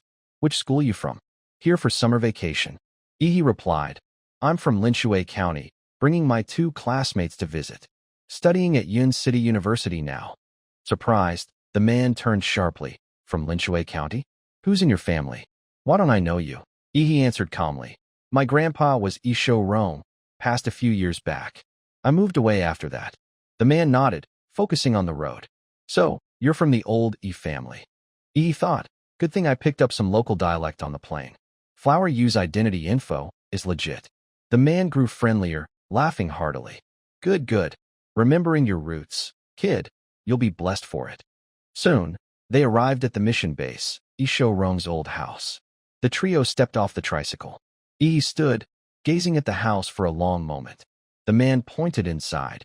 "Little E, 2 days from now is Linshui County's Grand Triennial Festival. You gotta join. If you're shy, I'll come drag you out myself." Ihi replied smoothly in the local dialect. "Got it. Thanks, Grandpa." After the man left, the 3 entered. Suzhou, carrying a backpack, led the way. He scanned the place and remarked, "This house hasn't been lived in for over a decade. It's run down, full of weeds and mosquitoes. Looks like we've got cleaning to do." Ihi raised his leg, flashing a dangerous lopsided grin. "Cleaning? I'm a pro." He stomped hard, unleashing a surge of nuclear energy from his foot, spreading across the courtyard. In an instant, it cleared the area, incinerating stubborn weeds on the stone tiles. Lu Qingzhu gasped, "That's not cleaning. It's annihilation." Suzhou chuckled, "Quick and efficient." With the courtyard done, Ihi and Qingzhu entered the small house. Suzhou followed, touching the door and saying, "Set your bags down. I'll install micro cameras around for surveillance." Qingzhu moved swiftly. She checked another room, calling out, "Ihi, come see this." Startled, he approached casually. "Found something?" Qingzhu was fixated on a statue in the room, a Buddha statue, shrouded in cloth, exuding an eerie, malevolent aura. She said, "There's a shrine here. Not sure what it's for." He guessed it was placed recently. Qingzhu asked, "Recently?" They stepped closer to the strange Buddha statue. Ihi analyzed, the shrine's wood. If it was here all along, it'd be rotten by now. Despite the dust, wipe it off, and it's still brand new. Suzhou entered, his vibe off, visibly uneasy. Drawing his sword, he said, "So someone put it here? It gives me bad vibes. Let's chop it first, talk later." Qingzhu stopped him. "Wait, Suzhou, don't be rash. What if it's a key clue? Check it thoroughly first." But Suzhou was already riled, and Ihi, glowing with nuclear energy, growled, "I'm with him." Qingzhu roared like a wild beast. "Who are you agreeing with? You're a killing maniac." Frustrated with the two, she sighed, clutching her head. "At least check under the statue's mask before slashing it." She boldly lifted the cloth. The dark Buddha statue revealed glowing, terrifying eyes. Ihi sensed something wrong, his gaze wary. He pulled Qingzhu closer by the shoulder, eyes sharp, whispering, "This isn't good." Turning to Suzhou, he said. It's filthy. Chop it. Suzhou charged his sword with blazing energy, lunging like a whirlwind. One decisive slash split the statue. What happened next shocked them all. What the hell? The split statue oozed strange liquid, bubbling like warts, multiplying rapidly. What was this black fluid? Ihi's expression hardened, certain it was trouble. Glaring, he thought, no escape. In his mind, Ihi summoned Jawarudo. Standing with arms crossed, the rose-headed figure appeared, radiating battle aura. Its golden hand glowed, crushing the strange liquid. The fluid boiled in its grip, sprouting white teeth that snapped wildly. Ihi, observing, calmly ordered Suzhou, who held a charged sword, seal it. Suzhou unleashed his energy, encasing the liquid in ice, glowing fiercely. Qingzhu, pale with fear, teeth chattering, stammered, "What is that?" Terrified, she froze as a fiery hand touched her shoulder. Petrified, she couldn't move. It was Ihi's chilling voice, Qingzhu. Carefully, he asked, "You okay?" He thought, "She's infected by its mental energy. I'll transfer some pure martial energy to her." Qingzhu turned, relieved. "I'm fine." Oddly, her fear vanished, replaced by warmth. The trio stared at the frozen, disgusting mass. Ihi growled, eyeing it. "Looks like Linshui County's anomaly is tied to this creepy statue. We've made a big step. You two guard it, watch for changes. I've got something to do." He thought, "I left a nuclear radiation mark on that old tricycle guy. Time to reel him in." Firmly, he told them, "No need for him to find me. I'm coming for him." The scene shifts to Linshui County's Golden Mountain Temple. The familiar tricycle was parked outside. Two men talked, one a monk inside, the other the man who helped the trio.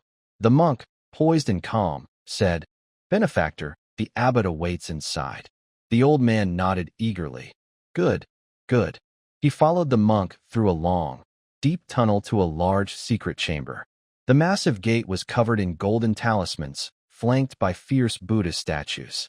With a refined, unervingly calm demeanor, the monk smiled and said slowly to the abbot inside, "Abbot, Benefactor Lu Jiansheng, meeting the blessing standard, has arrived." He added, "I have something to report." The old man's face showed unease and anxiety. Standing before the gate, with the village man behind, the monk spoke calmly. "Abbot, Benefactor Lu Jiansheng, meeting the blessing standard, has arrived. He also has something to report." As his words ended, a clear bell rang from the gate. A bewitching voice echoed from all directions. "What's your intent, Benefactor? Why come so suddenly?" As the voice sounded, the two towering statues at the gate turned to glare at the old man. The monk, as if possessed by some force, underwent a drastic change. His eyes bulged like a beast's, and he snarled in a demonic tone, "Is there someone else here?" In an instant, the refined monk transformed into a scaly, jet-black lizard-like creature, its mouth bristling with sharp teeth and a pointed tongue, terrifying the old man. Lu Jiansheng dropped to his knees, trembling, clasping his hands and stammering, "Living deity, living deity." Suddenly, a familiar black boot print shot forward, tearing through the air. It was Ihi.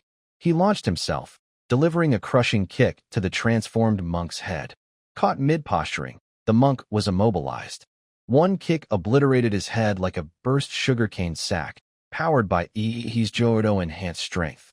Standing tall before the creature's body, Ihi declared, "Filthy thing. Good thing Jawarudo isolated it, or my clothes would be a pain to clean." Behind him, the old man, unaware of the threat, looked up, shocked and annoyed. You're the family kid?" Ignoring him, Ihi scanned the surroundings. Having just dispatched the monk, the statues around began to act strangely. They shook violently, their eyes glowing red. Unexpectedly, these supposedly inert statues grew larger and moved, bracing hands and feet on the ground, their faces twisted with indescribable rage as they closed in. Ihi looked up, casually humming, "Well, damn, Buddha statues can move." The statues activated, wielding gleaming golden weapons, a sword on one side, a drill on the other, poised to strike. Jawarudo materialized clearly, its massive muscular hands raised, one left, one right, blocking the formidable attacks. Despite the tons of force, Ihi maintained his composed aura. Scratching his neck, he acted restless, itching for action. This provoked the bizarre statues further. Their eyes blazed red with fury, mouths gaping to reveal long, sharp fangs, heads shaking wildly. They swung chaotically, but oddly, missed their target, tangling themselves. Then, the statues lunged barehanded at Ihi. He stood, arms crossed, awaiting the attack. Under such ferocious pressure, Ihi's will was ironclad. He slowly drew a gleaming ring from his middle finger, saying, "Stealth mode to avoid detection." Instantly, he unsheathed the long blade crafted by his academy mentor. Raising it high, he shouted, "Starfall Chopper," and swung decisively. In its debut, the blade moved sleekly, slicing through the air. Ihi carved a long arc, severing the arms of the wrathful bodhisattva statues into scattered pieces. His expression turned cold, exuding chilling, killing intent. In moments, the statue's arms littered the floor. Holding his deadly weapon steady, Ihi watched as the statues, undeterred, fired red laser beams from their glowing eyes. Yelling in surprise, "They can shoot eye lasers? Are you really Buddha statues?" The beams hit, but Ihi, unfazed, dodged nimbly. "Too slow," he taunted, leaping high, twisting his shoulders for momentum, and slamming the Starfall Chopper down like Sun Wukong's staff. Striking, he sang out, "Let's see what's in your guts, straw or something else." This time, he targeted the entire statue. Slicing through both, he revealed not stone but steel, like man-made weapons. The old man nearby was speechless, eyes and mouth agape, only managing faint whimpers. The wrathful bodhisattva heads flew, their uncontrolled red lasers streaking across the sky. Lu Zhensheng, too slow to react, was sliced in half by a stray beam. The scene collapsed, statues and man split in two.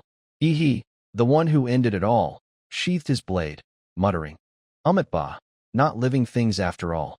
My life magnetic field never sensed life from these bodhisattvas." His face grew serious, suspicious. But in a backwater place like Linshui County, how are there advanced tech constructs like these? Alone before the talisman-covered gate, curiosity burning, he muttered, "Answers behind this door?" Pointing to Joarudo, he said, "We're university students. Gotta knock politely." Freshly summoned, Joarudo charged like lightning, fist glowing as it pounded the talisman-covered gate. With a resolute voice, it bellowed, "Anyone home?" After a frenzy of punches, the wall crumbled into fragments, destroyed by Joarudo. "No need for me to step in," Ihi said, hands in pockets, strolling in casually. Suddenly, he looked up, slightly startled. What a hidden wonderland. Inside, a massive golden steel Buddha statue, 70 to 80 meters tall, loomed deep within the underground chamber. Its sheer size inspired awe, intimidating most. But not Ihi. Tiny as an ant before it, he gazed up, saying, "A huge underground palace with a giant Buddha." Lotus lanterns hung around, illuminating the chamber. Ihi called out, "Guest here, little rat." Still hiding. Footsteps approached, and a loud voice exclaimed, "What a surprise!" It was the monk Ihi had just decapitated, back in his refined, eerie demeanor, asking, "Our temple has no grudge with you, benefactor. Why intrude and offend?" Before the massive, gleaming golden Buddha statue, the monk emerged from behind it. Seeing Ihi, he nodded repeatedly, chanting, "Our temple has no grudge with you, benefactor. Why intrude and offend?" Ihi rubbed his ring, ready to draw the Starfall Chopper. Raising the blade, his eager eyes gleamed. He smirked, taunting, "Scrap heap, you're a robot addicted to playing human?" With a swift slice, Ihi thrust upward, cleaving the monk's shadowy figure in two instantly, his blade aura cutting through with fierce precision. Yet, the monk reappeared behind him, eerily calm, hands clasped, saying softly, "Benefactor, your killing karma is heavy, quite troublesome." Ihi spun, shouting, "Less nonsense." Crouching low, one knee bent, he gripped his long blade tightly. Noticing something, Ihi saw the floor beneath him tremble, opening into a gaping hole. He fell freely into a vast void, clutching his precious blade. Despite the unnatural drop, he braced his hand against the ground, landing safely. He found himself in a bizarre area with multiple tunnel-like passages. Scanning them, he muttered, "Like a sewer. 18 gates, floodgates maybe? Suddenly, glowing green eyes flickered from the dark tunnels. Surrounded, Yi stayed calm, tilting his head, blade arrogantly slung over his shoulder.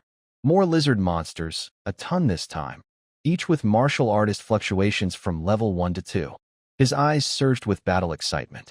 Facing the horde fearlessly, he continued.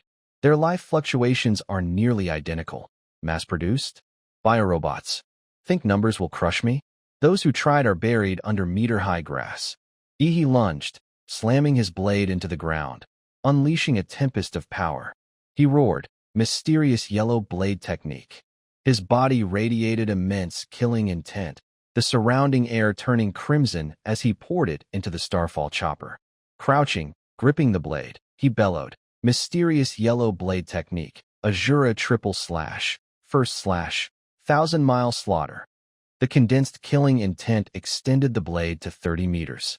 With one mighty swing, he carved through the horde, shouting, 30-meter great blade, full moon slash. A massive blood moon arc sliced countless monsters, their screams echoing horrifically. One slash devastated the horde, freezing the survivors in fear. Sneering disdainfully, Yi mocked, "Who's the master raising these ugly underground beasts?" Infuriated, the monsters roared, mouths gaping as if to swallow the world. The 18 gates kept spewing similar creatures, but against Yi's crowd-clearing skills, even billions were futile. 10 minutes later, he stood unscathed, not a drop of blood on him. Atop a mountain of slain monsters, he casually held his Starfall chopper in one hand and the monk's head in the other, ready to toss it onto the heap. Gripping the pathetic, chattering head, eyes and mouth still agape, unaccepting, it droned, "Benefactor, your killing karma is heavy. Benefactor, your killing karma is heavy." Annoyed, Yi scowled, "Stupid biorobot, heads off," and it's still parroting recorded lines. The puppeteers still won't show. Suddenly, a mysterious voice echoed, "Tisich, seems we've provoked a formidable foe. But that's all." The space shook violently. Yi stood, observing. The tremors came from the statue, gears grinding within the great Buddha, heat rising from its precept scars. The colossal statue began to move. Its face warped, mouth opening to spew smoke, eyes glowing with weaponized lights. The 108 prayer beads, symbolizing worldly afflictions, fell from its neck, floating midair. Their red centers revealed them as electronic pulse bombs. Whoever built this turned the massive Buddha into a killing machine. Its shoulders opened, revealing rocket engines with blue flames. Rising from its lotus pedestal, it transformed into a formidable combat form. Standing upright like a war machine, armored with heavy plating and cannons at key points, it declared, "Benefactor, you're beyond salvation." Yi, watching from below, grinned. Well, damn, it can transform.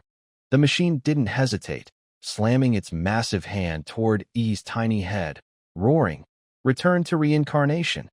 Accelerators in its arm activated, aiming to crush him. Through the shattered floor, targeting Yi atop his monster pile, he looked up unfazed. Activating his meteor giant warhammer form, his eyes blazed, radiating power with trailing smoke. He said simply, "Bring it." The giant hand smashed down, aiming to obliterate him in the pit. Dust and debris clouded everything, like swatting a mosquito. A strange glow flickered from the statue's fingers, familiar. The Buddha's system blared, "Warning, warning, energy surge detected, right arm overheating." Then, "Error, error, energy levels rising." Tilting its head, the statue puzzled over its hand, confused. "What's that?" The nuclear glow intensified, bursting from the rubble. Yi, in his towering Godzilla meteor giant form, matched the statue's height. Spiked and ferocious, he growled, clenching his fists, ready to strike. His toothy maw rumbled ominously, chanting, "Namo Amit Ba." A fist charged with nuclear energy awaited a spectacular strike. Done holding back, Yi unleashed a devastating punch into the statue. It paid for its arrogance. The statue flew back, Yi's massive hand, rivaling the Buddha's, glowing green with nuclear energy and spiked with Godzilla scales, grabbed its face. He yanked, nearly severing its neck, thrilling him further. His eyes gleamed, grinning wide. Not done. He twisted, using his head as leverage, and drove a knee into it. The impact flared brightly, showcasing horrific damage. He roared, "Taste my hard, black knee." The statue's face was mangled, its mask revealing steel and processors, eyes and nose protruding. It blared, "Critical warning, head damage detected." Reeling from He's devastating blow, the great Buddha staggered, its frame dented. The 108 prayer bead pulse bombs around it shot downward like massive pillars, forming a laser barrage to block He's next attack.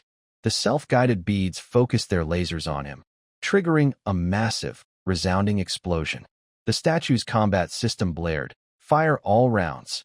It stood like a mountain, its head emitting relentless shockwaves. The Buddha's chest opened, revealing powerful weapons that fired at He. Smoke and dust clouded the air, and his figure, singed and glowing red, was barely visible.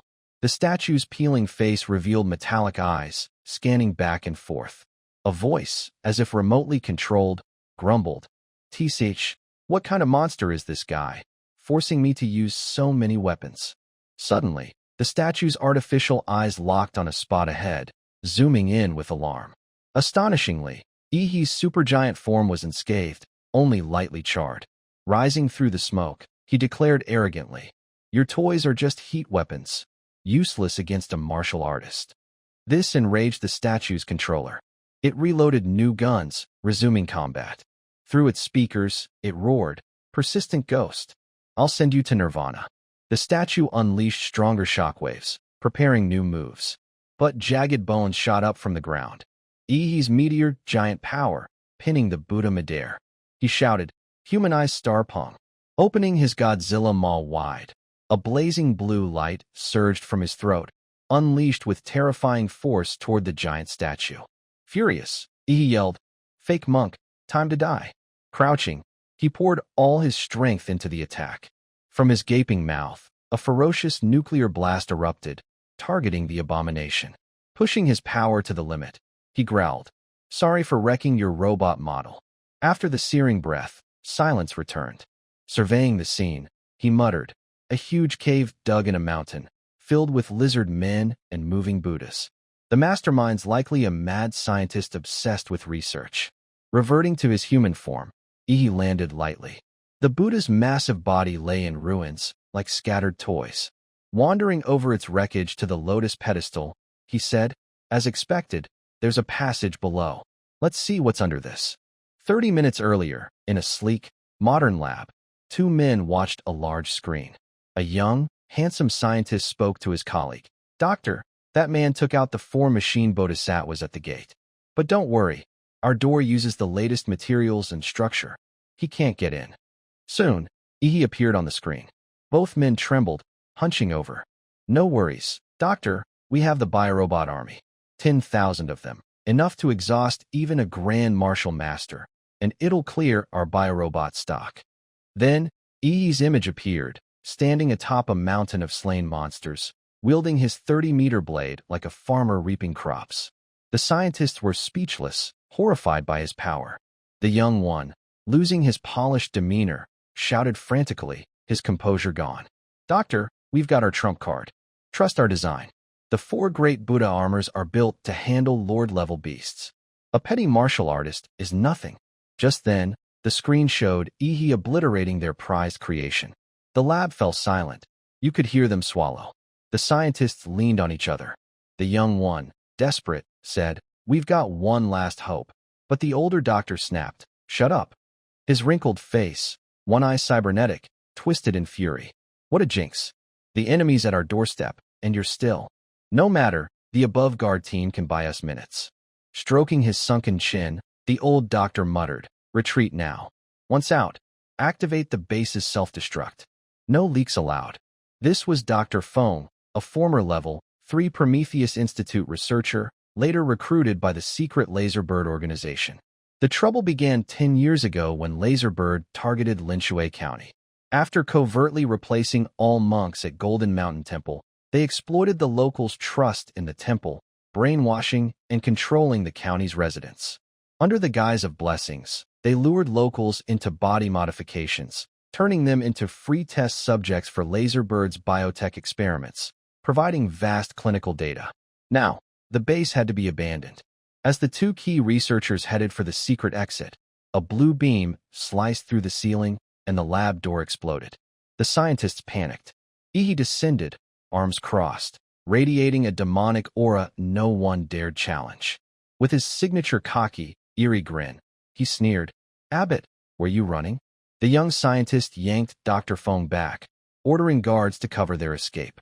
But outrun he'd come this far. No way he'd let them slip away. Moving like the wind, he ignored the two small fry guards, darting past them, heading straight for the two scientists ahead.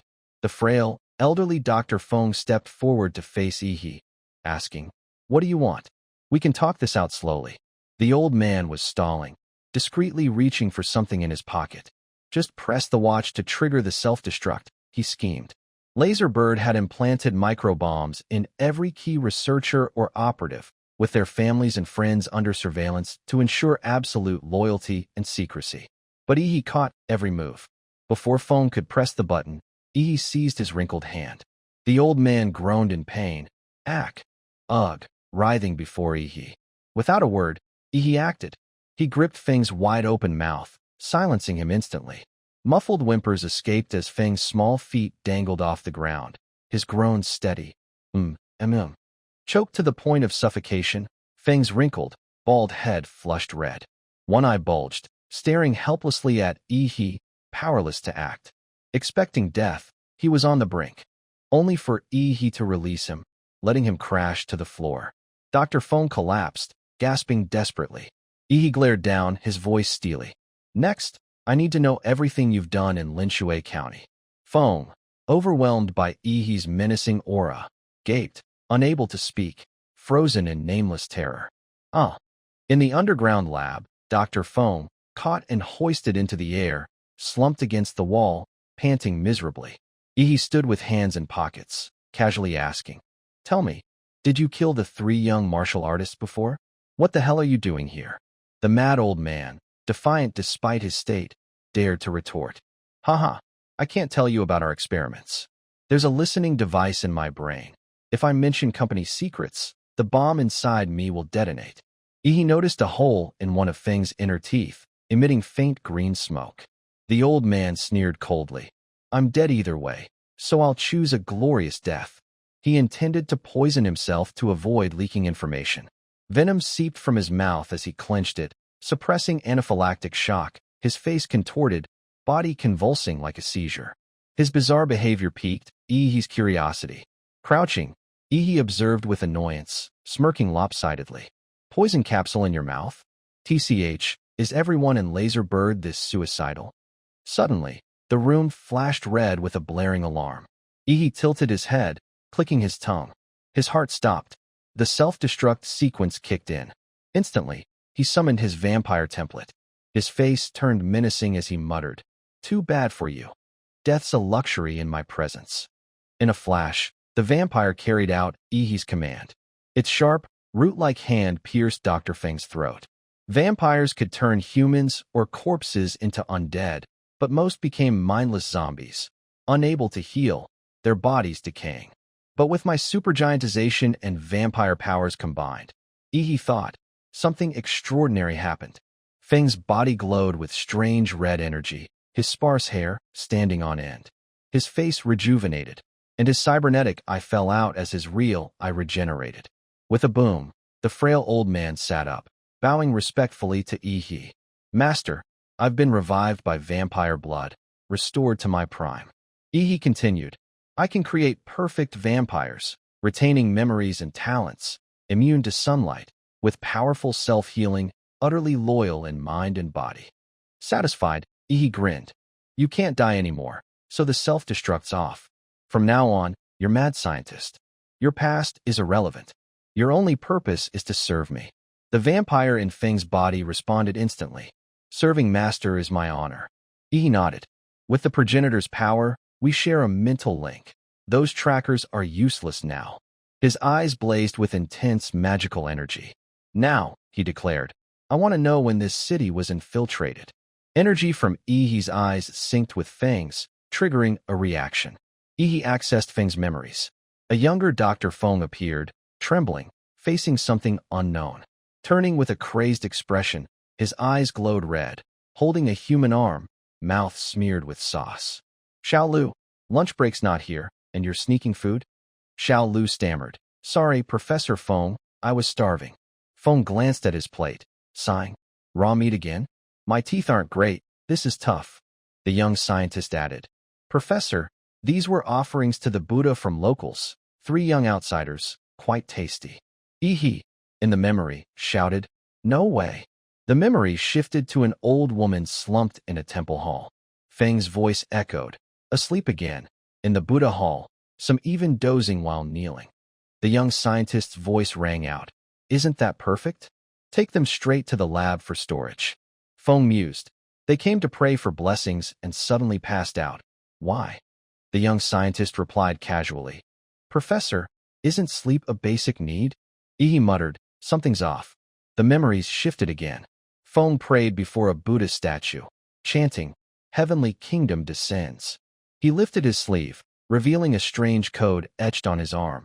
76753421. What's this? Carved on me. A math puzzle. He scribbled it in a notebook, thinking, it's a company file code. Entering 0AE40255512 into the computer, dense data appeared. Yi whispered, trouble. His memories and perception were altered. In the memory, Feng raged. Who dared use me as a lab rat? Seeing the file, he realized the puzzle was his own safeguard, left before his mind was tampered with. He believed his curiosity would lead him to solve it and trust the truth. The goal was to reveal that eating human flesh, passing out, and worshipping the eerie clay statue were orchestrated by the Heavenly Kingdom Descends cult. Back in reality, Yi scanned Feng's memories. So, eating raw meat was cannibalism. This Heavenly Kingdom sounds like a cult. The vampire in Feng's body reported. This was Laserbird's secret lab, but this cult infiltrated and controlled it, just like the locals, altering their perceptions. Yi's eyes flared with anger. Frowning, he glared at the old man. The 3 Flower You martial artists were eaten too. No surprise, Su Zhou, Qing Zhu, and I were prime materials in your eyes. Back in Feng's memory, he sat at the computer. Year 8 of controlling Linshui County. The Golden Mountain Temple base is complete, and biorobot tech is ready for mass production. He aimed to usher in a new era, replacing martial artists with superior biorobots and machines. Prometheus was right. After detecting anomalies, investigations began in March last year. But daily, Feng's perception was subtly altered until he was fully assimilated. Despite uncovering logical flaws and briefly regaining clarity, he couldn't escape the deep assimilation of the temple base. Lin Shui's anomaly had 4 stages: cannibalism, deep sleep, clay statue worship, and collective sleepwalking. Cannibalism marked initial mental corruption. Deep sleep was deeper corruption. Statue worship meant severe mental and physical contamination, nearly incurable. Collective sleepwalking meant becoming fodder for the cult's will. The screen flashed red. Heavenly Kingdom descends. Feng, trembling, stared. His voice echoed. I thought our illegal human experiments were cruel, but this cult is far worse. They plan to sacrifice the entire city as fodder. Feng uncovered that the cult used a demonic fetus from a secret relic to corrupt minds and drain life fields. Yi pieced it together, whispering, the fetus matures in, his eyes normalized. 2 days at the festival. He recalled the tricycle old man's words. Little E, the triennial festival is in 2 days, don't miss it. Understanding dawned. Yi grinned knowingly, looking into the distance. That old man gave me a crucial tip. In the underground lab, Yi's eyes narrowed as he gazed toward the door, stating bluntly, I've extracted all the useful info from his memories. Facing the vampire-fused Dr. Feng, he looked down and said, this base is tied to Laserbird, and that Heavenly Kingdom descends, the demonic fetus, and the 3 Flower You martial artists. Noticing the doctor's vacant stare, Yi muttered, thanks to you, I've uncovered some of Laserbird's secrets, including your insane experiments. Smirking lightly, he thought, I don't have the energy to deal with Laserbird now. I'll toss this to Flower You later. An intriguing surprise. Dr. Feng had worked on golden gene research, understanding its use and effects. That can wait until the Lin Shui anomaly is resolved, he thought. The idea of completing the school's mission stamp sparked conflicting thoughts. Though Flower Yu required only uncovering the truth to end the mission, Yi's ambitions grew. Grinning with glee, he declared alone, "I'd rather seize the heavenly kingdom's victory for myself." After mulling over grand plans, Yi issued orders to his new high-level subordinate. "Next, hide in Linshui County. I'll provide my blood, mix it into the county's water system." He stressed, "Ensure maximum infection." Dr. Feng, now a vampire, laughed wildly. "Madness, pure madness. I get it, Master. You want to compete with the heavenly kingdom's fetus for followers." Amid his subordinates' uncontainable excitement, Yi calmly clarified, "The entire county's in the fourth stage of corruption, beyond saving. My motives aren't pure, but after this storm, I'll do my best to restore their old lives. At least under my control, they won't harm society." The scene shifts back to the old house where Yi's friends awaited. Having crushed the enemy base, he returned nonchalantly.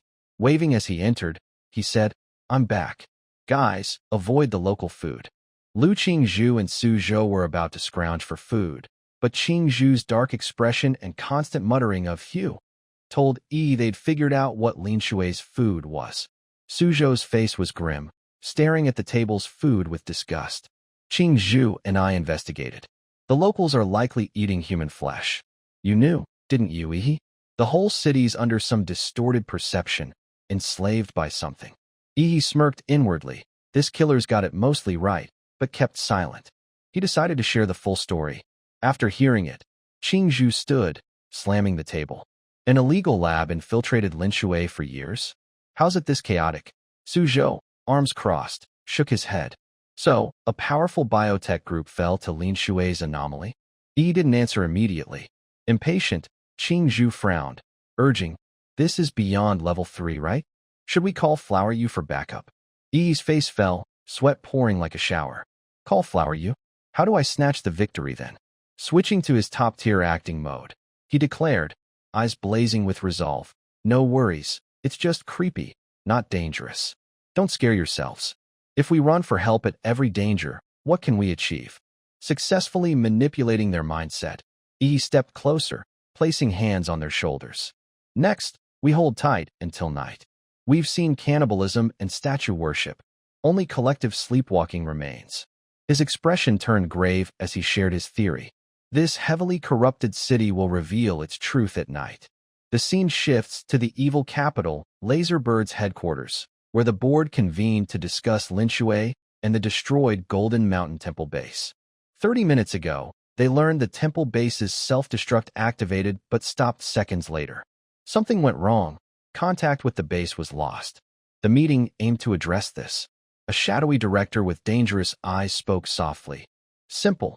Kill rather than let slip. Detonate the bombs in all researchers' hearts to eliminate witnesses, then send a task force to Lin Shui to investigate." The scene shifts to Lin Shui's central water plant.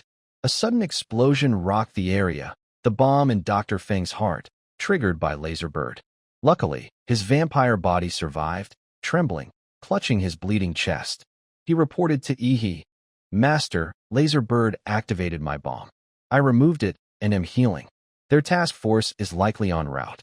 Connected remotely, Yi ordered, "No matter. Proceed with the plan." Exhausted but sustained by vampire power, Dr. Feng replied, "Yes, Master." Night fell over Lin Shui's station. The town was quiet by 8 to 9 p.m., streets empty except for streetlights. At Linhai Station's Gate 2, a train arrived, lights indicating passengers. A tall, buzz-cut man stepped off, booming, "So quiet. No wonder the company picked this for a secret base." Nicknamed Catfish.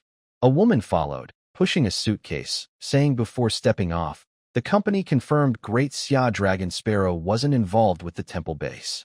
Curvy and holding a baby, she was Aries. She added, "So who did it? The company has many enemies." 3 more emerged. First, a lively couple, short-haired Scorpio and a glum young man, Bluebird. From the train, a voice called, "Check the scene first." A dangerous aura preceded the final figure. Mohawk, glasses, black lion. Clenching his fists, he ordered, destroy all lab equipment and files. The 5, sent to handle the crisis, bantered in the dark. Captain, grab food first? Been eating instant noodles. The baby needs milk. It's pitch black. Feed her, I won't look. Scram, creep. The captain snapped. Can you two act like professional assassins? A subordinate retorted. Captain Tang Tang, former king of assassins, wasn't he just a coder? The mohawked captain adjusted his glasses, voice stern. Black suit, shady glasses, amateurish. We blend in, stay unnoticed, then strike. Enough chatter.